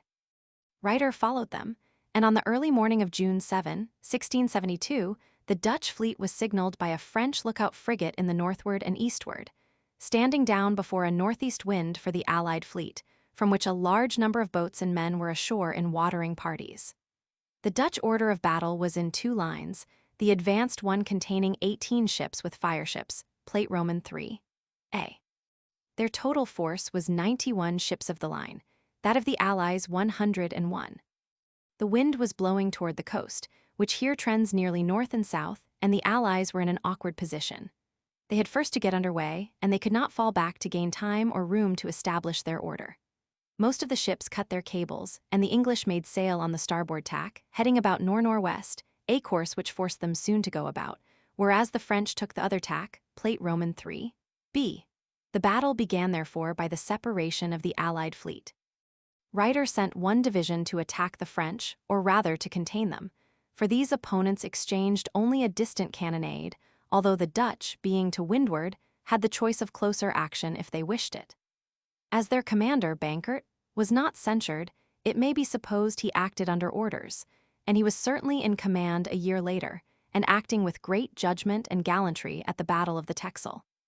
Meanwhile, Ryder fell furiously upon the two English divisions, and apparently with superior forces, for the English naval historians claim that the Dutch were in the proportion of 3-2. If this can be accepted, it gives a marked evidence of Ryder's high qualities as a general officer, in advance of any other who appears in this century. The results of the battle, considered simply as an engagement, were indecisive. Both sides lost heavily, but the honors and the substantial advantages all belonged to the Dutch, or rather to de Ruyter. He had outgeneraled the Allies by his apparent retreat, and then returning had surprised them wholly unprepared. The false move by which the English, 2/3 of the whole, stood to the northward and westward, while the other third, the French, went off to the east and south, separated the Allied fleet. Ryder threw his whole force into the gap, showing front to the French with a division probably smaller in numbers, but which, from its position to windward, had the choice of coming to close action or not, while with the remainder he fell in much superior strength upon the English. Plate Roman 3. B. Paul Host says that Vice Admiral d'Estrées, commanding the French, had taken measures for tacking and breaking through the Dutch division opposed to him so as to rejoin the Duke of York, the Allied commander-in-chief. It may be so, for d'Estrées was a very brave man, and not enough of a seaman to appreciate the dangers of the attempt, but no such move was begun, and both the English and Ryder thought that the French rather avoided than sought close action. Had d'Estrées, however, gone about, and attempted to break through the line of experienced Dutchmen to windward of him with the still raw seamen of France, the result would have been as disastrous as that which overtook the Spanish admiral at the Battle of St. Vincent 125 years later, when he tried to reunite his broken fleet by breaking through the close order of Jervis and Nelson. See Plate Roman 3. A. The truth, which gradually dawns through a mass of conflicting statements, is that the Duke of York, though a fair seaman and a brave man, was not an able one, that his fleet was not in good order and was thus surprised, that his orders beforehand were not so precise as to make the French admiral technically disobedient in taking the opposite tack from the commander-in-chief, and so separating the squadrons, and that Ryder profited most ably by the surprise which he had himself prepared, and by the further opportunity given him by the ineptness of his enemies. Unless for circumstances that are not stated, the French admiral took the right tack with a northeast wind, for it led out to sea and would give room for maneuvering. Had the Duke of York chosen the same, the Allied fleet would have gone out together, with only the disadvantage of the wind and bad order. In that case, however, Ryder could, and probably would, have done just what he did at the Texel a year later, check the van, the French, with a small containing force, and fall with the mass of his fleet upon the center and rear. It is the similarity of his action in both cases, under very different conditions, that proves he intended at Southwold Bay merely to keep the French in check while he destroyed the English. In this battle, called indifferently Southwold Bay and Solebay, Ryder showed a degree of skill combined with vigor which did not appear upon the sea, after his death, until the days of Suffren and Nelson. His battles of the War of 1672 were no affairs of circumspection, though they were fought circumspectly. His aim was no less than the enemy's total overthrow, by joining good combinations to fury of attack. At Solebay he was somewhat, though not greatly, inferior to his enemies, afterward much more so. The substantial results of Solebay fight were wholly favorable to the Dutch.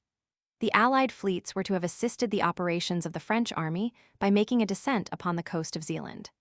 Ryder's attack had inflicted an amount of damage and caused an expenditure of ammunition, which postponed the sailing of the fleet for a month. It was a diversion, not only important, but vital in the nearly desperate condition to which the United Provinces were reduced ashore.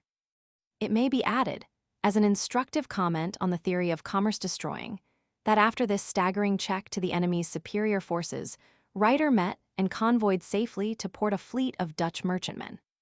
The progress of the land campaign must now be briefly described. Early in May, the French army in several corps moved forward, passing through the outskirts of the Spanish Netherlands and directing their attack upon Holland from the south and east. The Republican Party, which was in power in Holland, had neglected the army, and now made the mistake of scattering the force they had among many fortified towns, trusting that each would do something toward delaying the French. Louis, however, under the advice of Turenne, simply observed the more important places, while the second-rate towns surrendered nearly as fast as they were summoned. The army of the provinces, as well as their territory, thus passing rapidly, by fractions, into the power of the enemy. Within a month the French were in the heart of the country, having carried all before them, and with no organized force remaining in their front sufficient of itself to stop them. In the fortnight following the Battle of Solebay, terror and disorganization spread throughout the Republic. On the 15th of June, the Grand Pensionary obtained permission of the States General to send a deputation to Louis Roman XIV, begging him to name the terms on which he would grant them peace.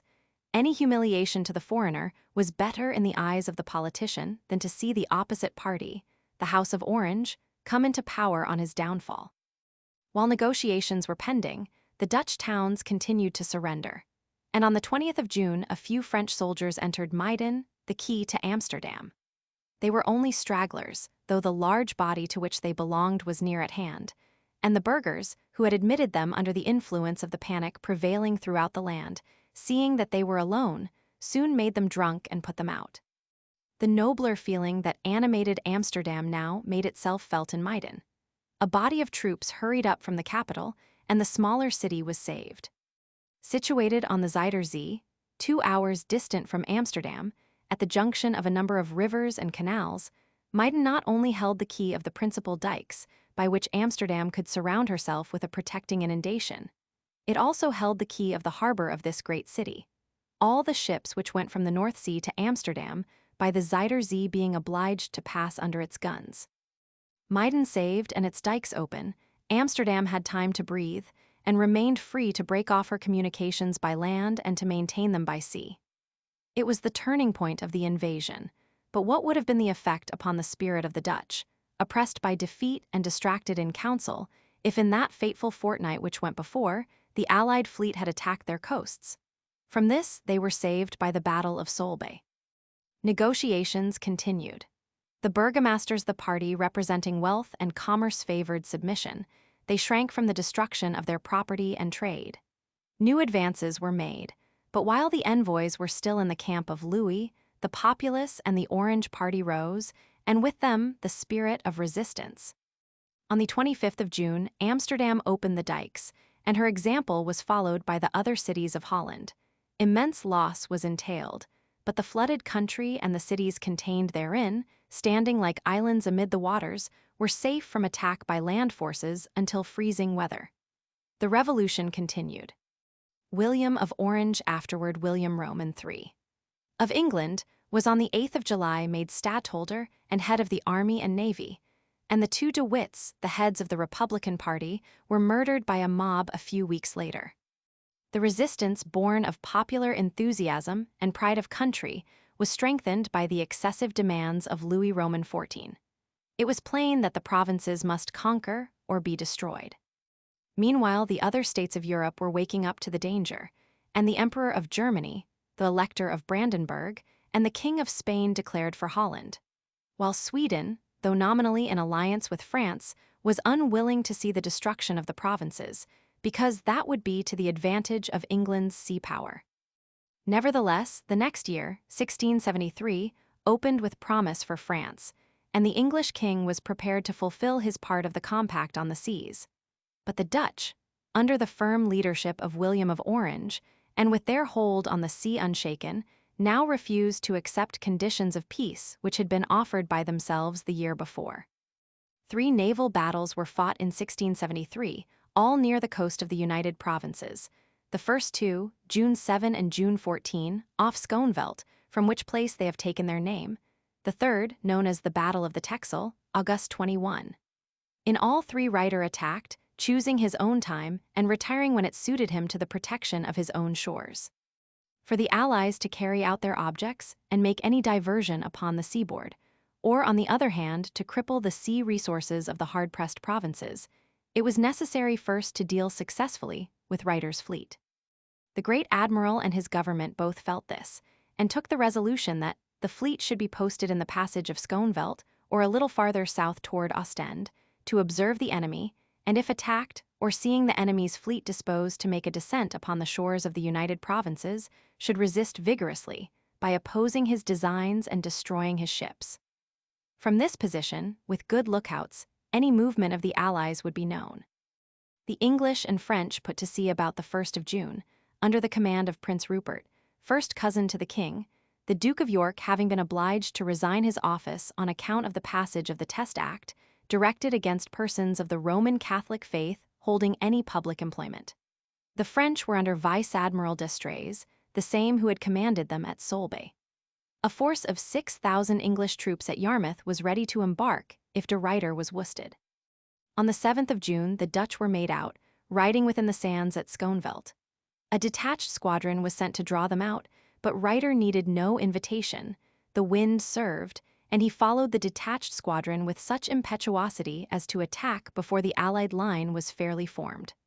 On this occasion, the French occupied the center.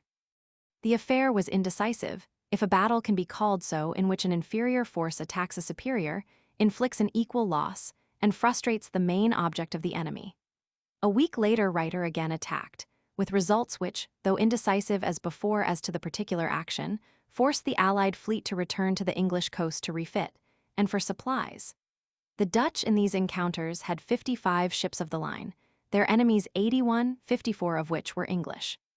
The Allied fleets did not go to sea again until the latter part of July, and this time they carried with them a body of troops meant for a landing. On the 20th of August, the Dutch fleet was seen under way between the Texel and the Meuse.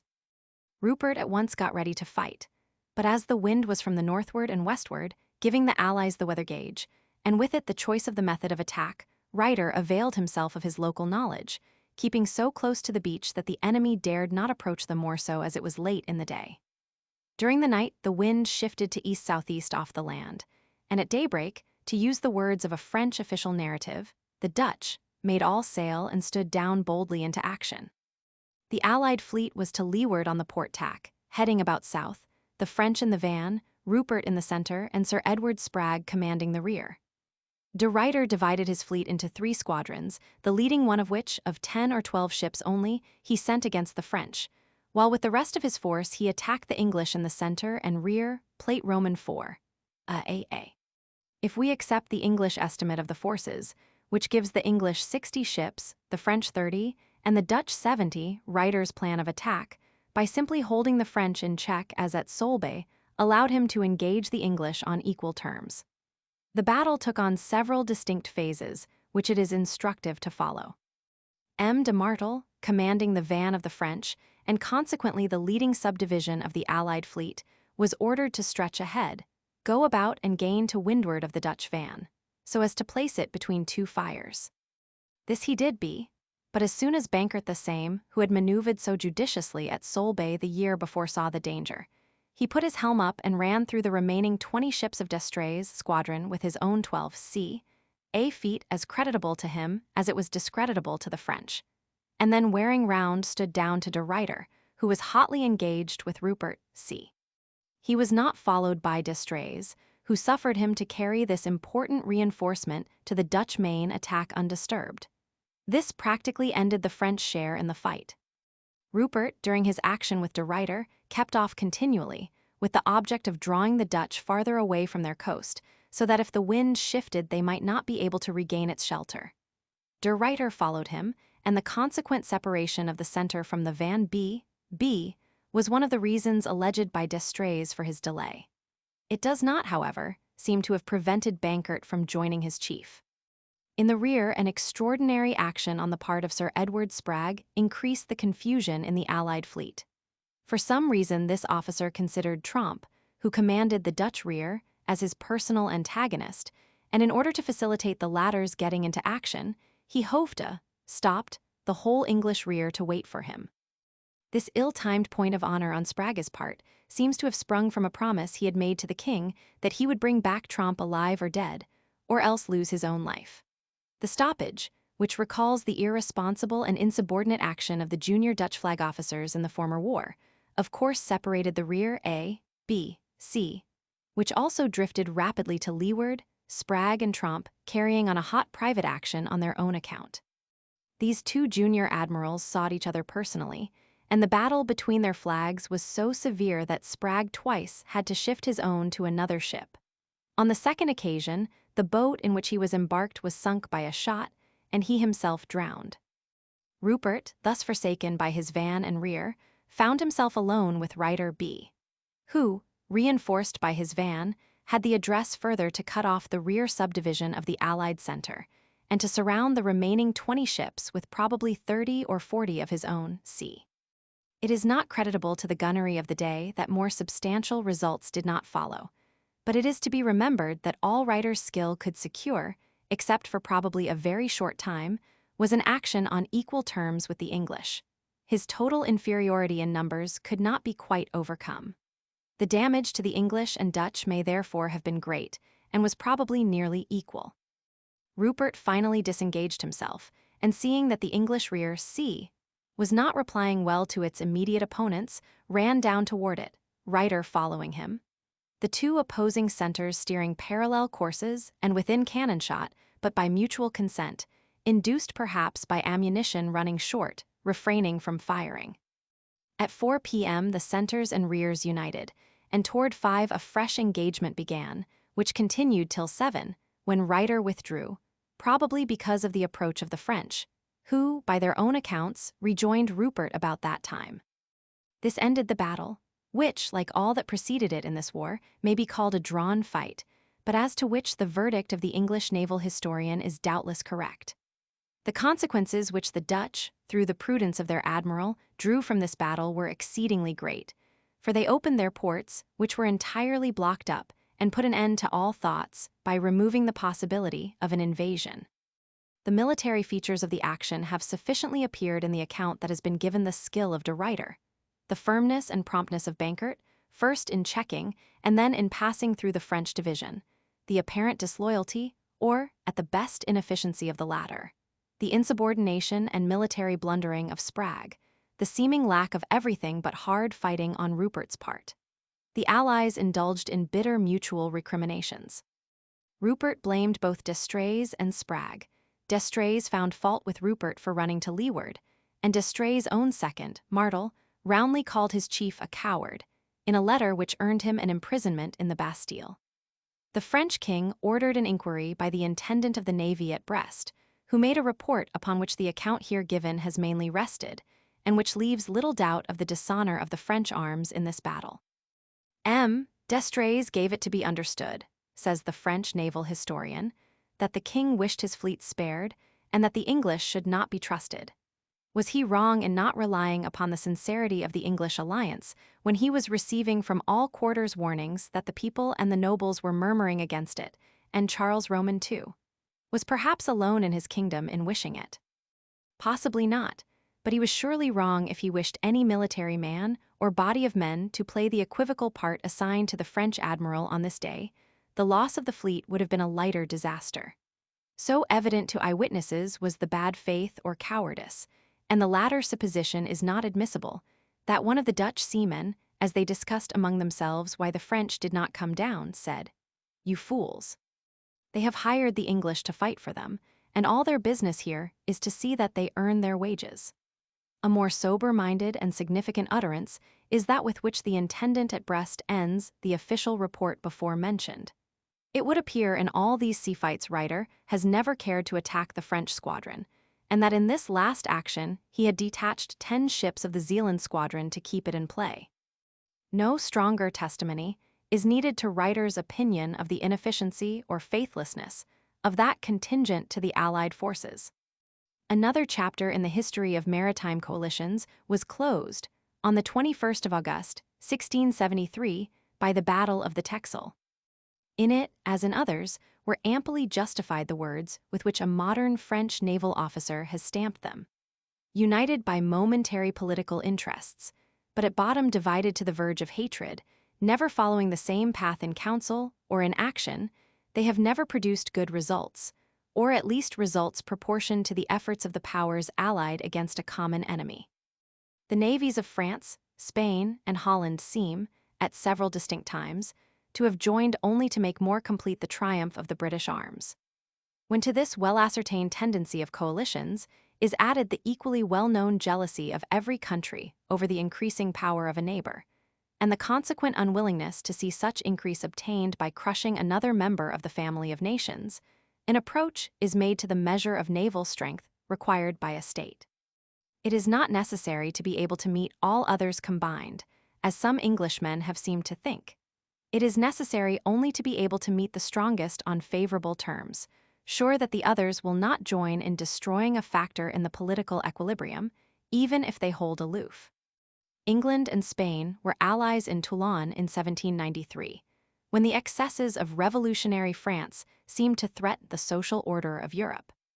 But the Spanish admiral told the English flatly that the ruin of the French navy, a large part of which was there in their hands, could not fail to be injurious to the interests of Spain, and a part of the French ships was saved by his conduct, which has been justly characterized as not only full of firmness, but also as dictated by the highest political reason.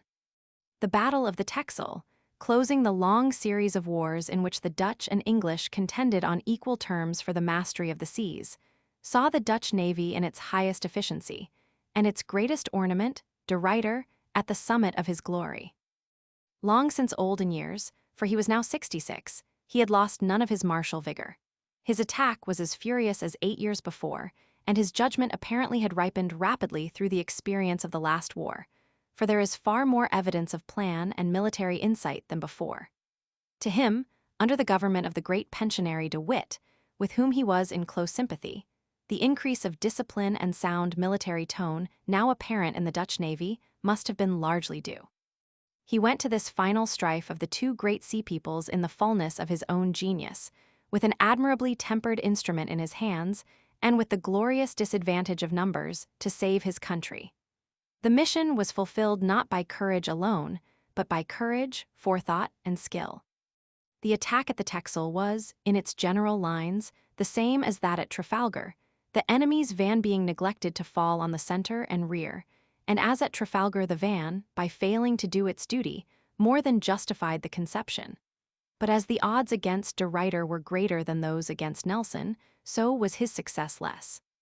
The part played by Bankert at Solebay was essentially the same as that of Nelson at St. Vincent, when he threw himself across the path of the Spanish division with his single ship, see Plate Roman III. C. But Nelson took his course without orders from Jervis, while Bankert was carrying out Ruyter's plan. Once more, still himself in his bearing, but under sadly altered surroundings, will this simple and heroic man come before us. And here, in contrast with his glory, seems a proper place to insert a little description by the Comte de Guiche of his bearing in the 4 days' fight, which brings out at once the homely and the heroic sides of his character. I never saw him other than even-tempered, and when victory was assured, saying always it was the good God that gives it to us. Amid the disorders of the fleet and the appearance of loss, he seemed to be moved only by the misfortune to his country, but always submissive to the will of God. Finally, it may be said that he has something of the frankness and lack of polish of our patriarchs. And to conclude what I have to say of him, I will relate that the day after the victory I found him sweeping his own room and feeding his chickens.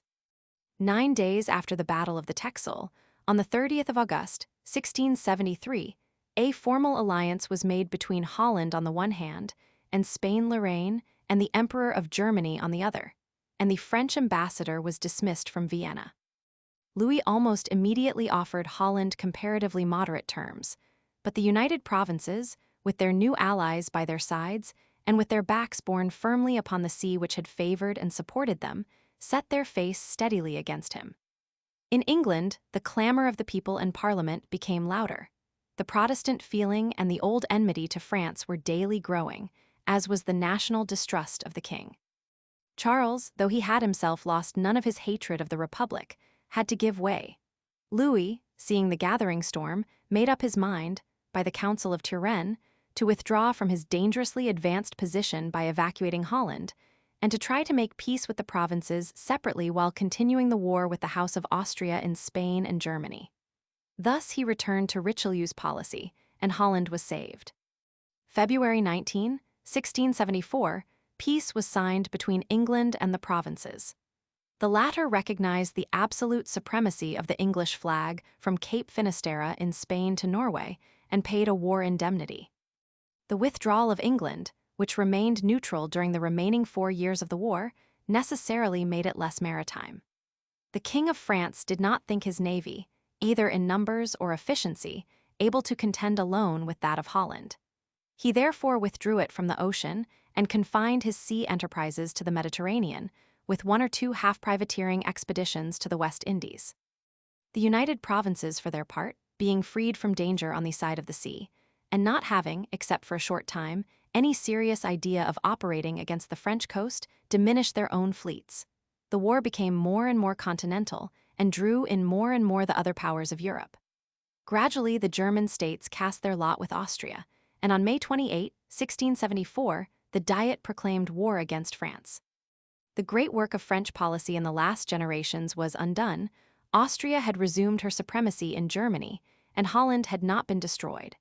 On the Baltic, Denmark, seeing Sweden inclining toward France, hastened to make common cause with the German Empire, sending 15,000 troops.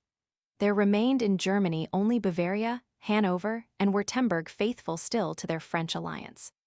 The land war had thus drawn in nearly all the powers of Europe, and, from the nature of the case, the principal theater of the conflict was beyond the eastern boundary of France, toward the Rhine, and in the Spanish Netherlands. But while this was raging, a maritime episode was introduced by the fact of Denmark and Sweden being engaged on opposite sides. Of this it will not be necessary to speak, beyond mentioning that the Dutch sent a squadron under Tromp to join the Danes, and that the united fleets won a great victory over the Swedes in 1676, taking from them 10 ships. It is therefore evident that the sea superiority of Holland detracted greatly from Sweden's value as an ally to Louis Roman XIV. Another maritime strife arose in the Mediterranean by the revolt of the Sicilians against the Spanish rule. The help they asked from France was granted as a diversion against Spain, but the Sicilian enterprise never became more than a side issue. Its naval interest springs from bringing Ruyter once more on the scene, and that as the antagonist of Duquesne, the equal, and by some thought even the superior, of Tourville, whose name has always stood far above all others in the French navy of that day. Messina revolted in July 1674, and the French king at once took it under his protection. The Spanish navy throughout seems to have behaved badly, certainly inefficiently, and early in 1675 the French were safely established in the city. During the year, their naval power in the Mediterranean was much increased, and Spain, unable to defend the island herself, applied to the United Provinces for a fleet, the expenses of which she would bear.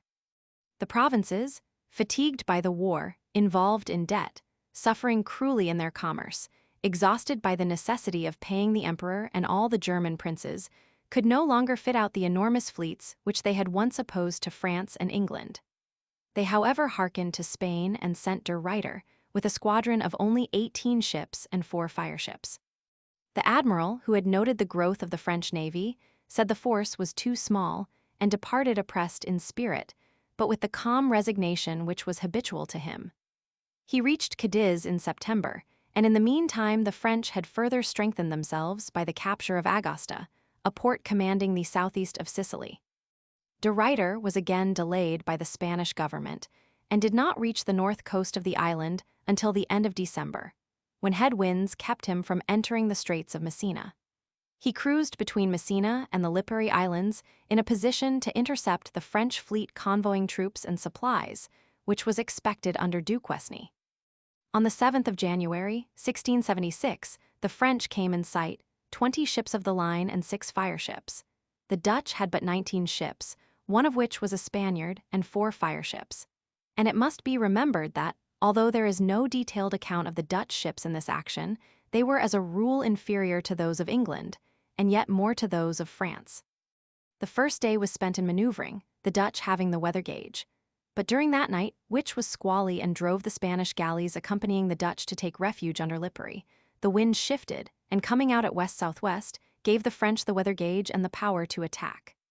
Duquesne resolved to use it, and sending the convoy ahead, formed his line on the starboard tack standing south. The Dutch did the same and waited for him, plate v. Illustration, PL v. Stromboli Jan. 8, 1676, PL va Pakak and Decay 1758. An emotion of surprise must be felt at seeing the great Dutch admiral surrender the choice of attack on the 7th. At daybreak of that day, he saw the enemy and steered for him. At 3 p.m., a French account says, he hauled his wind on the same tack as themselves, but out of cannon shot to windward. How account for the seeming reluctance of the man who 3 years before had made the desperate attacks of Solebay and the Texel? His reasons have not been handed down. It may be that the defensive advantages of the lee gauge had been recognized by this thoughtful seaman, especially when preparing to meet, with inferior forces, an enemy of impetuous gallantry and imperfect seamanship. If any such ideas did influence him, they were justified by the result. The Battle of Stromboli presents a partial anticipation of the tactics of the French and English 100 years later. But in this case, it is the French who seek the weather gauge and attack with fury, while the Dutch take the defensive. The results were very much such as Clerk pointed out to the English in his celebrated work on naval tactics, the accounts here followed being entirely French. The two fleets being drawn up in line of battle on the starboard tack, heading south, as has been said, de Ruyter awaited the attack which he had refused to make. Being between the French and their port, he felt they must fight. At 9 a.m., the French line kept away altogether and ran down obliquely upon the Dutch, a maneuver difficult to be performed with accuracy, and during which the assailant receives his enemy's fire at disadvantage, a. In doing this, 2 ships in the French van were seriously disabled. M. de Lafayette, in the Prudent, began the action, but having rashly thrown himself into the midst of the enemy's van, he was dismantled and forced to haul off, a. Confusion ensued in the French line from the difficult character of the maneuver. Vice Admiral de Preuilly, commanding the van, in keeping away took too little room, so that in coming to the wind again, the ships in too close order lapped and interfered with one another's fire. The absence of M. de Lafayette from the line threw the Parfait into peril. Attacked by 2 ships, she lost her maintopmast and had also to haul off for repairs. Again, the French came into action in succession instead of all together, a usual and almost inevitable result of the maneuver in question. In the midst of a terrible cannonade, that is, after part of his ships were engaged, Duquesne, commanding the center, took post on the beam of Ruyter's division. The French rear came into action still later, after the center Landrin and Bethune, commanding leading ships of the French center, are crushed by superior forces. How can this be, seeing the French had the more ships? It was because, as the narrative tells us, the French had not yet repaired the disorder of the first movement. However, all at last got into action, and Duquesne gradually restored order. The Dutch, engaged all along the line, resisted everywhere, and there was not one of their ships which was not closely engaged. More cannot be said for the admiral and captains of the inferior fleet. The remaining part of the fight is not very clearly related. Ruyter is said to have given way continually with his 2 leading divisions, but whether this was a confession of weakness or a tactical move does not appear. The rear was separated, in permitting which either Ruyter or the immediate commander was at fault, but the attempts made by the French to surround and isolate it failed, probably because of damaged spars, for one French ship did pass entirely around the separated division. The action ended at 4:3 p.m., except in the rear, and the Spanish galleys shortly after came up and towed the disabled Dutch ships away. Their escape shows how injured the French must have been. The positions, c, are intended to show the Dutch rear far separated, and the disorder in which a fleet action under sail necessarily ended from loss of spars. Those who are familiar with Clerk's work on naval tactics, published about 1780, will recognize in this account of the Battle of Stromboli all the features to which he called the attention of English seamen in his thesis on the methods of action employed by them and their adversaries in and before his time. Clerk's thesis started from the postulate that English seamen and officers were superior in skill or spirit, or both, to the French, and their ships on the whole as fast, that they were conscious of this superiority and therefore eager to attack, while the French, equally conscious of inferiority, or for other reasons, were averse to decisive engagements. With these dispositions, the latter, feeling they could rely on a blindly furious attack by the English, had evolved a crafty plan by which, while seeming to fight, they really avoided doing so, and at the same time did the enemy much harm. This plan was to take the lee gauge, the characteristic of which, as has before been pointed out, is that it is a defensive position, and to await attack. The English error, according to Clerk, upon which the French had learned by experience that they could always count, was in drawing up their line parallel to the enemy, or nearly so, and then keeping away altogether to attack ship for ship, each its opposite in the hostile line. By standing down in this manner, the assailant lost the use of most of his artillery, while exposed to the full fire of his opponent, and invariably came up in confusion, because the order of attack was one difficult to maintain at any time, and much more so in the smoke under fire, with torn sails and falling masts. This was precisely the attack made by Duquesne at Stromboli, and it there had precisely the consequences. Clerk points out confusion in the line, the van arriving first and getting the brunt of the fire of the defense, disabled ships in the van causing confusion in the rear, etc. Clerk further asserts, and he seems to be right, that as the action grew warm, the French, by running off to leeward, in their turn, led the English to repeat the same mode of attack. And so we find, at Stromboli, Ryder giving ground in the same way, though his motive does not appear. Clerk also points out that a necessary corollary of the lee gauge, assumed for tactical reasons, is to aim at the assailant's spars, his motive power, so that his attack cannot be pushed farther than the defendant chooses, and at Stromboli the crippled condition of the French is evident. For after Ryder had fallen to leeward, and could no longer help his separated rear, it was practically unmolested by the French, although none of these had been sunk. While therefore there cannot with certainty be attributed to Ryder the deliberate choice of the lee gauge, for which there was as yet no precedent, it is evident that he reaped all its benefits, and that the character of the French officers of his day, inexperienced as seamen and of impetuous valor, offered just the conditions that gave most advantage to an inferior force standing on the defensive.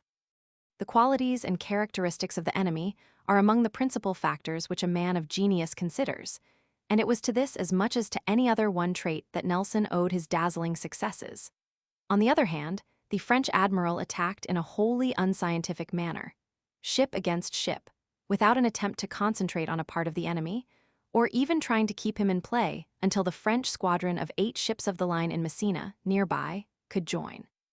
Such tactics cannot be named beside that of Solebay or the Texel, but as Duquesne was the best French officer of the century, with the possible exception of Tourville, this battle has a value of its own in the history of tactics, and may by no means be omitted. The standing of the commander-in-chief is the warrant that it marks the highest point to which French naval tactics has as yet attained. Before quitting this discussion, it may be noted that the remedy Clerk proposed was to attack the rear ships of the enemy's line, and preferably to leeward. The remainder of the fleet must then either abandon them or stand down for a general action, which according to his postulate was all that the English seamen desired. After the fight, de Ruyter sailed to Palermo, one of his ships sinking on the way. Duquesne was joined outside Messina by the French division that had been lying there. The remaining incidents of the Sicilian War are unimportant to the general subject. On the 22nd of April, de Ruyter and Duquesne met again off Agosta. Duquesne had 29 ships, the Allied Spaniards and Dutch 27, of which 10 were Spanish. Unfortunately, the Spaniard commanded in chief and took the center of the line with the ships of his country, contrary to the advice of Ruyter, who, knowing how inefficient his allies were, wished to scatter them through the line and so support them better. Ruyter himself took the van, and the Allies, having the wind, attacked, but the Spanish center kept at long cannon range, leaving the brunt of the battle to fall on the Dutch van. The rear, following the commander-in-chief's motions, was also but slightly engaged. In this sorrowful yet still glorious fulfillment of hopeless duty, de Ruyter, who never before in his long career had been struck by an enemy's shot, received a mortal wound. He died a week later at Syracuse, and with him passed away the last hope of resistance on the sea. A month later, the Spanish and Dutch fleets were attacked at anchor at Palermo, and many of them destroyed. While a division sent from Holland to reinforce the Mediterranean fleet was met by a French squadron in the Straits of Gibraltar and forced to take refuge in Cadiz. The Sicilian enterprise continued to be only a diversion, and the slight importance attached to it shows clearly how entirely Louis Roman XIV was bent on the Continental War. How differently would the value of Sicily have impressed him had his eyes been fixed on Egypt and extension by sea? As the years passed, the temper of the English people became more and more excited against France. The trade rivalries with Holland seemed to fall into the shade, and it became likely that England, which had entered the war as the ally of Louis, would, before it closed, take up arms against him. In addition to other causes of jealousy, she saw the French navy increased to a number superior to her own. Charles for a while resisted the pressure of Parliament, but in January 1678, a treaty of alliance, offensive and defensive, was made between the two sea countries. The king recalled the English troops which until now had been serving as part of the French army, and when Parliament opened again in February, asked for money to equip 90 ships and 30,000 soldiers. Louis, who was expecting this result, at once ordered the evacuation of Sicily. He did not fear England by land, but on the sea he could not yet hold his own against the union of the two sea powers. At the same time, he redoubled his attacks on the Spanish Netherlands. As long as there was a hope of keeping the ships of England out of the fight, he had avoided touching the susceptibilities of the English people on the subject of the Belgian seacoast. But now that they could no longer be conciliated, he thought best to terrify Holland by the sharpness of his attack in the quarter where she dreaded him most. The United Provinces were in truth the mainspring of the coalition. Though among the smallest in extent of the countries arrayed against Louis, they were strongest in the character and purpose of their ruler, the Prince of Orange, and in the wealth which, while supporting the armies of the Confederates, also kept the poor and greedy German princes faithful to their alliance. Almost alone, by dint of mighty sea power, by commercial and maritime ability, they bore the burden of the war, and though they staggered and complained, they still bore it. As in later centuries England, so at the time we are now speaking of Holland, the great sea power supported the war against the ambition of France, but her sufferings were great. Her commerce, preyed upon by French privateers, lost heavily, and there was added an immense indirect loss in the transfer of the carrying trade between foreign countries, which had contributed so much to the prosperity of the Dutch. When the flag of England became neutral, this rich business went to her ships, which crossed the seas the more securely because of the eager desire of Louis to conciliate the English nation. This desire led him also to make very large concessions to English exigencies in the matter of commercial treaties, undoing much of the work of protection upon which Colbert sought to nourish the yet feeble growth of French sea power. These sops, however, only stayed for a moment the passions which were driving England. It was not self-interest, but stronger motives, which impelled her to a break with France. Still less was it to the interest of Holland to prolong the war after Louis showed a wish for peace. A continental war could at best be but a necessary evil and source of weakness to her. The money she spent on her own and the Allied armies was lost to her navy, and the sources of her prosperity on the sea were being exhausted. How far the Prince of Orange was justified by the aims of Louis Roman XIV. In that unyielding attitude of opposition toward him which he always maintained, may be uncertain, and there is here no need to decide the question. But there can be no doubt that the strife sacrificed the sea power of Holland through sheer exhaustion, and with it destroyed her position among the nations of the world. Situated between France and England, says a historian of Holland, by one or other of them were the United Provinces, after they had achieved their independence of Spain, constantly engaged in wars, which exhausted their finances, annihilated their navy, and caused the rapid decline of their trade, manufactures, and commerce. And thus a peace-loving nation found herself crushed by the weight of unprovoked and long-continued hostilities. Often, too, the friendship of England was scarcely less harmful to Holland than her enmity. As one increased and the other lessened, it became the alliance of the giant and the dwarf. Hitherto, we have seen Holland the open enemy or hardy rival of England. Henceforward she appears as an ally in both cases, a sufferer from her smaller size, weaker numbers, and less favored situation. The exhaustion of the United Provinces and the clamor of their merchants and peace party on the one hand, aided on the other by the sufferings of France, the embarrassment of her finances, and the threatened addition of England's navy to her already numerous enemies, inclined to piece the two principal parties to this long war. Louis had long been willing to make peace with Holland alone, but the States had been withheld, at first by fidelity to those who had joined them in their hour of trouble, and latterly by the firm purpose of William of Orange.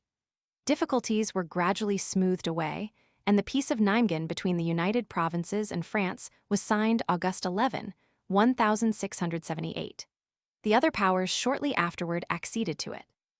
The principal sufferer, as was natural, was the overgrown but feeble monarchy whose center was Spain, which gave up to France Franche-Comté and a number of fortified towns in the Spanish Netherlands, thus extending the boundaries of France to the east and northeast. Holland, for whose destruction Louis began the war, lost not a foot of ground in Europe, and beyond the seas only her colonies on the west coast of Africa and in Guyana. She owed her safety at first, and the final successful issue, to her sea power. That delivered her in the hour of extreme danger and enabled her afterward to keep alive the general war. It may be said to have been one of the chief factors, and inferior to no other one singly, in determining the event of the Great War which was formally closed at Nijmegen. The effort none the less sapped her strength, and being followed by many years of similar strain broke her down. But what was the effect upon the vastly greater state, the extreme ambition of whose king was the principal cause of the exhausting wars of this time? Among the many activities which illustrated the brilliant opening of the reign of the then youthful King of France, none was so important, none so intelligently directed, as those of Colbert, who aimed first at restoring the finances from the confusion into which they had fallen, and then at establishing them upon a firm foundation of national wealth. This wealth, at that time utterly beneath the possibilities of France, was to be developed on the lines of production encouraged trade stimulated to healthful activity, a large merchant shipping, a great navy, and colonial extension.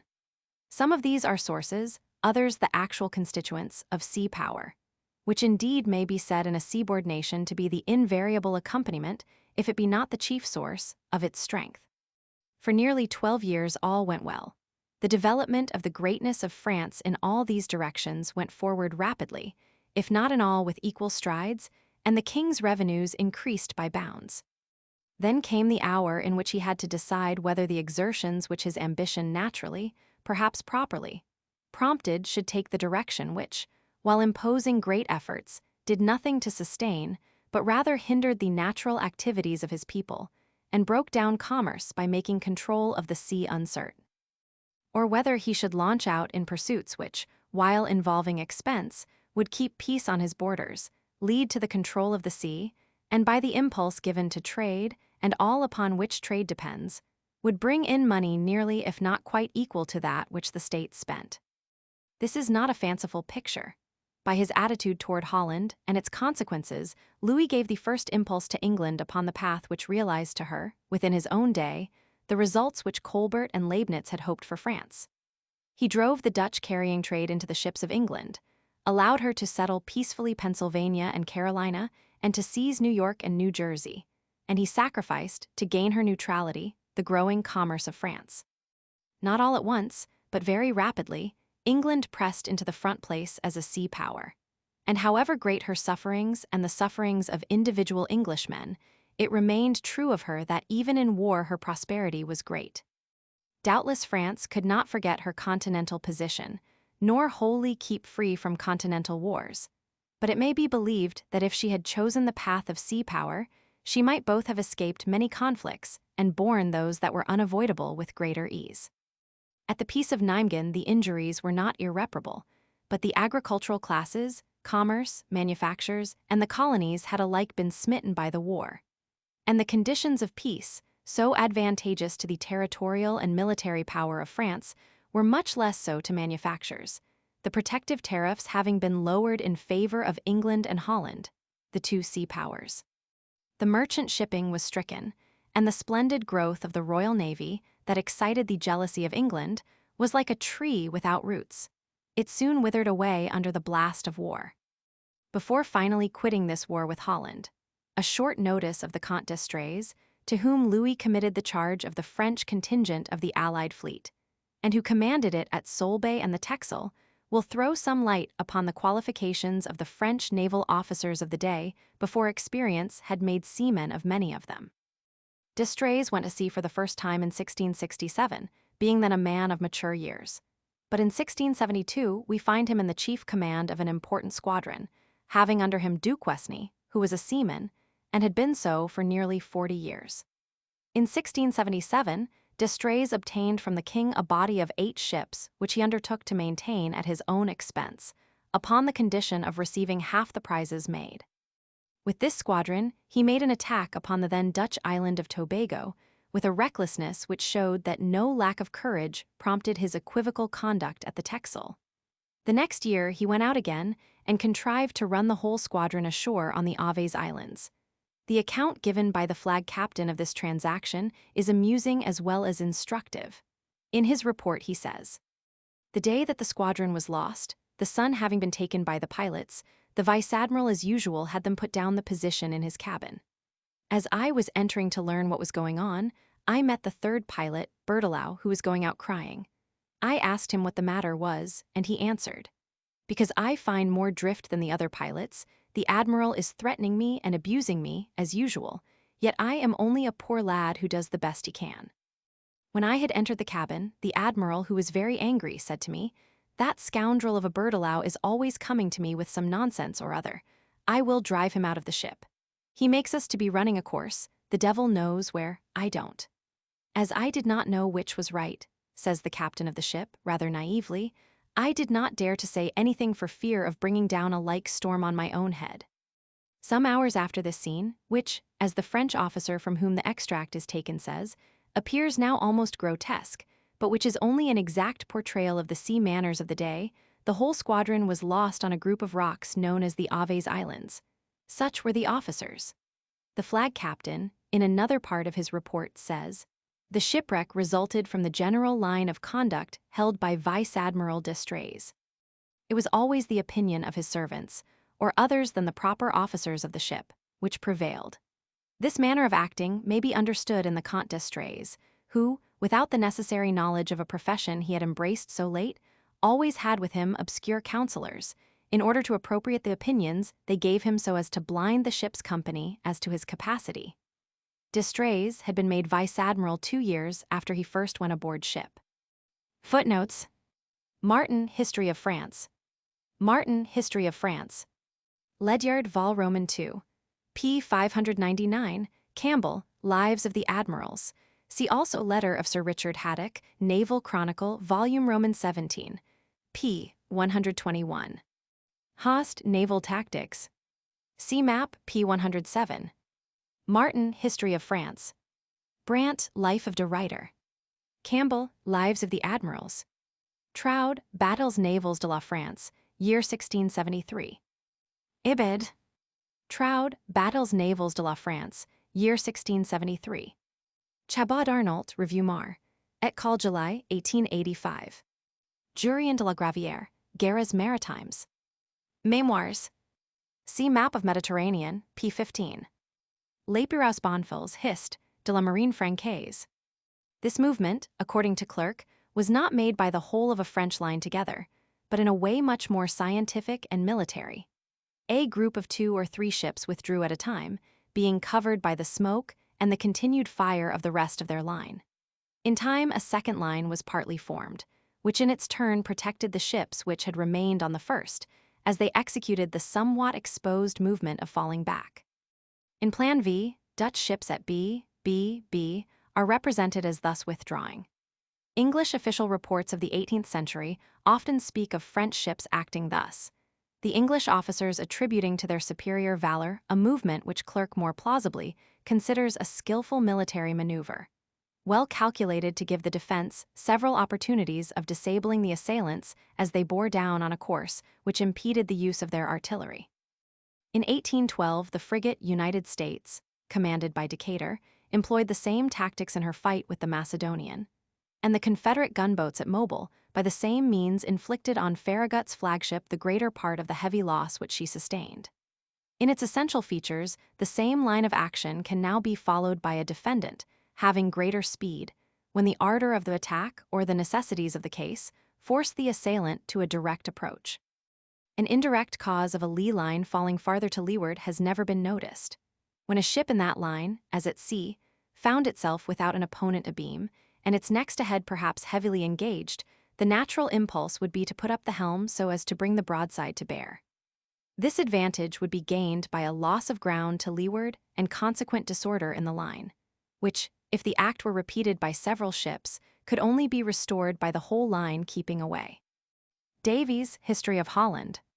Martin, History of France. Gauguierd, Marine de Guerre. Troude, Battles Navals. Chapter 4. English Revolution War of the League of Augsburg, 1697 Sea Battles of Beachy Head and La Hogue. The Peace of Nijmegen was followed by a period of 10 years in which no extensive war broke out. They were, however, far from being years of political quiet.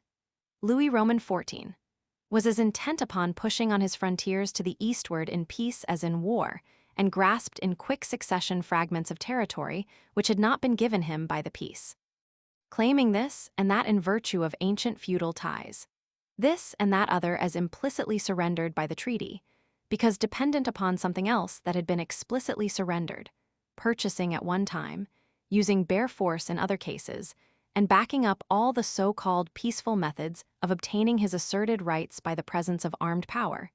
He carried on this process of extension between 1679 and 1682. The aggression most startling to Europe, and above all to the German Empire, was the seizure of the then imperial city of Strasbourg on the 30th of September, 1681. And on the same day Casale, in Italy, was sold to him by the Duke of Mantua, showing that his ambitions were directed that way as well as to the north and east. Both of these were positions of great strategic importance, threatening, the one Germany, the other Italy, in case of war. The excitement throughout Europe was very great. In every direction, Louis, serenely trusting to his power, was making new enemies and alienating former friends. The King of Sweden, directly insulted and injured in his Duchy of Dupont, turned against him, as did the Italian states. And the Pope himself sided with the enemies of a king who was already showing his zeal for the conversion of the Protestants, and was preparing for the revocation of the Edict of Nantes. But the discontent, though deep and general, had to be organized and directed. The spirit necessary to give it form and final effective expression was found again in Holland, in William of Orange. Time, however, was needed to mature the work. No one yet armed himself, but everyone talked, wrote, agitated from Stockholm to Madrid. The War of the Pen preceded by many years the War of the Sword. Incessant appeals were made to European opinion by indefatigable publicists. Under all forms was diffused the terror of the new universal monarchy, which was seeking to take the place once filled by the House of Austria. It was known that Louis sought to make himself or his son Emperor of Germany. But complications of different kinds, private interests, lack of money, all combined to delay action. The United Provinces, despite William's wishes, were yet unwilling to act again as banker for a coalition, and the emperor was so threatened on his eastern frontier by the rebel Hungarians and the Turks that he dared not risk a western war. Meanwhile, the armed navy of France was daily growing in strength and efficiency under Colbert's care, and acquiring the habit of war by attacks upon the Barbary pirates and their ports. During the same years, the navies both of England and of Holland were declining in numbers and efficiency. It has already been said that in 1688, when William needed Dutch ships for his expedition to England, it was objected that the navy was in a far different condition from 1672, being incalculably decreased in strength and deprived of its most able commanders. In England, the decline of discipline had been followed by an economical policy as to material, gradually lessening the numbers and injuring the condition of the fleet. And after the little flare-up and expected war with France in 1678, the king gave the care of the navy to a new body of men, concerning whom an English naval historian says, "This new administration lasted 5 years, and if it had continued 5 years longer would in all probability have remedied even the numerous and mighty evils it had introduced, by wearing out the whole royal navy, and so leaving no room for future mistakes." However, a just sense of this induced the king, in 1684, to resume the management of the fleet into his own hands, restoring most of the old officers. But before any great progress in the work of restoration could be made, His Majesty died in 1685. The change of sovereigns was of vast importance, not merely to the English navy, but from the ultimate effect it was to have upon the designs of Louis Roman XIV, and the fortune of the general war which his aggressions were preparing. James Roman II was peculiarly interested in the navy, being himself a seaman, and having commanded in chief at Lowestoft and Southwold Bay. He knew its actual depressed condition, and the measures he at once took to restore it, both in numbers and efficiency, were thoughtful and thorough. In the 3 years of his reign, very much indeed was done to prepare a weapon which was first proved against himself and his best friend. The accession of James Roman II, which promised fairly for Louis, precipitated the action of Europe against him. The House of Stuart, closely allied to the King of France, and sympathizing with his absolutist rule, had used the still great power of the sovereign to check the political and religious enmity of the English nation to France. James Roman II added to the same political sympathies a strength of Roman Catholic fervor, which led him into acts peculiarly fitted to revolt the feeling of the English people, with the final result of driving him from the throne and calling to it, by the voice of Parliament, his daughter Mary, whose husband was William of Orange. In the same year that James became king, a vast diplomatic combination against France began. This movement had two sides, religious and political. The Protestant states were enraged at the increasing persecutions of the French Protestants, and their feelings became stronger as the policy of James of England showed itself more and more bent toward Rome. The Protestant northern states, Holland, Sweden, and Brandenburg, drew together in alliances, and they counted for support upon the Emperor of Austria and Germany, upon Spain and other Roman Catholic states whose motives were political apprehension and anger. The emperor had latterly been successful against the Turks, thus freeing his hands for a move against France. July 9, 1686, there was signed at Augsburg a secret agreement between the emperor, the kings of Spain and Sweden, and a number of German princes. Its object was at first defensive only against France, but it could readily be turned into an offensive alliance.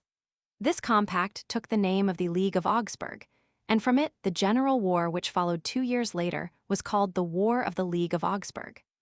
The next year, 1687, saw yet greater successes of the empire over the Turks and Hungarians. It was evident that France could expect no more from diversions in that quarter.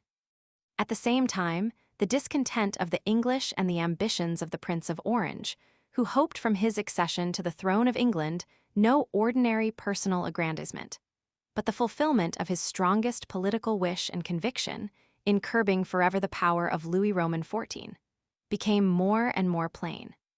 But for his expedition into England, William needed ships, money, and men from the United Provinces, and they hung back, knowing that the result would be war with the French king, who proclaimed James his ally. Their action was at last decided by the course of Louis, who chose this moment to revoke concessions made at Nijmegen to Dutch trade. The serious injury thus done to Holland's material interests turned the wavering scale. This violation of the conventions of Nijmegen, says a French historian, by giving a severe blow to Dutch commerce, reducing her European trade more than 1/4, removed the obstacle that religious passions still encountered in material interests, and put all Holland at the disposition of William, none having reason longer to conciliate France. This was in November, 1687. In the summer of the following year, the birth of an heir to the English throne brought things to an issue. English loyalty might have put up with the reign of the father, now advanced in years, but could not endure the prospect of a continued Roman Catholic royalty. Matters had at last reached the crisis to which they had been tending for years. Louis and William of Orange, long-standing enemies, and at the moment the two chief figures in European politics, alike from their own strong personalities and the cause which either represented, stood on the brink of great actions, whose effects were to be felt through many generations. William, despotic in temper himself, stood on the shores of Holland looking hopefully toward free England, from which he was separated by the narrow belt of water that was the defense of the island kingdom, and might yet be an impassable barrier to his own high aims, for the French king at that moment could control the sea if he would. Louis, holding all the power of France in his single grasp, facing eastward as before, saw the continent gathering against him, while on his flank was England heartily hostile, longing to enter on the strife against him, but as yet without a leader. It still remained with him to decide whether he would leave the road open for the head to join the waiting body, and to bring Holland and England, the two sea powers, under one rule. If he attacked Holland by land and sent his superior navy into the Channel, he might well keep William in his own country, the more so as the English navy, beloved and petted by the king, was likely to have more than the usual loyalty of seamen to their chief. Faithful to the bias of his life, perhaps unable to free himself from it, he turned toward the continent, and September 24, 1688, declared war against Germany and moved his armies toward the Rhine. William, overjoyed, saw removed the last obstacle to his ambition. Delayed for some weeks by contrary winds, he finally set sail from Holland on the 30th of October.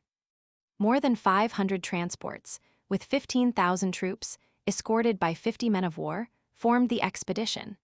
And it is typical of its mingled political and religious character that the larger part of the army officers were French Protestants who had been driven from France since the last war, the commander-in-chief under William being the Huguenot Scamargue, late a Marshal of France.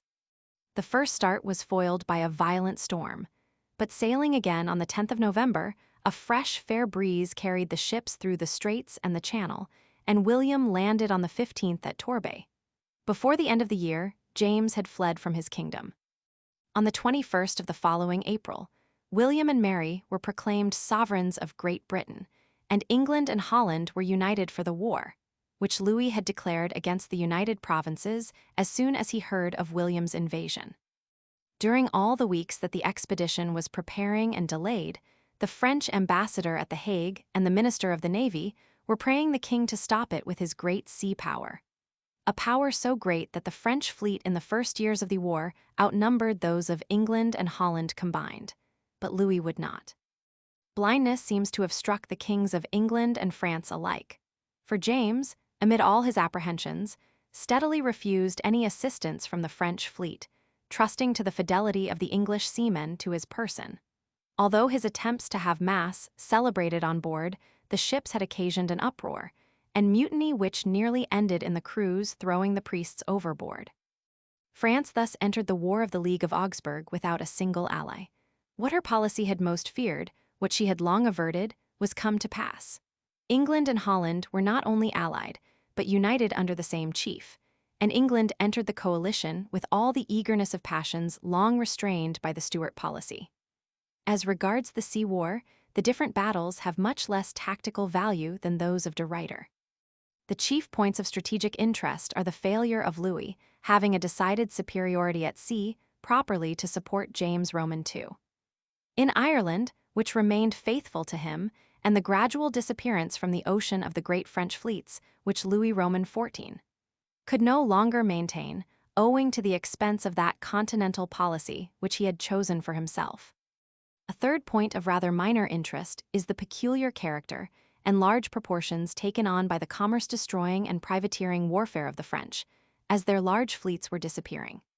This, and the great effect produced by it, will appear at first to contradict what has been said as to the general inadequacy of such a warfare when not supported by fleets. But an examination of the conditions, which will be made later on, will show that the contradiction is rather apparent than real. Taught by the experience of the last conflict, the chief effort of the French king, in the general war he had brought upon himself, should have been directed against the sea powers against William of Orange and the Anglo-Dutch alliance. The weakest point in William's position was Ireland, though in England itself not only were there many partisans of the exiled king, but even those who had called in William fenced his kingship about with jealous restrictions. His power was not secure so long as Ireland was not subdued. James, having fled from England in January 1689, landed in Ireland in the following March, accompanied by French troops and a French squadron, and was enthusiastically welcomed everywhere but in the Protestant north. He made Dublin his capital and remained in the country until July of the next year. During these 15 months, the French were much superior at sea. They landed troops in Ireland on more than one occasion, and the English, attempting to prevent this, were defeated in the naval battle of Bantry Bay. But although James was so well established, and it was of the utmost importance to sustain him, although it was equally important to keep William from getting a foothold till James was further strengthened and Londonderry, then passing through its famous siege, reduced. And although the French were superior to the United English and Dutch on the seas in 1689 and 1690. Nevertheless, the English Admiral Rooke was able, unmolested, to throw succors and troops into Londonderry, and afterward landed Marshal Scammerdh with a small army near Carrickfergus. Rooke stopped intercourse between Ireland and Scotland, where were many Stuart partisans, and then with his small squadron passed along the east coast of Ireland, attempted to burn the shipping in Dublin harbour, failing only through lack of wind, and finally came off Cork, then occupied by James, took possession of an island in the harbour, and returned in safety to the Downs in October. These services, which raised the siege of Londonderry and kept open the communications between England and Ireland, extended throughout the summer months, nor was any attempt made by the French to stop them. There can be little doubt that an effective cooperation of the French fleet in the summer of 1689 would have broken down all opposition to James in Ireland, by isolating that country from England, with corresponding injury to William's power. The following year, the same strategic and political mistake was made. It is the nature of an enterprise such as James's, dependent upon a weaker people and foreign help, to lose strength if it does not progress. But the chances were still in his favor, provided France cooperated heartily, and above all, with her fleet. It is equally the nature of a merely military navy like that of France to be strongest at the beginning of hostilities, whereas that of the Allied sea powers grew daily stronger, drawing upon the vast resources of their merchant shipping and their wealth. The disparity of force was still in favor of France in 1690, but it was not as great as the year before. The all-important question was where to direct it. There were two principal courses, involving two views of naval strategy. The one was to act against the Allied fleet, whose defeat, if sufficiently severe, might involve the fall of William's throne in England. The other was to make the fleet subsidiary to the Irish campaign. The French king decided upon the former, which was undoubtedly the proper course. But there was no reason for neglecting, as he did, the important duty of cutting off the communications between the two islands. As early as March, he had sent a large fleet with 6,000 troops and supplies of war, which were landed without any trouble in the southern ports of Ireland. But after performing that service, the ships employed returned to Brest, and there remained inactive during May and June while the Grand Fleet under the Comte de Tourville was assembling. During those 2 months, the English were gathering an army on their west coast, and on the 21st of June, William embarked his forces at Chester on board 288 transports, escorted by only 6 men of war.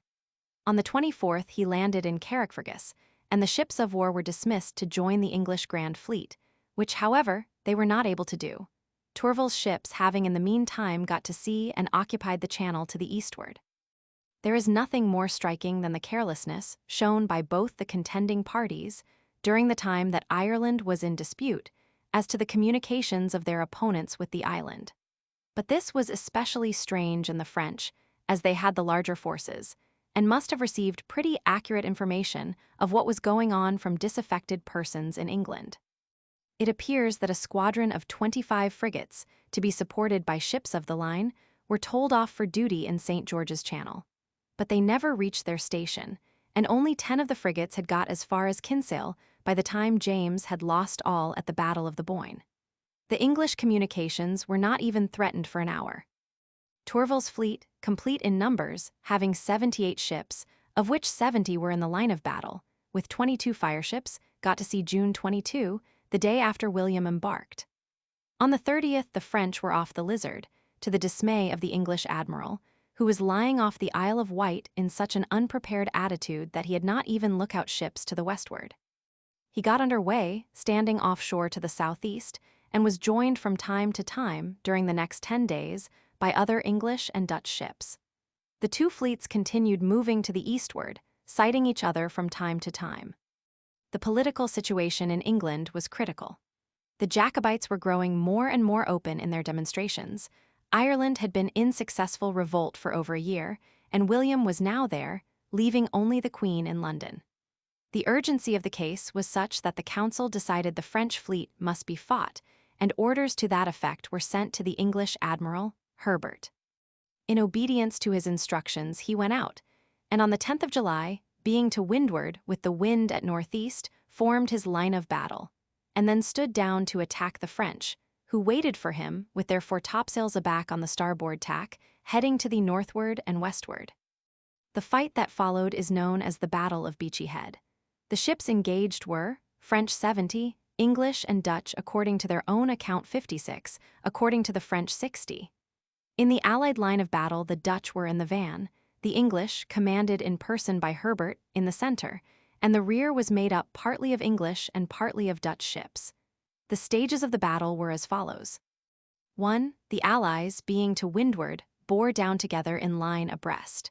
As usual, this maneuver was ill performed, and as also generally happens, the van came under fire before the center and rear and bore the brunt of the injury.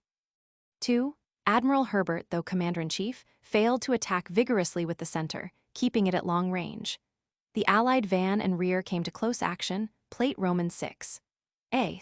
Paul Host's account of this maneuver of the Allies is that the admiral intended to fall mainly on the French rear. To that end he closed the center to the rear and kept it to windward at long cannon shot, refused it, so as to prevent the French from tacking and doubling on the rear. If that were his purpose, his plan, though tolerably conceived in the main, was faulty in detail, for this maneuver of the center left a great gap between it and the van. He should rather have attacked, as Reiter did at the Texel, as many of the rear ships as he thought he could deal with, and refused his van, assigning to it the part of checking the French van. It may be conceded that an admiral who, from inferior numbers, cannot spread as long and close a line as his enemy, should not let the latter overlap the extremities of his fleet. But he should attain his end not, as Herbert did, by leaving a great opening in the center, but by increasing each interval between the ships refused. The Allied fleet was thus exposed to be doubled on at 2 points, both van and center, and both points were attacked. 3. The commander of the French van, seeing the Dutch close to his line and more disabled than himself, pressed 6 of his leading ships ahead, where they went about, and so put the Dutch between 2 fires, Plate Roman 6. B. Illustration, PL Roman 6. La Hague, May 29, 1692. PL via, Beachy Head, July 10, 1690. At the same time, Tourville, finding himself without adversaries in the center, having beaten off the leading division of the enemy's center, pushed forward his own leading ships, which Herbert's dispositions had left without opponents, and these fresh ships strengthened the attack upon the Dutch in the van B. This brought about a melee at the head of the lines, in which the Dutch, being inferior, suffered heavily. Luckily for the Allies, the wind fell calm, and while Tourville himself and other French ships got out their boats to tow into action again, the Allies were shrewd enough to drop anchor with all sail set, and before Tourville took in the situation, the ebb tide, setting southwest, had carried his fleet out of action. He finally anchored a league from his enemy. At 9 p.m., when the tide changed, the Allies weighed and stood to the eastward. So badly had many of them been mauled that, by English accounts, it was decided rather to destroy the disabled ships than to risk a general engagement to preserve them. Tourville pursued, but instead of ordering a general chase, he kept the line of battle, reducing the speed of the fleet to that of the slower ships. The occasion was precisely one of those in which a melee is permissible, indeed, obligatory.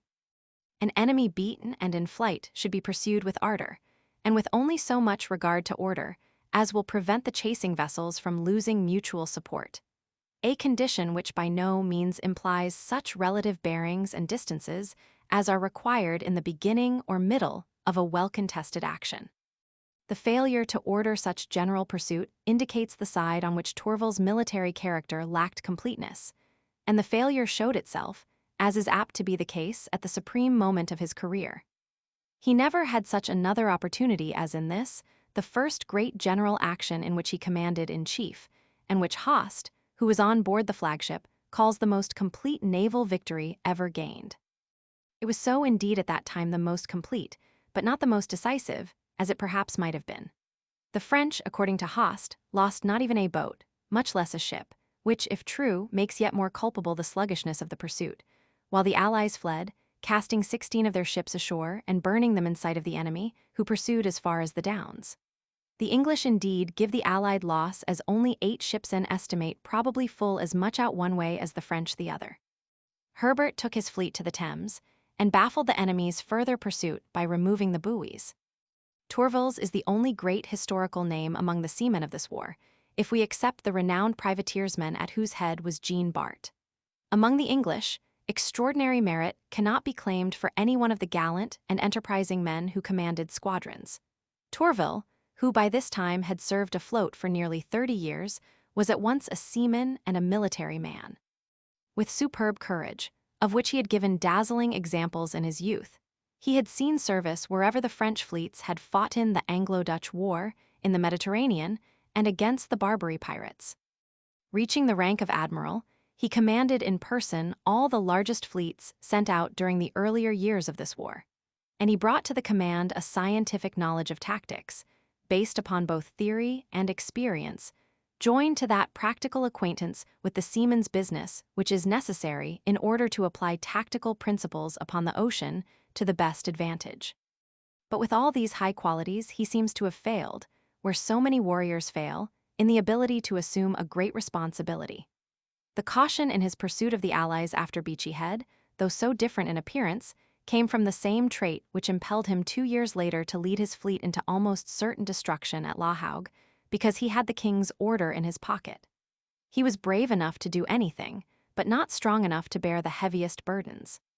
Tourville was in fact the forerunner of the careful and skillful tacticians of the coming era, but with the savor still of the impetuous hard fighting, which characterized the sea commanders of the 17th century. He doubtless felt, after Beachy Head, that he had done very well and could be satisfied. But he could not have acted as he did had he felt, to use Nelson's words, that if we had taken 10 ships out of the enemy's 11, and let the 11th escape, being able to take her, I could never call such a good day. The day after the sea fight off Beachy Head, with its great but still partial results, the cause of James Roman II was lost ashore in Ireland. The army which William had been allowed to transport there unmolested was superior in number and quality to that of James, as William himself was superior as a leader to the ex-king. The counsel of Louis Roman XIV was that James should avoid decisive action, retiring if necessary to the Shannon, in the midst of a country wholly devoted to him. It was, however, a good deal to ask, this abandonment of the capital after more than a year's occupancy, with all the consequent moral effect. It would have been much more to the purpose to stop William's landing. James undertook to cover Dublin, taking up the line of the River Boyne, and there, on the 11th of July, the two armies met, with the result that James was wholly defeated. The king himself fled to Kinsale, where he found 10 of those frigates that had been meant to control St. George's Channel.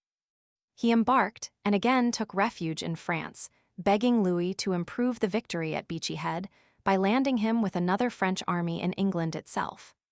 Louis angrily refused and directed that the troops still remaining in Ireland should be at once withdrawn. The chances of a rising in favor of James, at least upon the shores of the Channel, if they existed at all, were greatly exaggerated by his own imagination. After the safe retreat of the Allied fleet to the Thames, Tourville, in accordance with his instructions, made several demonstrations in the south of England, but they were wholly fruitless in drawing out any show of attachment to the Stuart cause. In Ireland, it was different. The Irish army with its French contingent fell back, after the Battle of the Boyne, to the Shannon, and there again made a stand, while Louis, receding from his first angry impulse, continued to send reinforcements and supplies.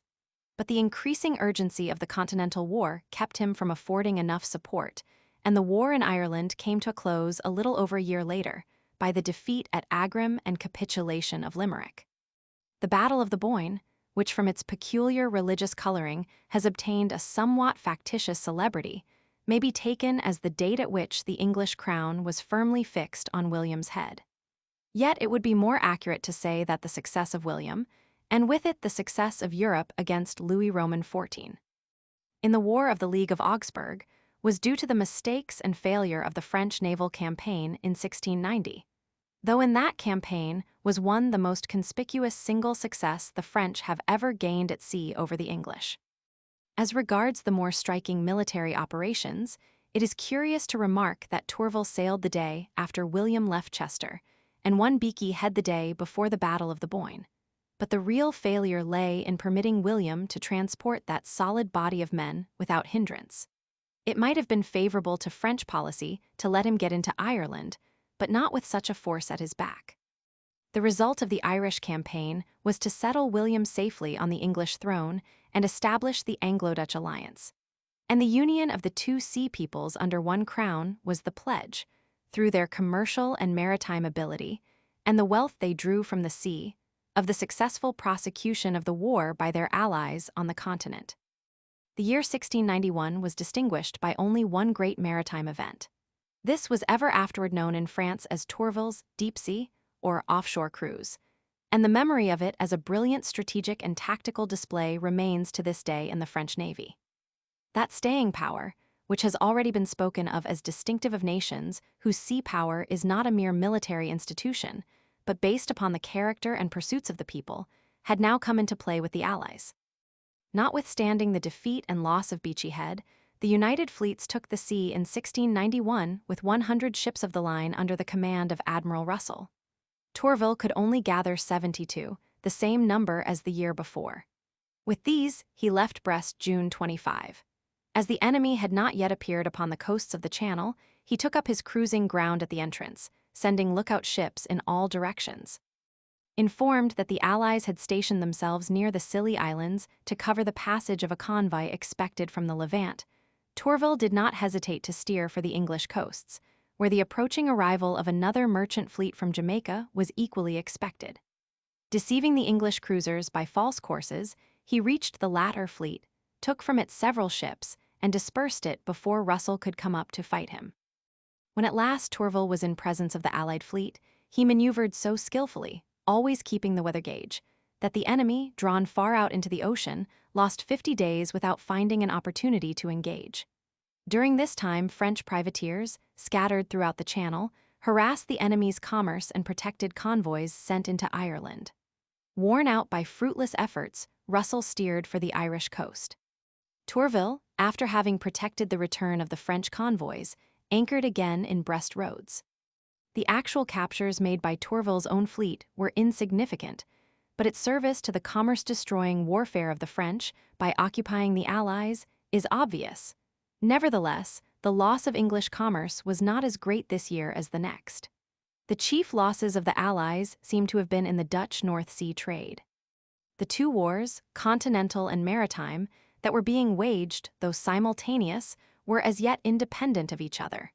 It is unnecessary in connection with our subject to mention the operations of the former. In 1692, there occurred the great disaster to the French fleet, which is known as the Battle of La Hougue.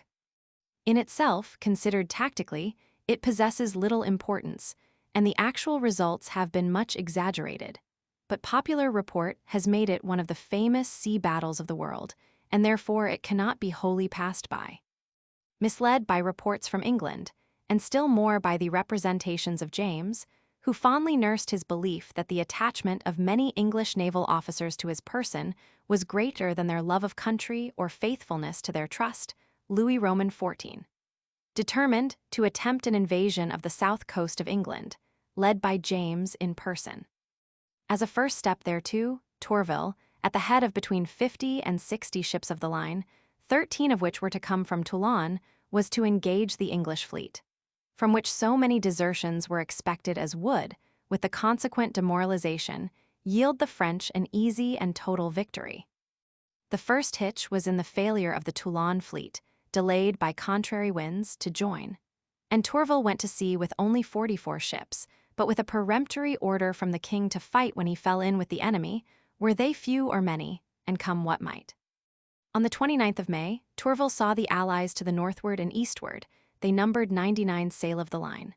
The wind being southwest, he had the choice of engaging, but first summoned all the flag officers on board his own ship, and put the question to them whether he ought to fight. They all said not, and he then handed them the order of the king. No one dared dispute that, though, had they known it, light vessels with contrary orders were even then searching for the fleet. The other officers then returned to their ships, and the whole fleet kept away together for the Allies, who waited for them on the starboard tack, heading south-southeast, the Dutch occupying the van, the English the center and rear. When they were within easy range, the French hauled their wind on the same tack, keeping the weather gauge. Tourville, being so inferior in numbers, could not wholly avoid the enemy's line extending to the rear of his own, which was also necessarily weak from its extreme length. But he avoided Herbert's error at Beachy Head, keeping his van refused with long intervals between the ships, to check the enemy's van, and engaging closely with his center and rear plate via. It is not necessary to follow the phases of this unequal fight. The extraordinary result was that when the firing ceased at night, in consequence of a thick fog and calm, not a single French ship had struck her colors nor been sunk. No higher proof of military spirit and efficiency could be given by any navy, and Tourville's seamanship and tactical ability contributed largely to the result, which it must also be confessed was not creditable to the Allies. The two fleets anchored at nightfall a body of English ships, remaining to the southward and westward of the French. Later on, these cut their cables and allowed themselves to drift through the French line in order to rejoin their main body, in doing which they were roughly handled. Having amply vindicated the honor of his fleet and shown the uselessness of further fighting, Tourville now thought of retreat, which was begun at midnight with a light northeast wind and continued all the next day. The Allies pursued, the movements of the French being much embarrassed by the crippled condition of the flagship Royal Sun, the finest ship in the French Navy, which the admiral could not make up his mind to destroy. The direction of the main retreat was toward the Channel Islands, 35 ships being with the admiral. Of them, 20 passed with the tidal current through the dangerous passage known as the Race of Alderney, between the island of that name and the mainland, and got safe to St. Malo. Before the remaining 15 could follow, the tide changed, and the anchors which had been dropped dragging, these ships were carried to the eastward and to leeward of the enemy. 3 sought refuge in Cherbourg, which had then neither breakwater nor port, the remaining 12 at Cape La Hougue, and they were all burned either by their own crews or by the Allies. The French thus lost 15 of the finest ships in their navy, the least of which carried 60 guns, but this was little more than the loss of the Allies at Beachy Head. The impression made upon the public mind, accustomed to the glories and successes of Louis Roman XIV, was out of all proportion to the results, and blotted out the memory of the splendid self-devotion of Tourville and his followers. La Hougue was also the last general action fought by the French fleet, which did rapidly dwindle away in the following years, so that this disaster seemed to be its death blow. As a matter of fact, however, Tourville went to sea the next year with 70 ships, and the losses were at the time repaired. The decay of the French navy was not due to any one defeat, but to the exhaustion of France and the great cost of the Continental War. And this war was mainly sustained by the two sea peoples whose union was secured by the success of William in the Irish campaign. Without asserting that the result would have been different had the naval operations of France been otherwise directed in 1690, it may safely be said that their misdirection was the immediate cause of things turning out as they did, and the first cause of the decay of the French navy. The 5 remaining years of the War of the League of Augsburg, in which all Europe was in arms against France, are marked by no great sea battles, nor any single maritime event of the first importance. To appreciate the effect of the sea power of the Allies, it is necessary to sum up and condense an account of the quiet, steady pressure which it brought to bear and maintained in all quarters against France. It is thus indeed that sea power usually acts, and just because so quiet in its working, it is the more likely to be unnoticed and must be somewhat carefully pointed out. The head of the opposition to Louis Roman XIV was William Roman III, and his tastes being military rather than naval combined with the direction of Louis' policy to make the active war continental rather than maritime, while the gradual withdrawal of the great French fleets, by leaving the Allied navies without enemies on the sea, worked in the same way. Furthermore, the efficiency of the English navy, which was double in numbers that of the Dutch, was at this time at a low pitch. The demoralizing effects of the reign of Charles Roman II could not be wholly overcome during the 3 years of his brother's rule, and there was a yet more serious cause of trouble growing out of the political state of England. It has been said that James believed the naval officers and seamen to be attached to his person, and, whether justly or unjustly, This thought was also in the minds of the present rulers, causing doubts of the loyalty and trustworthiness of many officers, and tending to bring confusion into the naval administration. We are told that the complaints made by the merchants were extremely well supported and showed the folly of preferring unqualified men to that board, which directed the naval power of England. And yet the mischief could not be amended, because the more experienced people who had been long in the service were thought disaffected, and it appeared the remedy might have proved worse than the disease. Suspicion reigned in the cabinet and the city, factions and irresolution among the officers, and a man who was unfortunate or incapable in action knew that the yet more serious charge of treason might follow his misadventure. After La Hougue, the direct military action of the Allied navies was exerted in three principal ways, the first being in attacks upon the French ports, especially those in the Channel and near Brest. These had rarely in view more than local injury and the destruction of shipping, particularly in the ports whence the French privateers issued. And although on some occasions the number of troops embarked was large, William proposed to himself little more than the diversion which such threats caused, by forcing Louis to take troops from the field for coast defense. It may be said generally of all these enterprises against the French coast, in this and later wars, that they effected little, and even as a diversion did not weaken the French armies to any great extent. If the French ports had been less well defended, or French waterways open into the heart of the country, like our own Chesapeake and Delaware Bays and the Southern Sounds, the result might have been different. In the second place, the Allied navies were of great direct military value, though they fought no battles when Louis Roman XIV decided in 1694 to make his war against Spain offensive. Spain, though so weak in herself, was yet troublesome from her position in the rear of France, and Louis finally concluded to force her to peace by carrying the war into Catalonia on the northeast coast. The movement of his armies was seconded by his fleet under Tourville, and the reduction of that difficult province went on rapidly until the approach of the Allied navies in largely superior force caused Tourville to retire to Toulon. This saved Barcelona, and from that time until the two sea nations had determined to make peace, they kept their fleets on the Spanish coast and arrested the French advance.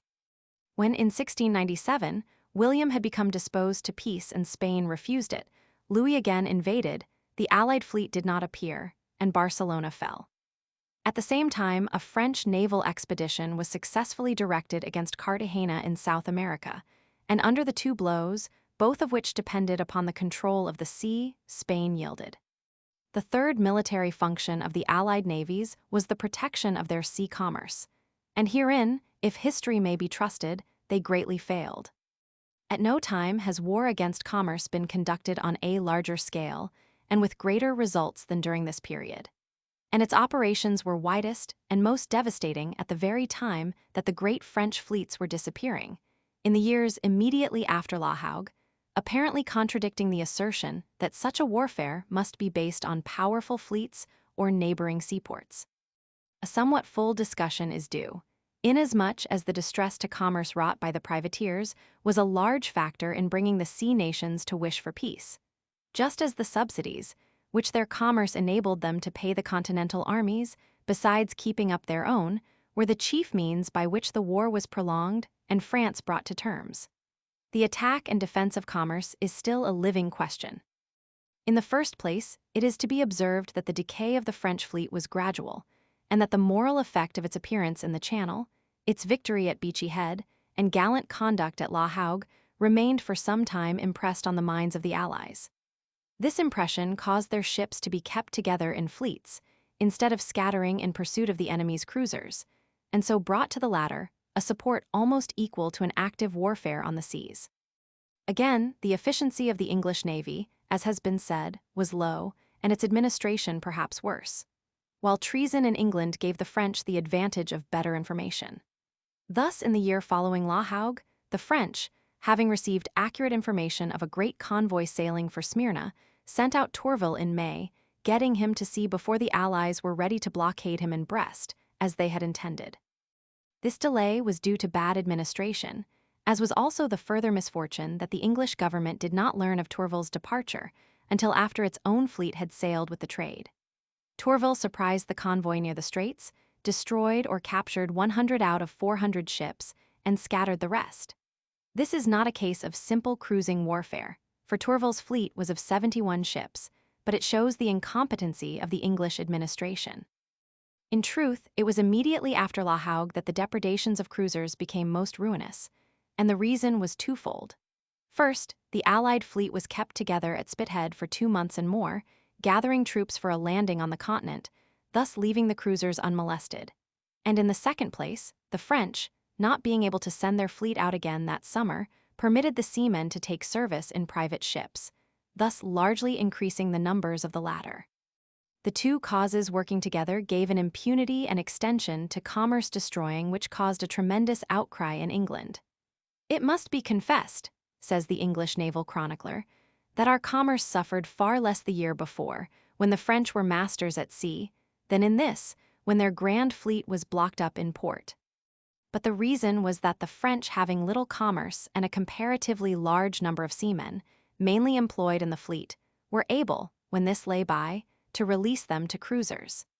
As the pressure of the war became greater and Louis continued to reduce the number of his ships in commission, another increase was given to the commerce destroyers.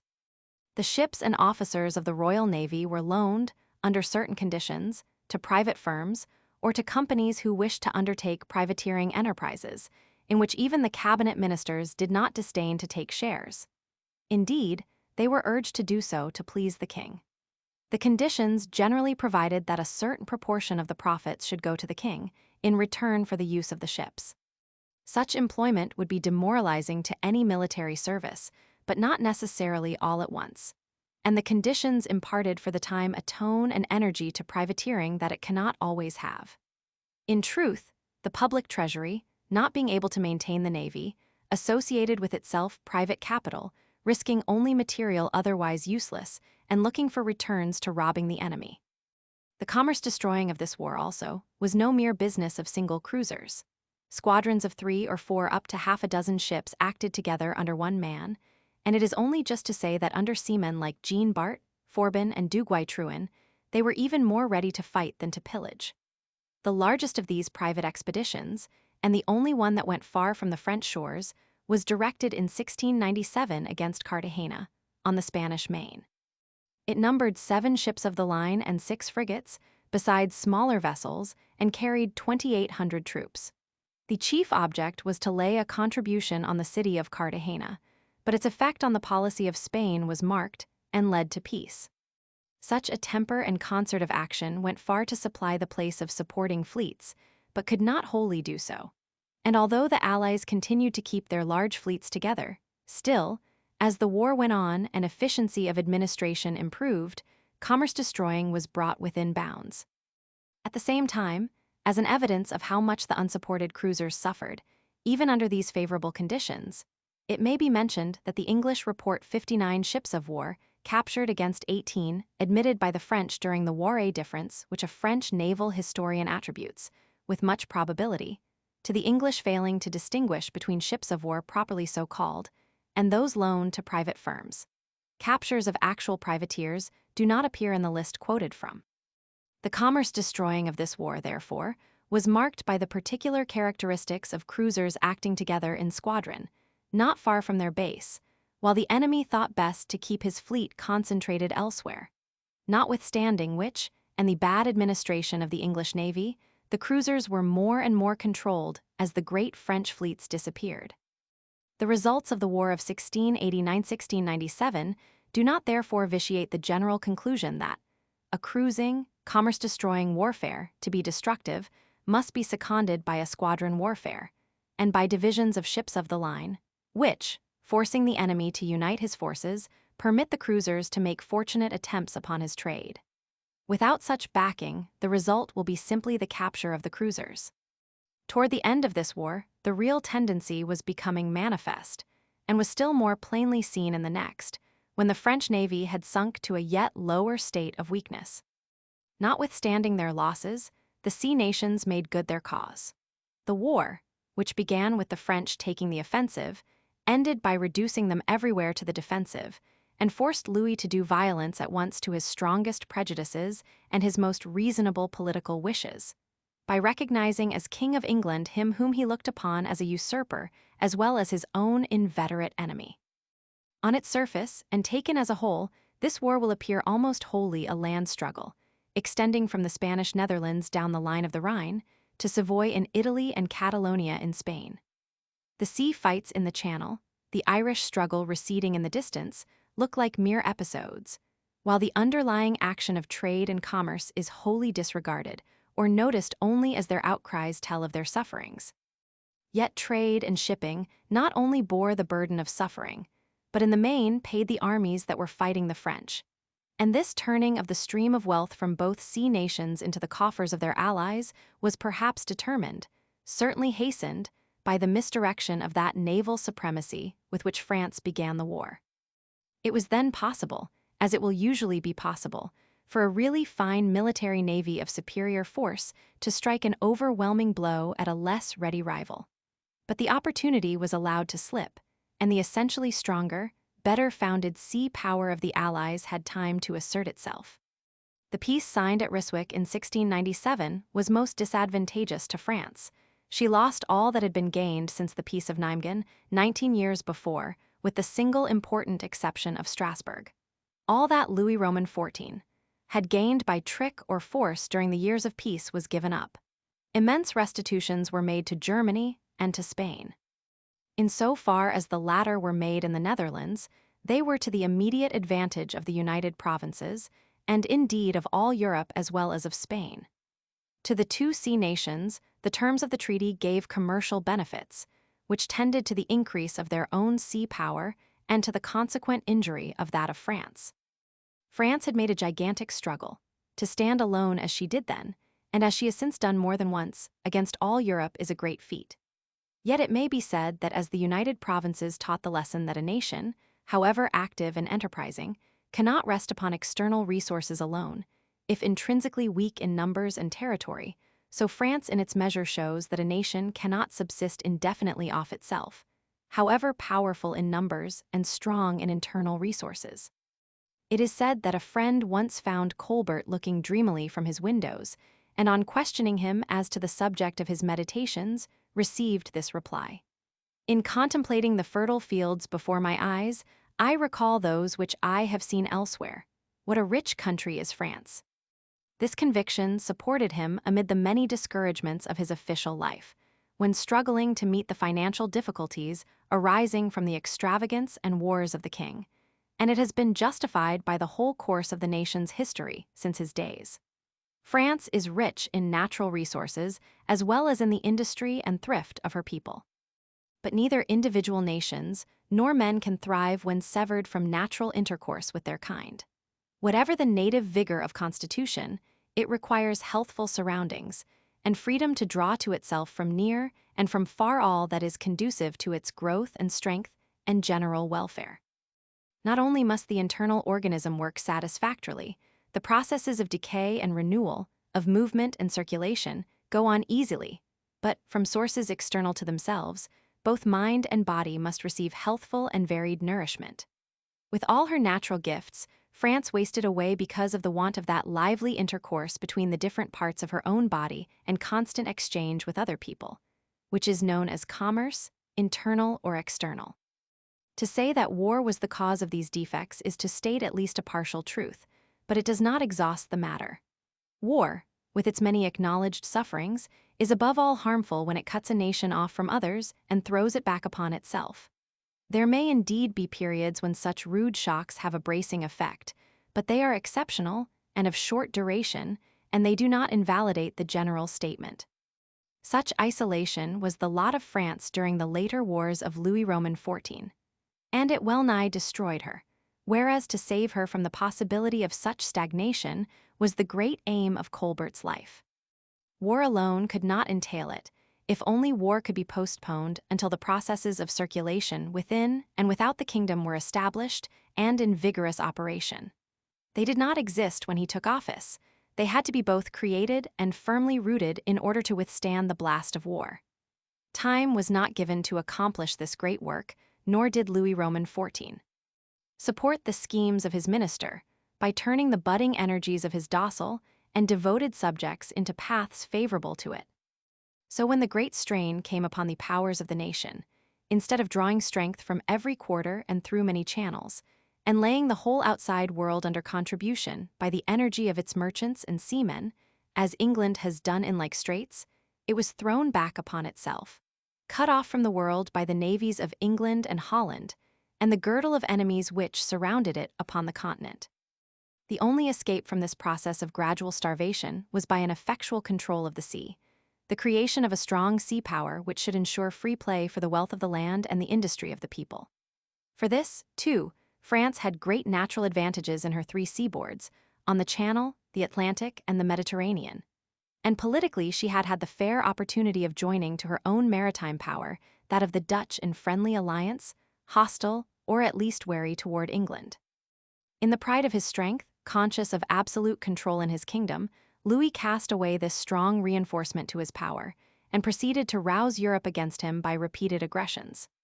In the period which we have just considered, France justified his confidence by a magnificent, and upon the whole successful, maintenance of his attitude against all Europe.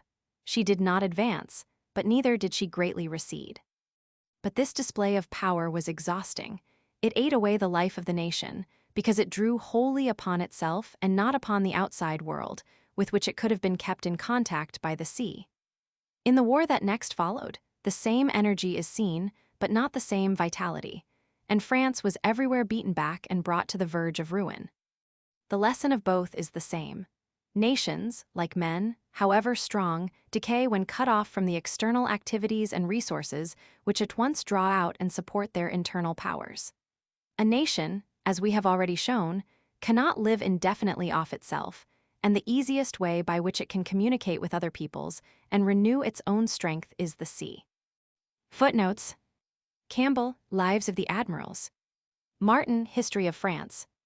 See Map of English Channel, etc., p. 107. That is nearly motionless. Haast, Naval Tactics. Ledyard says the order to remove the buoys was not carried out. Naval History, Volume Roman II, p. 636. Seignelay, the French minister of Marine of the day, called him poltron de terre, mais pas de coeur. The author has followed in the text the traditional and generally accepted account of Tourville's orders and the motives of his action. A French writer, M. de Chresnay, in a very interesting paper upon the secret history preceding and accompanying the event, traverses many of these traditional statements. According to him, Louis Roman XIV was not under any illusion as to the loyalty of the English officers to their flag, and the instructions given to Tourville, while peremptory under certain conditions, did not compel him to fight in the situation of the French fleet on the day of the battle. The tone of the instructions, however, implied dissatisfaction with the admiral's action in previous cruises, probably in the pursuit after Beachy Head, and a consequent doubt of his vigor in the campaign then beginning. Mortification therefore impelled him to the desperate attack on the Allied fleet, and, according to M. de Chresnay, the council of war in the admiral's cabin and the dramatic production of the king's orders had no existence in fact. Campbell, Lives of the Admirals. Chapter 5,